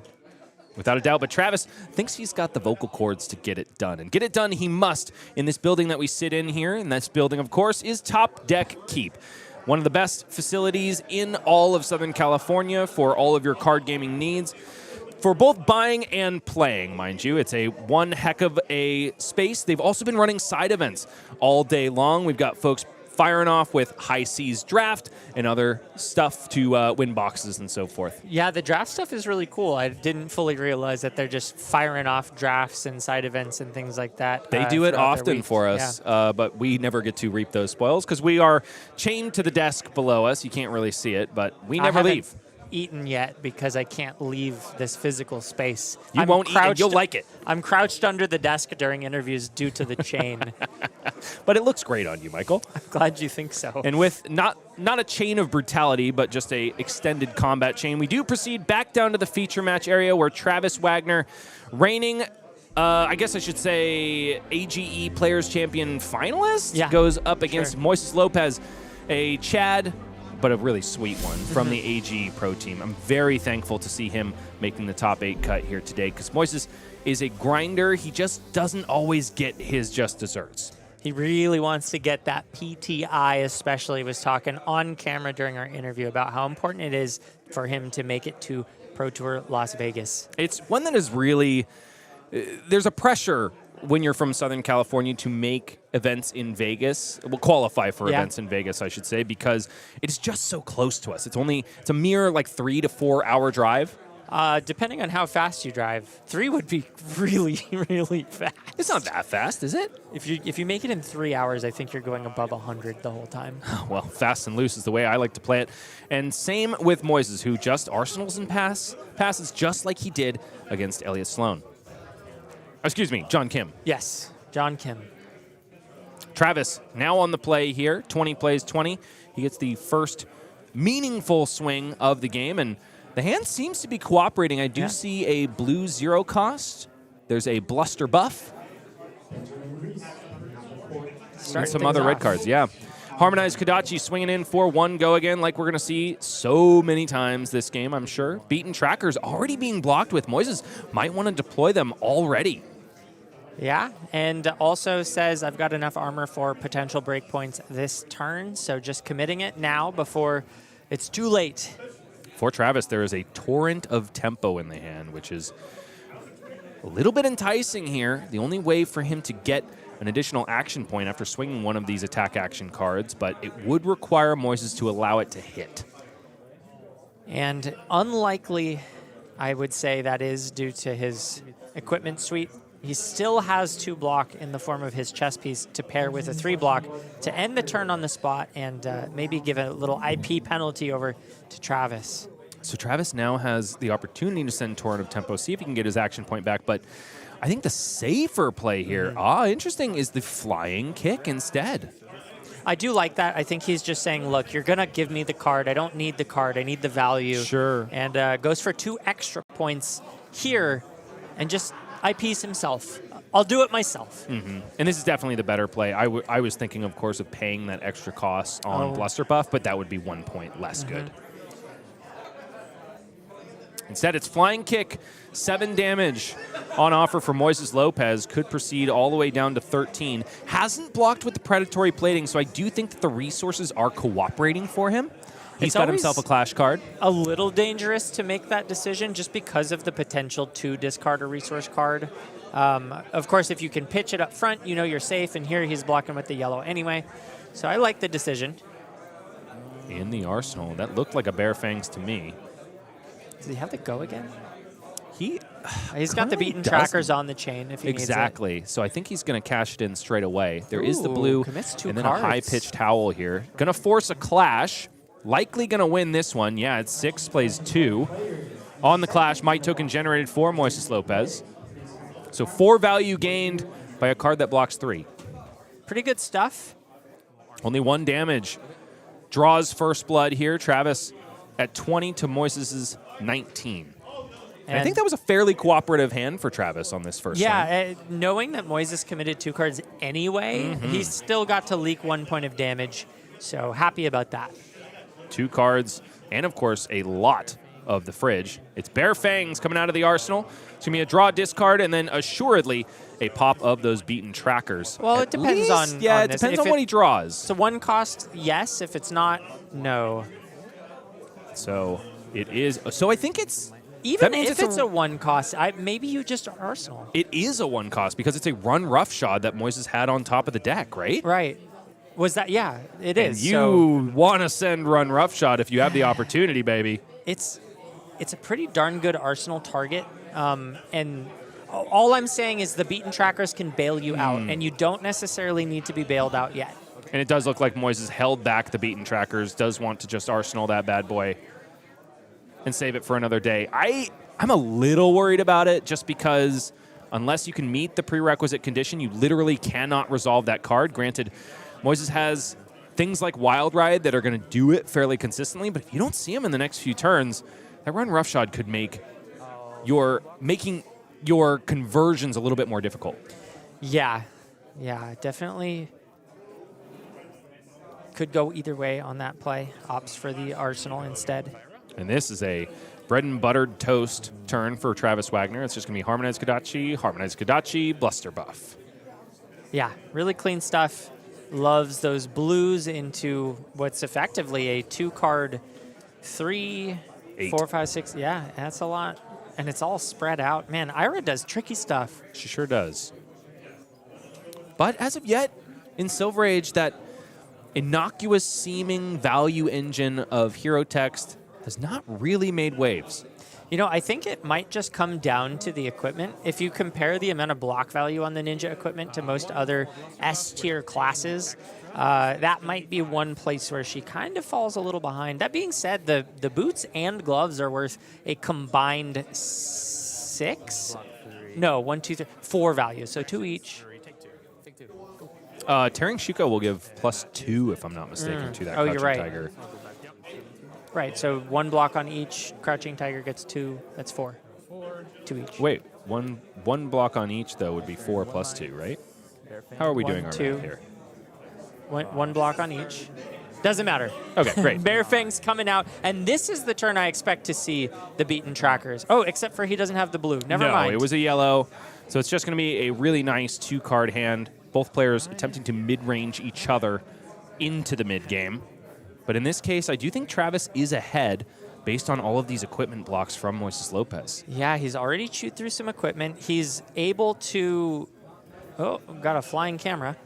Able to block out more efficiently than the Kayo player just because of the no blocks in hand and the fact that he's coming in 1 into 2. It just makes that block inefficient. So far, Moises just getting chipped a little bit more. Also did lose a copy of Wild Ride off the top of the deck to pay for this Bearfangs. It's just another turn that might not work out for the run roughshod. Yeah, blue would have been really nice. On the horizon, plus a piece of equipment blocked with here. 5 on 9. 4 damage should be leaking through here. And for the first time this game, Moises is pulling ahead in the life race, but Travis does get to keep 3 cards. It's a very happy place for Ira. Little curious to see the boots block without the gloves block. I do think that Travis is an enjoyer of the life of the party combo. In case you didn't see it at Calling San Diego, something you can do with that mask of many faces is name any attack action card, including Crouching Tiger, Crazy Brew, which is a card that is not legal in this format, but facilitates a 2 for 7, so like a 1-card 7 at the end of your game. So it's Scar for a Scar, 4 go again. That life total lead that Moises just bought is thrown back in his face by 4 go again. Harmonized Kodachi for 2 finds home. Down to 11 goes Moises, the last resource. Floating for Travis is going to be Sirens of Safe Harbor. Whopping 7 value to finish off this combat chain. Huge for the Ninja. Yeah, no, that's big. And now Moises committing cards to block. I was a little worried for Travis here that Moises was just going to show... Ooh.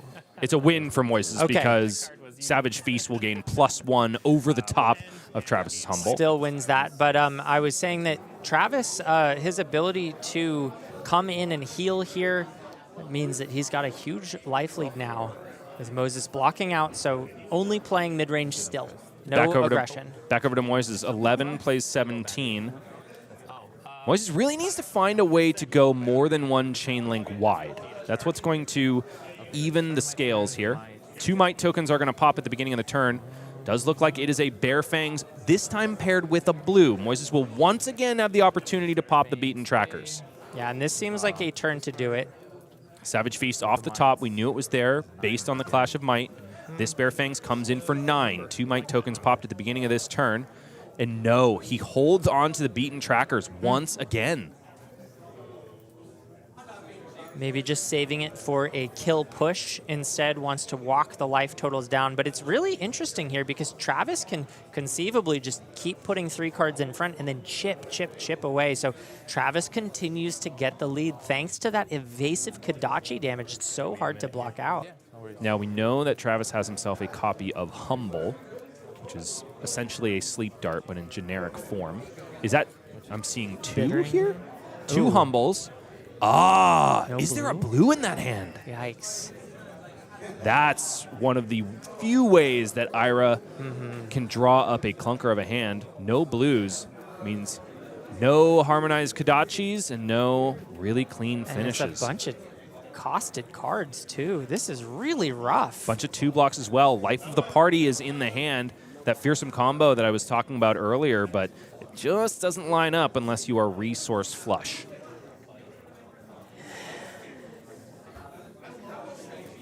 One resource represented floating for Moises Lopez, but the window of opportunity to pop beaten trackers has passed.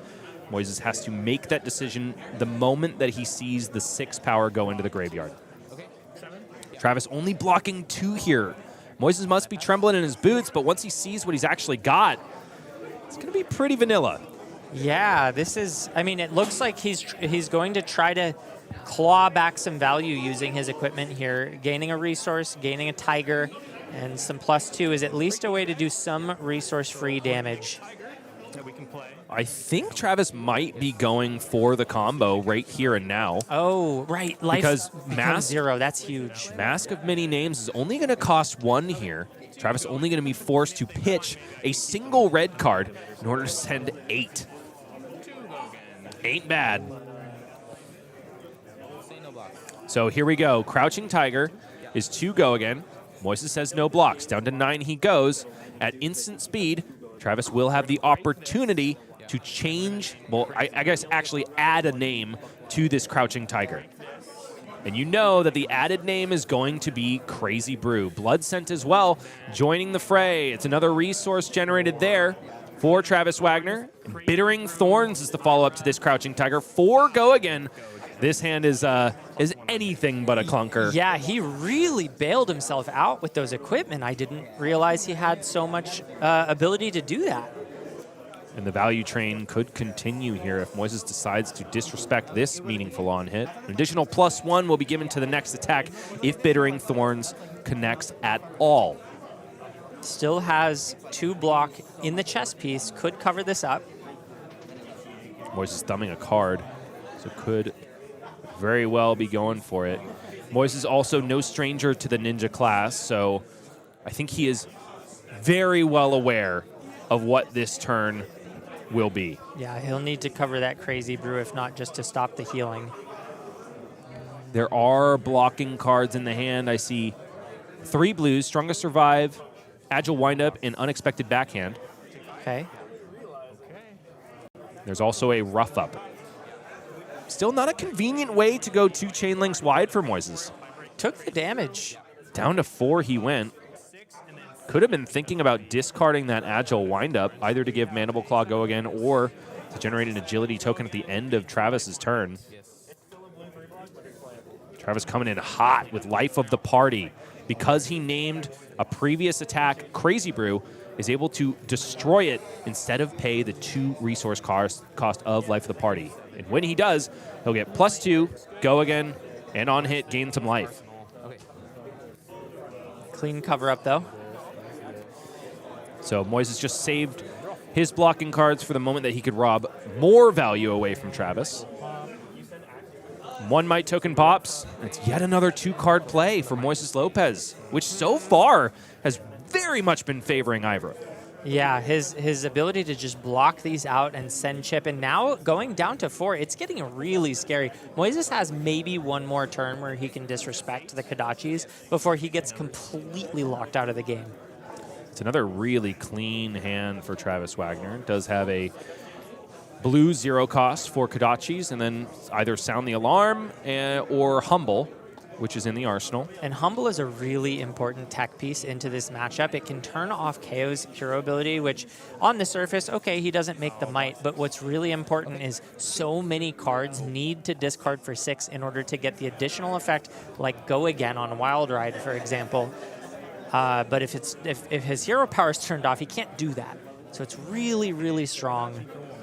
Yeah, the real power of the KO hero ability is that it kind of just shirks the deck building constraints that Brute are normally under. Cool, looks good. And here it is. Humble, 7 Ira. Humble coming in for 7 at yet another breakpoint. Moises does have a little bit of equipment left for blocks. Now, correct me if I'm wrong. I believe the headpiece should be broken because he used it to block last turn and it had already gotten a counter. If he's blocked with it twice, it should be broken. Okay. See if they catch that. No? Okay, he's just reaching for it. I'm not sure about that. Are you sure he blocked with it last turn? I'm not 100%, Okay. so I'm not going to throw anyone under the bus, but I thought that's what happened. And no, I think it was the Blade Beckoner gauntlets. Okay. Yeah. It was the Blade Beckoner. Got it. 4 plays 8 now. Moises Lopez with 2 cards in hand, and finally we get a clean Wild Ride, discarding a Clash of Might, surely to be followed up with by the run roughshod that has been rotting in the arsenal up until this point. Yeah, Travis at 8 here needs to block 6 into 5. It's a big turn. I mean, 3-card 11 is nothing to scoff at. Only 5 into 5 because that Might token is for next turn. Thank you. So a 3-card 10 doing his best DGA cosplay. Mm-hmm. Travis taking a look through that graveyard, trying to make sure he doesn't get got by any surprises. The scariest of which I think is clashing and revealing an unexpected backhand for the game. Travis, I believe I overheard talking about run roughshod, which he may have forgotten is probably what ended up in the arsenal. Because it did did have the info. Exactly. It was known information off of Moises' first Clash of Might. Hard to keep track of those things, though, as the games are very complex. The hand for Travis looks awfully good for a 2-card block and a 2-card send. The issue, I guess, is the number of 2 blocks in the hand, and also a tempting looking for a scrap. Oh, yeah. Dice, please. Thank you. 5 go again, accurately represented here by Moises Lopez. Just haven't had to use the go again one. Moises says, I forgot to use the go again dice because I haven't had the chance to yet this game. Yeah, just playing oh so mid-rangey. Which usually, I think that's a game that favors the brutes, but this is the exception to the rule. Ira Crimson Haze, because of that just +1 to whatever your second attack is on your turn ability, can mid-range with the best of them. And it's run roughshod as the follow-up. Travis says, yeah, okay, I expected that. But for the first time, Moises is now swinging for lethal. Swinging for lethal, demanding a block, but Travis has the blue to bring the Kodachis to the table.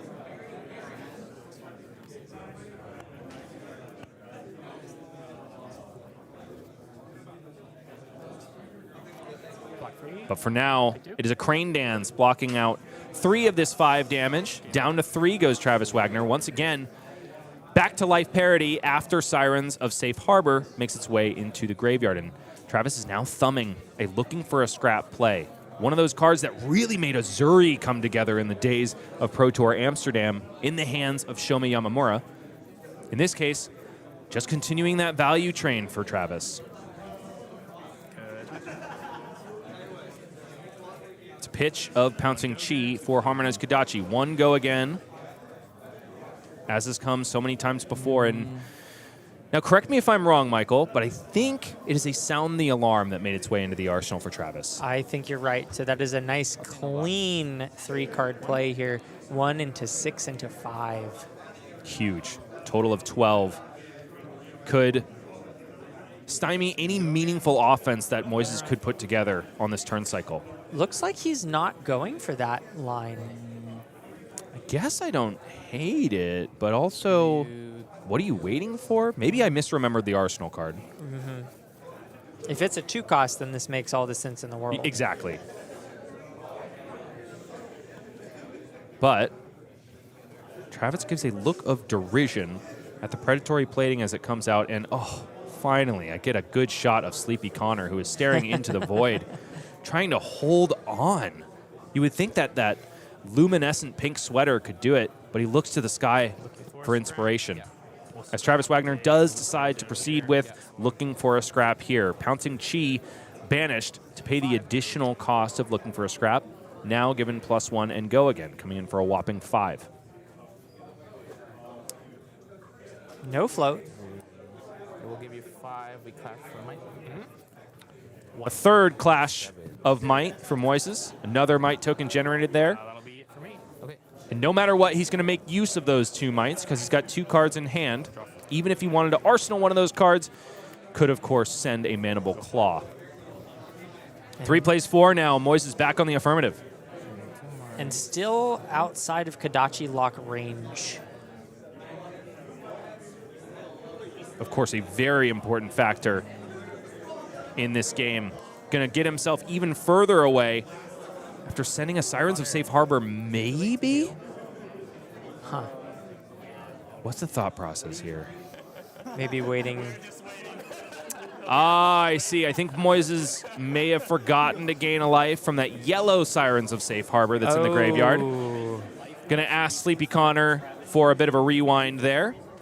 It was the last thing that happened this game, and no extra information has been gained.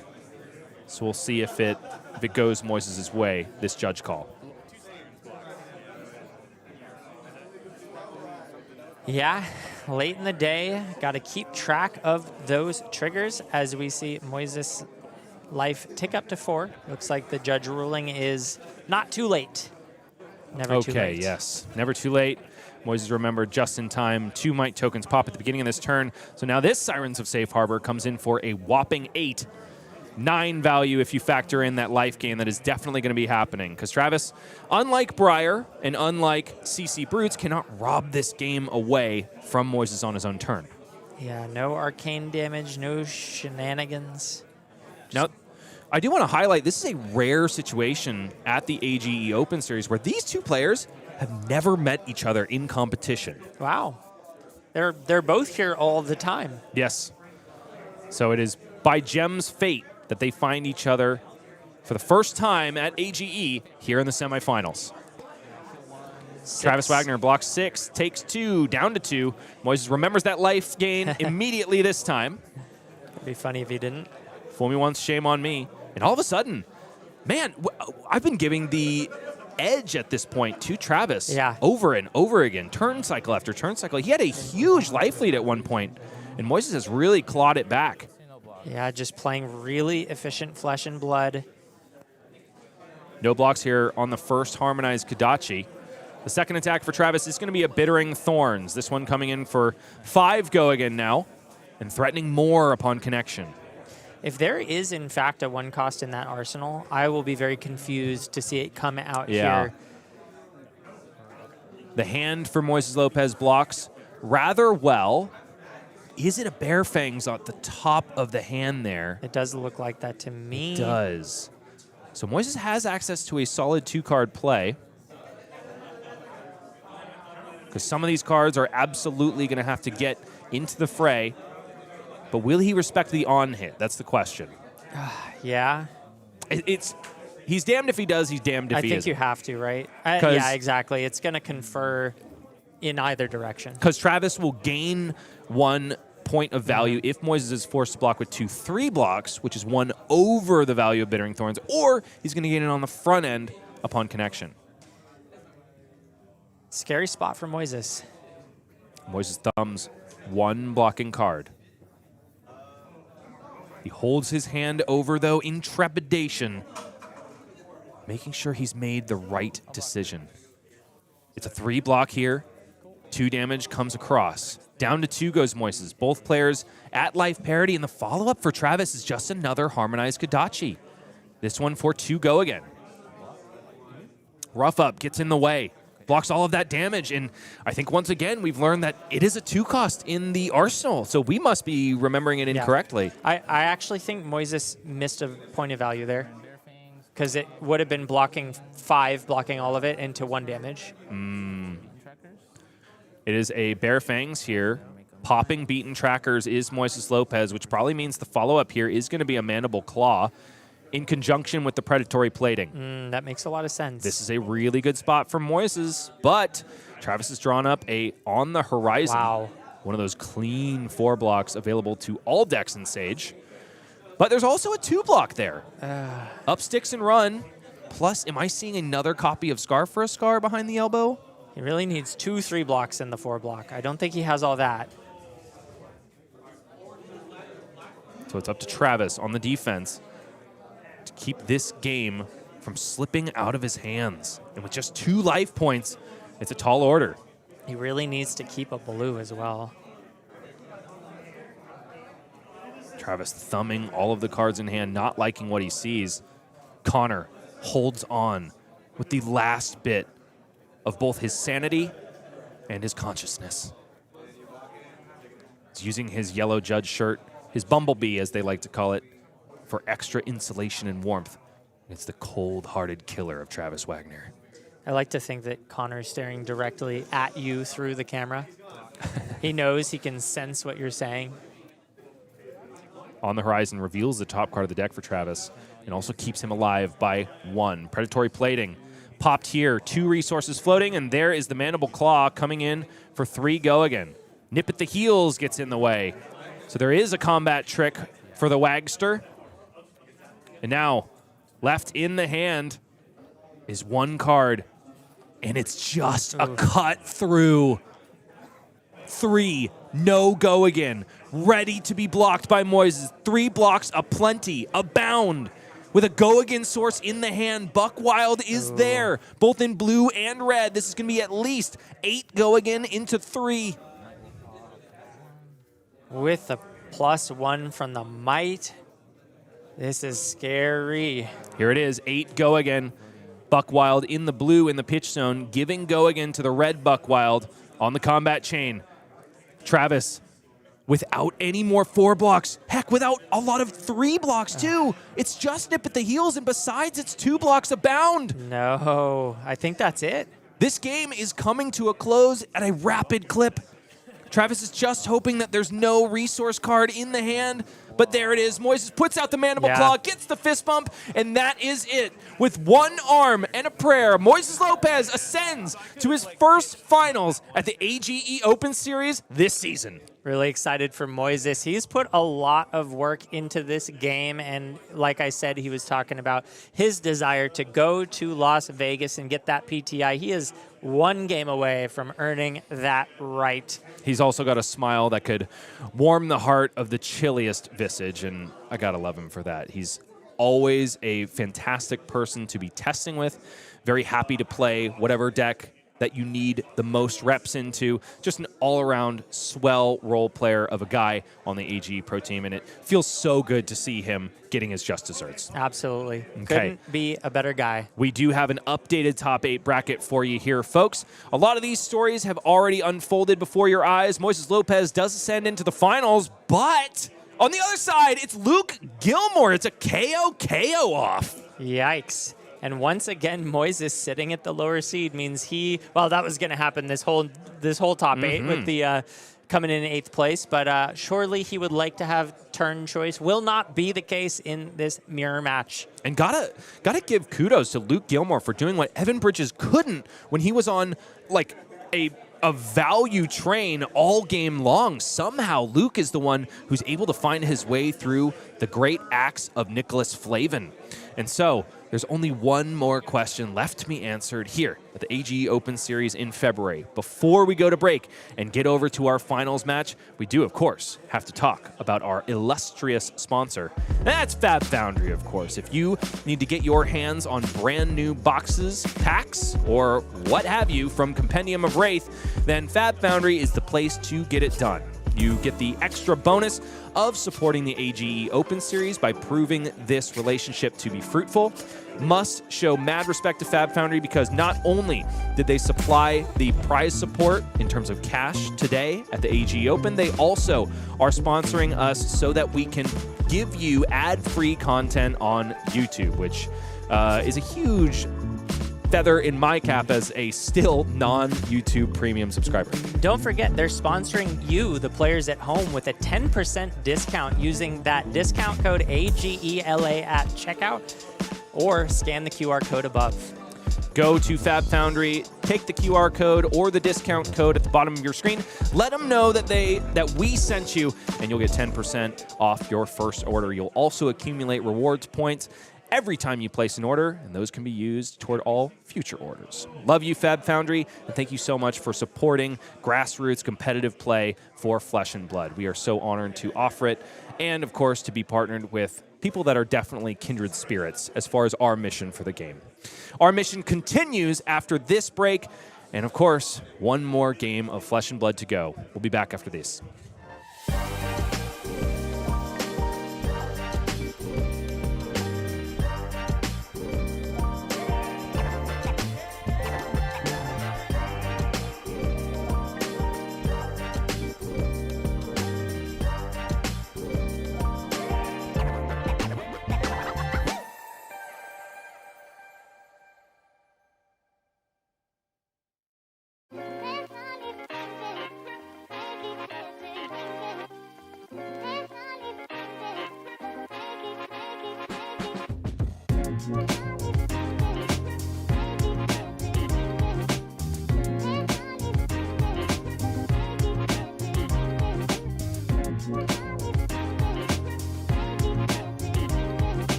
Travis Wagner may be the life of the party, but unfortunately, he is banished from the party forevermore, at least at the February AGE Open in LA.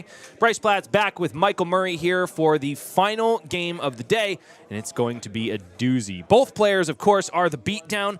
It is a KO on KO finals here. Maybe Briar is no longer the premier aggro deck in this Silver Age format. What do you say, Michael? I completely agree. I think Kayo sort of does everything Briar's trying to do with a fridge. He's very, very oppressive, and the amount of numbers that he can produce in this format is quite obscene. And man, in the last feature match, Moises was able to outvalue the number Goblin. Ira Crimson Haze is known for playing that mid-range game, but Moises ultimately just did it better. Now, this match is a $200 match between these two players. The winner will go home with $400. Second place will go home with $200. There's also 5 AGE points on the line, but because this is Top Deck Keeps Pro Quest, there's also the small matter of an invite to Pro Tour Las Vegas. I was about to say Los Angeles. We haven't had that for some years now. But Pro Tour Las Vegas, and then, of course, Gold Colt Foil. All the spoils go to the winner in this. It's a high-stakes match, so they're playing for a lot. Second place will, of course, go home with that fantastic Ghost Protocol playmat, and then also a cold foil for their troubles. So it's not all bad for the loser, but you definitely want to be the winner in this situation. And so we do have to turn our eyes to the player profile of the non-Moises side of the board. It's Luke Gilmore, who just started in this game last season with us. That was his first season in Flesh and Blood and also in AGE in general. And he made his way into the Players' Championship in 2025. Besides that, he's putting up numbers outside of the AGE circuit, placed 22nd in the Calling in San Diego just last weekend. Yeah, really great start to his AGE career. He doesn't eat tacos, though, which does make me feel like he's the villain in this case. Why do you not eat tacos, Luke? What does that mean? You You're, don't. I know it doesn't compute. Like, what happens if there's a taco in front of you? You just don't. You just don't eat it? I don't get that at all. What a maniac. Gotta love Luke, though. He is, like Moises, is somebody that I love to watch win. Both of these players are absolute monsters in terms of politeness and joy when it comes to sitting down in front of them. And so I'm really happy either way. Yeah. Whoever takes it down, I'm a happy camper. Yeah, it's going to be tough to root for anyone in this match. Both are on the same hero and have joyous personalities. And so those joyous personalities, look at that, they're laughing together, having a great time before the match even starts. Right look on at that, cue. Sleepy Connor is even engaged with this conversation. There we go. Okay, it is two brutes, at least in cardboard, but definitely not brutes in life, that are going up against each other. Luke Gilmore versus Moises Lopez, 2nd seed versus 8th seed. I could not be happier with whoever takes this one down. Looking forward to it. Luke Gilmore probably choosing second, I would have to imagine.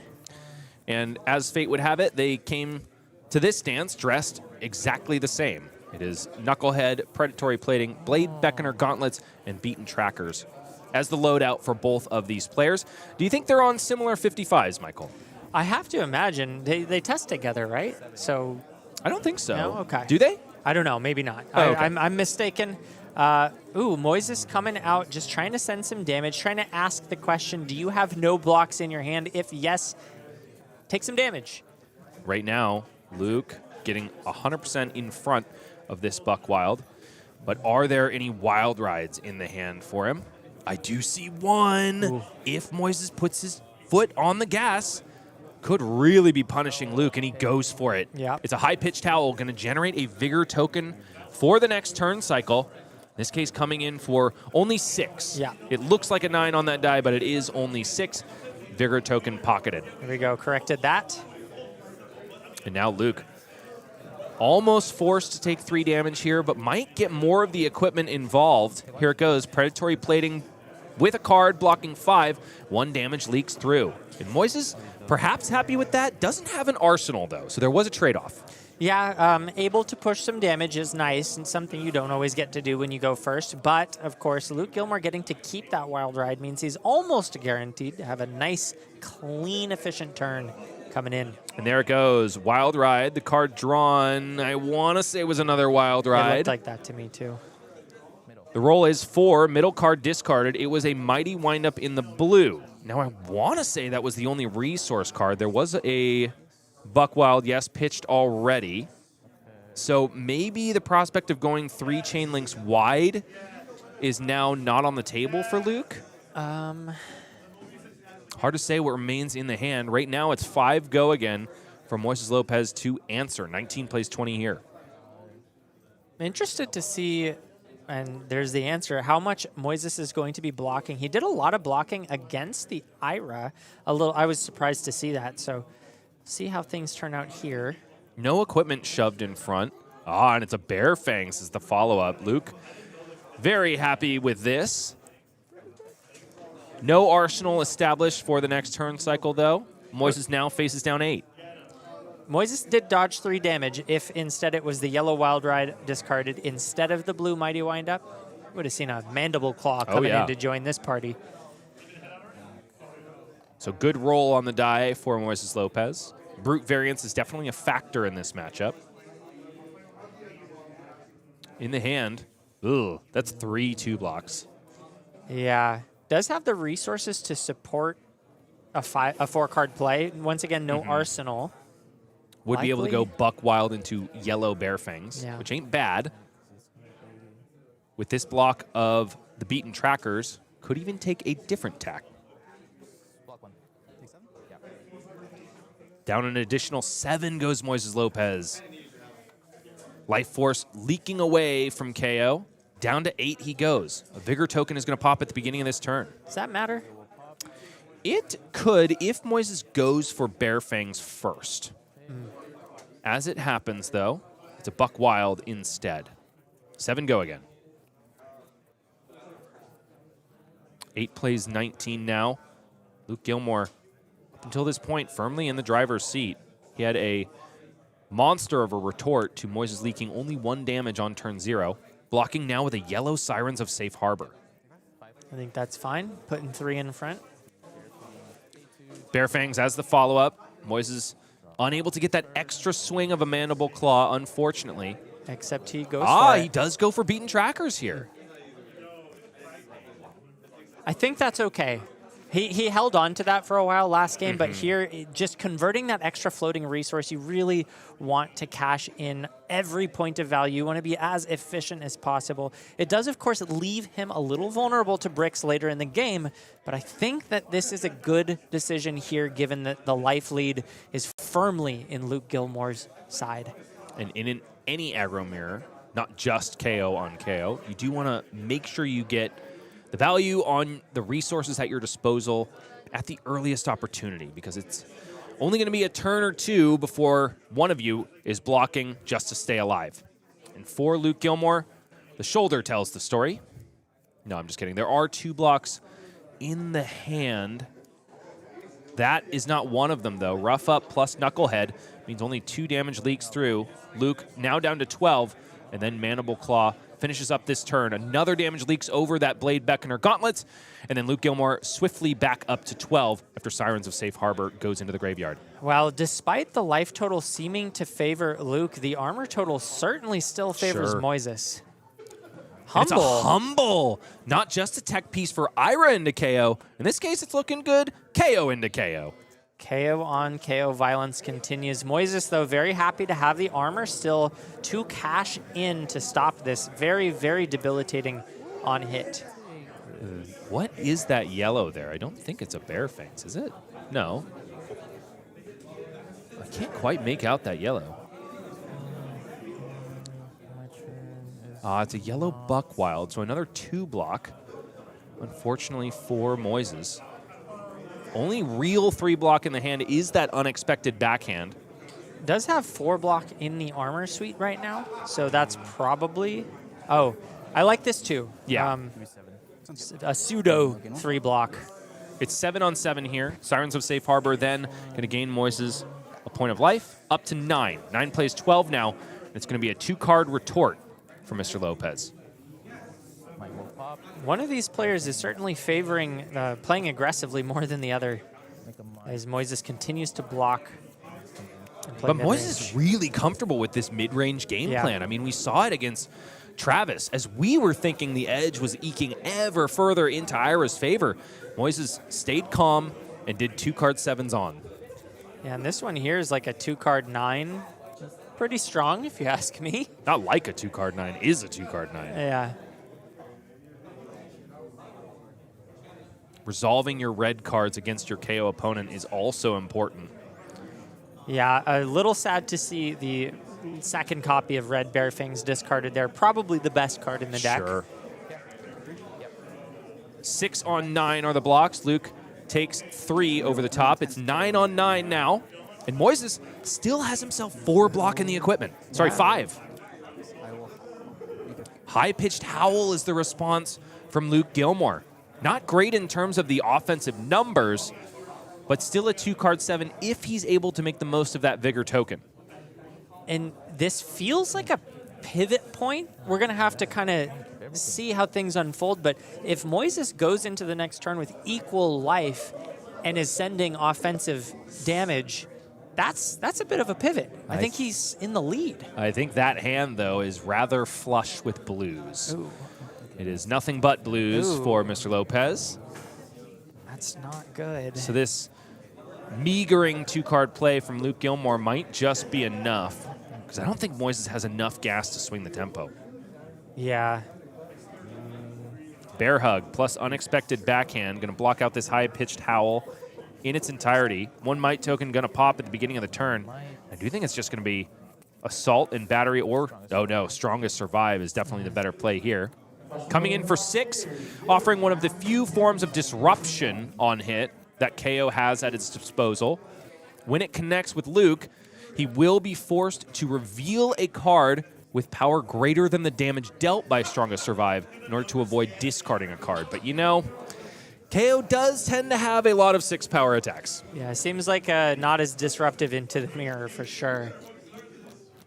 So the question is, can Luke take all of this damage and reveal something from the hand? I think on the left there, it is a pulping. So yes, technically that would be 7 in this case to be revealed. Would not be forced to discard at all if he wants to keep the full grip. Also knows, he's just asking and confirming that that is exactly how it works. In your hand. I see Sleepy Connor confirming that yes, that is the way that works. Good to know. Luke thinking about no blocks, going to 3 and starting to threaten that aggression. Moises gets 5 across. Luke Gilmore down to 4 now. Must show a card with greater than 5 power. Does so, just not on the arena so that we can see it. Vigor token pops at the beginning of Luke Gilmore's turn. 1 resource floating. And then it's a pulping. Random draw, random discard here. Upon discarding a 6 or more, this will gain Dominate. And it has go again as long as it's not defended by 2 or more non-equipment cards. Moises has no arsenal, so even if he did run defense reactions, which he doesn't, still wouldn't be able to rob Luke of his action point. Loses a blue, which may or may not matter as we see the cards fall to the table. In the hand for Moises, some 2 blocks. A lot of 2 blocks. Currently, this pulping has both Dominate and Go Again. Moises only able to block with 1 card from the hand. Dominate, a keyword that has been making blocking decisions difficult since the beginning of our game. Debuted, of course, by Bravo Showstopper. Moises blocks 2 with Sirens of Safe Harbor. Takes 4, down to 5 he goes. needs the combat chain to close in order to get himself an extra point of life. But Luke did go ahead and pop those beaten trackers. And he's going to keep going here. Wild ride. 1, 2, 3, 4, 5, 6. Luke says, I'm believing in the heart of the cards. What do you think he's talking about? That this will be good. Okay. I don't know. I don't see it. I'm honestly a little bit perplexed because if you get a blue for the claw, it's good, but did you need the beaten trackers? I feel like the pulping really was so the question face in my up. mind. What was he worried about? Yeah, I'm not sure. Blade Beckoner Gauntlets, Knucklehead, and Predatory Plating join the fray. Does find the Mandible blue. Claw. It is 3 go again. But Luke is going to be donating an action point to charity. 1 damage does come across the line, but it's quickly fixed back into the life total from Moises after Sirens of Safe Harbor does its dirty work. 3 plays 4 here. Moises keeps 2 cards here. Oh, and one of which is a pulping. And with Predatory Plating available, this is not just going to be 6 go again. It's also going to be a follow-up swing of Mandible Claw for 3. That's pretty good. Are the non-blocks there for Luke? No, but there are 2 2-blocks. Does he have any 3 I'm blocks? sorry, 3 Wait, 2-blocks. does he have a 3 block? Yeah, he had 1. He had rough Oh up. my gosh, because Moises could have almost closed the game off the back of another pulping. The 1 3-block in the hand. Luke gives a little laugh of derision as he sees perhaps the writing on the wall. Our undefeated coming into the top 8. John Kim looks on, thinking about what could have been his. Down to 1 goes Luke Gilmore. 3 damage off the Dynamite. Dominate. And it's a Mandible Claw swinging and gaining 2 cards from Luke. Big deal. One of which is going to gain a life, though, once the combat chain closes. Back up to 2 goes Luke Gilmore. And Moises, after not having the opportune choice for turn order, is 1 step closer to winning this game. Does he have a good hand? Sirens of Safe Harbor, blue. The Bare Fangs. Ooh, that's good. It ain't bad. Doesn't have beaten trackers anymore, though, so it's probably just going to be the Bare Fangs. Moises gives maximum block here on the Mandible Claw. 1 life gained. Back up to 4 he goes. 4 plays 2 now as a Might token pops, and a yellow Bare Fangs comes out of the hand. Pitch 4 by the Run Roughshod, and it's a yellow Wild Ride that hits the bin to pay that additional cost. This one, a whopping 8. 3 cards bought immediately by Luke Gilmore. 7, 8. Going to gain some life. If he's able to survive here, yes, goes down to 1 and then gains it right back because one of those cards was Sirens of Safe Harbor. There is a clash of might that has to happen here. 50-50. 6, sure. Wow. Okay, 6 and 6 is the call. No might gain for either player. And Luke forced to just park a card in Arsenal and pass back. Whoa. Definitely was in a commanding position at one point in this game, but Moises mid-ranges his way through it and finds the second copy of Yellow Wild Ride. This is exactly what he needed to close this game out. Luke knows this, and he rolls. The random discard is a Run Roughshod. That could be the resources that Moises needed. Luke blocks with 2 cards. Yep, Mandible there Claw, it he says, is. give it to me. There are non-blocks in the hand. Moises Lopez, for the first time ever, reigns supreme at an AGE Open Series. An inevitability for the man with the best smile in the room. I gotta say, after he clinched that game with the pulping, it just felt like the flesh and blood gods were shining down their favor upon him. And we see him claw back from what was pretty far behind, in my opinion, as the game went on. He just got the right cards to show up, was able to stay alive, and then eventually found what he needed to turn the tempo in his favor. And you know, Michael, if there is a truism to pair with the undefeated curse, it is the blessing of the 8th seed. And Moises shows us that it is still alive and well at the AGE Open Series. Clenches this one, an extra $200 in his cap, a PTI, and a gold foil. We'll have to see if he'll open it for us on stream because we are going to get an interview with the winner of the February AGE Open in Los Angeles in mere moments. Before we do, though, we got to give one more nod to our illustrious sponsors, and that is, of course, Fab Foundry, who are going to be the official tournament organizer of Pro Tour Las Vegas. That is, of course, the invite that all these players behind us have been competing for all day, and the one secured, of course, by Moises Lopez. Please show them some love. Consider them for your next big Flesh and Blood, big or small Flesh and Blood purchase. They've got the singles you need. They've got the bulk you need, boxes of Compendium of Wraith, and all at a 10% discount if you scan the QR code at the top of your screen or at checkout input AGELA10. That discount code will be live for 72 hours, so get there now or even in the next few days to show them some love and let them know that we sent you. That is going to wrap it up for the games here at the AGE Open Series. Couldn't have asked for a better day of Silver Age play, and a way to inspire everyone at home if you have a pro quest coming up either this weekend or next. Michael, are you going to walk us out with Mr. Moises? I just interviewed him, but I can do it again. Oh, yeah, I guess that's true. But this will have rock, paper, scissors, winner takes all. Okay, sounds great. Moises certainly did with those wild rides. We're going to be back with an interview with our boy, the best smile in the room, and now your February AGELA champion. It's Moises Lopez after this, and then the wrap-up. We'll be right back.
Welcome back, folks. I'm joined here with our February LA AGE Silver Age champion, Moises Lopez, taking it down in the mirror, taking it down as 8th seed, didn't get a single choice in turn order, and continues the curse for another tournament. Yeah. Moises, how you feeling? Dude, I completely forgot about the curse until you mentioned it, and then I sat down, and I mean, I told you, wait, I was 8th seed, right? And the whole thing happened. I've seen it happen so many times, and now that it actually happens to me, I don't know. I can't be a non-believer, right? I believe in that curse. You have to, man. It's here carrying you. Although in this case, it would be a blessing. The blessing of the 8th, it's what you want. You don't want to pick turn order. Nope. You want your deck to cooperate. Yeah, and that's what happened. Absolutely. And you won it off the back, not literally the same way, but that pulping, man, that pulping in your hands looks so good. Coming up with the 2-card 9 to seal it and get all the tempo. But, man, that was a well-fought game. Yeah. You were behind for most of it. Did you feel that way? Oh, I felt it the entire time, and I'm just thinking, please don't break, please don't break, please don't draw multiple non-blocks, please don't draw all blue hands. I'm behind, and the whole time I'm thinking, well, I went first. I need to send as much damage as I can. I need to be as greedy as I can since I'm at a disadvantage. Yeah, and I guess you got a little bit fortunate just in that opening hand. He had one no block, the Wild Ride, that he held back, used some armor, and that was the advantage that you carried all the way through the game, even though the tempo, I mean, it's what happens, right? In an aggressive mirror, when you go second, you have the tempo for the whole game, and that's what we saw. Luke Gilmore was throwing haymakers, and you were blocking, you were on the back foot, but you were still able to convert a lot of 2-card hands for value. You were able to keep your life total high, and we just saw as you kind of walked down together and then passed him at the end, a little clutch healing from the Sirens of Safe Harbor, and then at the very end, you caught him with 2 no blocks in hand, although you might not have needed it. You had a really strong turn coming through. Even if you had all 3 blocks, it looked like you were just going to take the tempo for the rest of the game. Wow. I mean, you said it felt great, but I mean, is this your first AGE victory, first place? Yeah. You talked about really wanting that PTI. You got the PTI. You're going to Vegas. Yes, 100%. Amazing stuff, and of course, you know, we got the cash prizing. That's got to feel pretty good. This is like the one to win too. Yeah. Ideally, you know, maybe it's at the end of the schedule. Then I can play at the other ones that I probably will lose at, and then I play AGE and I win AGE. But what do you mean probably lose? You're now one of the best Silver Age players in the world. There's only a couple first place champions crowned so far, and you are among them. Okay, sure, I'll take it. You're in early. He said it, right? not me. I did. He said I did. It's the look, man. Board don't lie. Scoreboard. Okay. Yeah. It's awesome. I'm really happy for you. Thank you. You had a similar game against Ira where you kind of started out down and found the window to claw back. And I will say maybe it's just because you were going first in all of these games, but you play a much more block-centric mid-rangey version of KO than I'm used to seeing. Yeah. Is that something that you practice, something that you kind of feel more comfortable doing? I think ideally I am not blocking. I would like to be as aggressive as I can be. Sure. But something that KO players need to keep in mind is that they do have non-blocks. You need to keep track of, you need to know your deck for sure. Know your deck and know how many non-blocks you have. Know how much go again you still have left in the deck. And also know the weaknesses of the other decks. So for Ira, I knew that just from playing so many Ira games, eventually there will be a hand where they draw all blues and they have to block out, or they draw all reds and then their turn's inefficient. So I was trying to stay up on life as much as possible to just stay away from being low, being at the Kadachi lock. I'm just keeping those things in mind. I have a lot of non-blocks that I can draw, and they might break, but also I might break, right? Right. So I'm trying to stay as healthy as possible. Same thing in the KO game. I'm keeping track of the non-blocks. I'm trying to just convert each hand as much as possible. When I drew the 4 blue hands in that final game, and I sent the strongest survive, I'm scared. I'm scared because I'm thinking, well, I did my best. This is it. But it just so happened that, you know, they kind of stumbled. I had enough to convert the previous turns and then the following turns, and it was just enough to get there. That all blue hand was preceded by a discard of the best card in your deck, if you recall, the red Bear Fangs. So seeing you discard that into the all blue hand, I was definitely going, oh no, this could be bad. But it turns out the 2-card 6 in that spot was just enough to pull the cards away from Luke, and he wasn't able to pick up the tempo enough to seal the game. So 2 blocks suck. They just suck. And there's a lot of pearls and 2 blocks throughout that deck. It's not a good blocking deck. Although, with the one exception, those Clash of Mights look pretty strong. They are. You don't always, against the mirror, you don't always guarantee the win. But we saw it really come in clutch against the Ira deck. Yes. Just so much value on the blocking end of things. Yeah, there's some hands where you need a block. It just makes sense with Kayo because of his ability and getting the mites. And then, like the Bear Fangs that I was able to play out against Ira, ideally I block 6, send the Bear Fangs, pitch a blue, draw a discard. And it's just sending so much damage back at them while keeping me healthy. And yeah, the Clash of Mights are for sure against decks where maybe they're a little bit more frail. I'm assuming it's a sideboard piece? Yes. Yeah. Take them out against the KOs. You don't want to lose to your own Clash of Mights and just give a bunch of Mights over. I do the same thing playing Victor. I'm like, I don't bring Clash cards into KO. It's not really what I'm trying to do. Risky. Yeah. Anything that is where so the things that I need to keep in mind is how much go again I have in the deck. So if it's a game where I need to convert every hand, kind of like the Dorinthea, I make sure to take out the Clash of Mights because I need as much go again from my Buck Wild, from my Pulpings, from the windups. But if it's a deck like Fi or any aggro mirror, I take, I guess against Fi and Ira, I do keep them. But against KO, I don't want to keep them. Against the Guardians, I don't want to keep them because I might lose them. Yeah. It's an interesting card. I never thought I'd be playing it. In Classic Constructed, I didn't really run it. But now that we're in Silver Age and the healths are so small, it just makes a difference. Like, anytime I have 1 might up, I block with the Clash of Might, and it goes up to 2. I go, oh, wait. Yeah, that feels good. That feels good. 2 mites is nice. It's funny you mentioned CC, though. I'm curious, you play KO in CC? I used to. You used to? Yeah. Was it pre or post Stampede, Reckless Stampede? It was before. Okay. I had a interaction. I play Victor, and I've heard people like to cut that card into Victor for obvious reasons. I was against somebody who did not decide to do that, and I had clashed the turn before, and I knew I had the 8 power on top. They attacked me. I don't remember their life total, but they attacked me with a Stampede, and I got a bunch of battle-worn equipment. Yeah. I put all of it blocking 0, just so that I could... And I won the Clash. 8 won the Clash. I think I did like 6 damage to them. Because all my equipment and all of my hand, they just... So I won on the spot from that. Oh, my God. Battle-worn equipment and an opt into Reckless Stampede. Chef's kiss. Man. Speaking of Clash cards. I have not heard of that. Wait, that's so funny. Oh, it was disgusting. Yeah. And I was dead to rights, by the way. That game was not looking good for me. So got bailed out by that card. If you are playing CC and if you are playing KO, just be a little bit careful bringing it into Victor's specifically. Ooh, scary. Yeah. Now I know. See, now I have that in the bank, and I'll keep it in mind for... I guess I don't have to play CC. Well, I mean, it'll be coming up soon in like a month, right? We'll be back to CC. And I do know from a Team AGE member, Zachary Wallach, he's predicting that Victor might be the deck to watch out for. Not yet, but the moment that KO leaves, the moment that Verdance leaves, there is a gaping chasm of best deck in format keeping Victor down.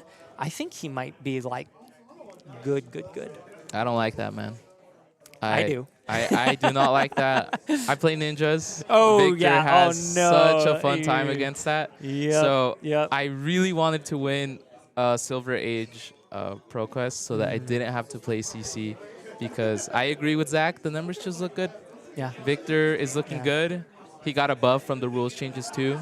Yep. Oh, man. The matchup into Gravy Bones now is better. Yeah. And once Verdance is off the table, I don't know who's stopping Victor. You folks at home, though, you might have some sauce. You might have some spice. So don't take my word for it. Cook up a deck that'll take Victor down. Don't play Victor, guys. Don't be that person. What do you? These ninja players, they're haters. Whoa, they're all okay. haters. That how you got Clash, draw a card. I don't see anything wrong Choke with that. slam. Crush the weak. Should I keep going? Spinal Spinal crush. crush, yeah, I was See, saying see. you gotta- Oh you my gotta say god. spinal crush. Pummel. Come on. It's not great as a ninja player. Yeah. I will say. Same day that the Reckless Stampede game happened, I played against Fuzzy. Del P was on Katsu. Oh. It was not close for Yeah, him. I'm sure. Yeah. Victor eats those ninjas up for Yes. breakfast. I feel Yes. bad for all the ninja players, but I don't feel that bad because I do like winning. Yeah. That's So. fair. All right, man. Anything else you want to? I already asked you for shout-outs, so unless you thought of a new one, we'll... Shout out AGE Pro Team. Oh, yeah. Shout out AG. Well, you know what? Perfect segue to our sign out. I just want to give a huge thanks to Top Deck Keep, a huge thanks to Fab Foundry for sponsoring us, a huge thanks to the viewers at home for tuning in and checking this out. I've got one more slide for you before we wrap things up. This is the schedule coming up.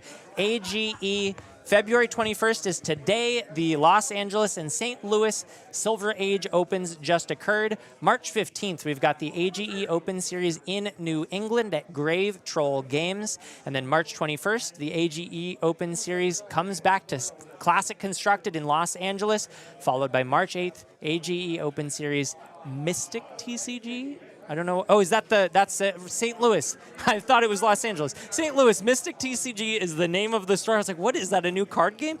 Mystic TCG, home of our latest and newest Flesh and Blood circuit, the third one to come to you in the United States.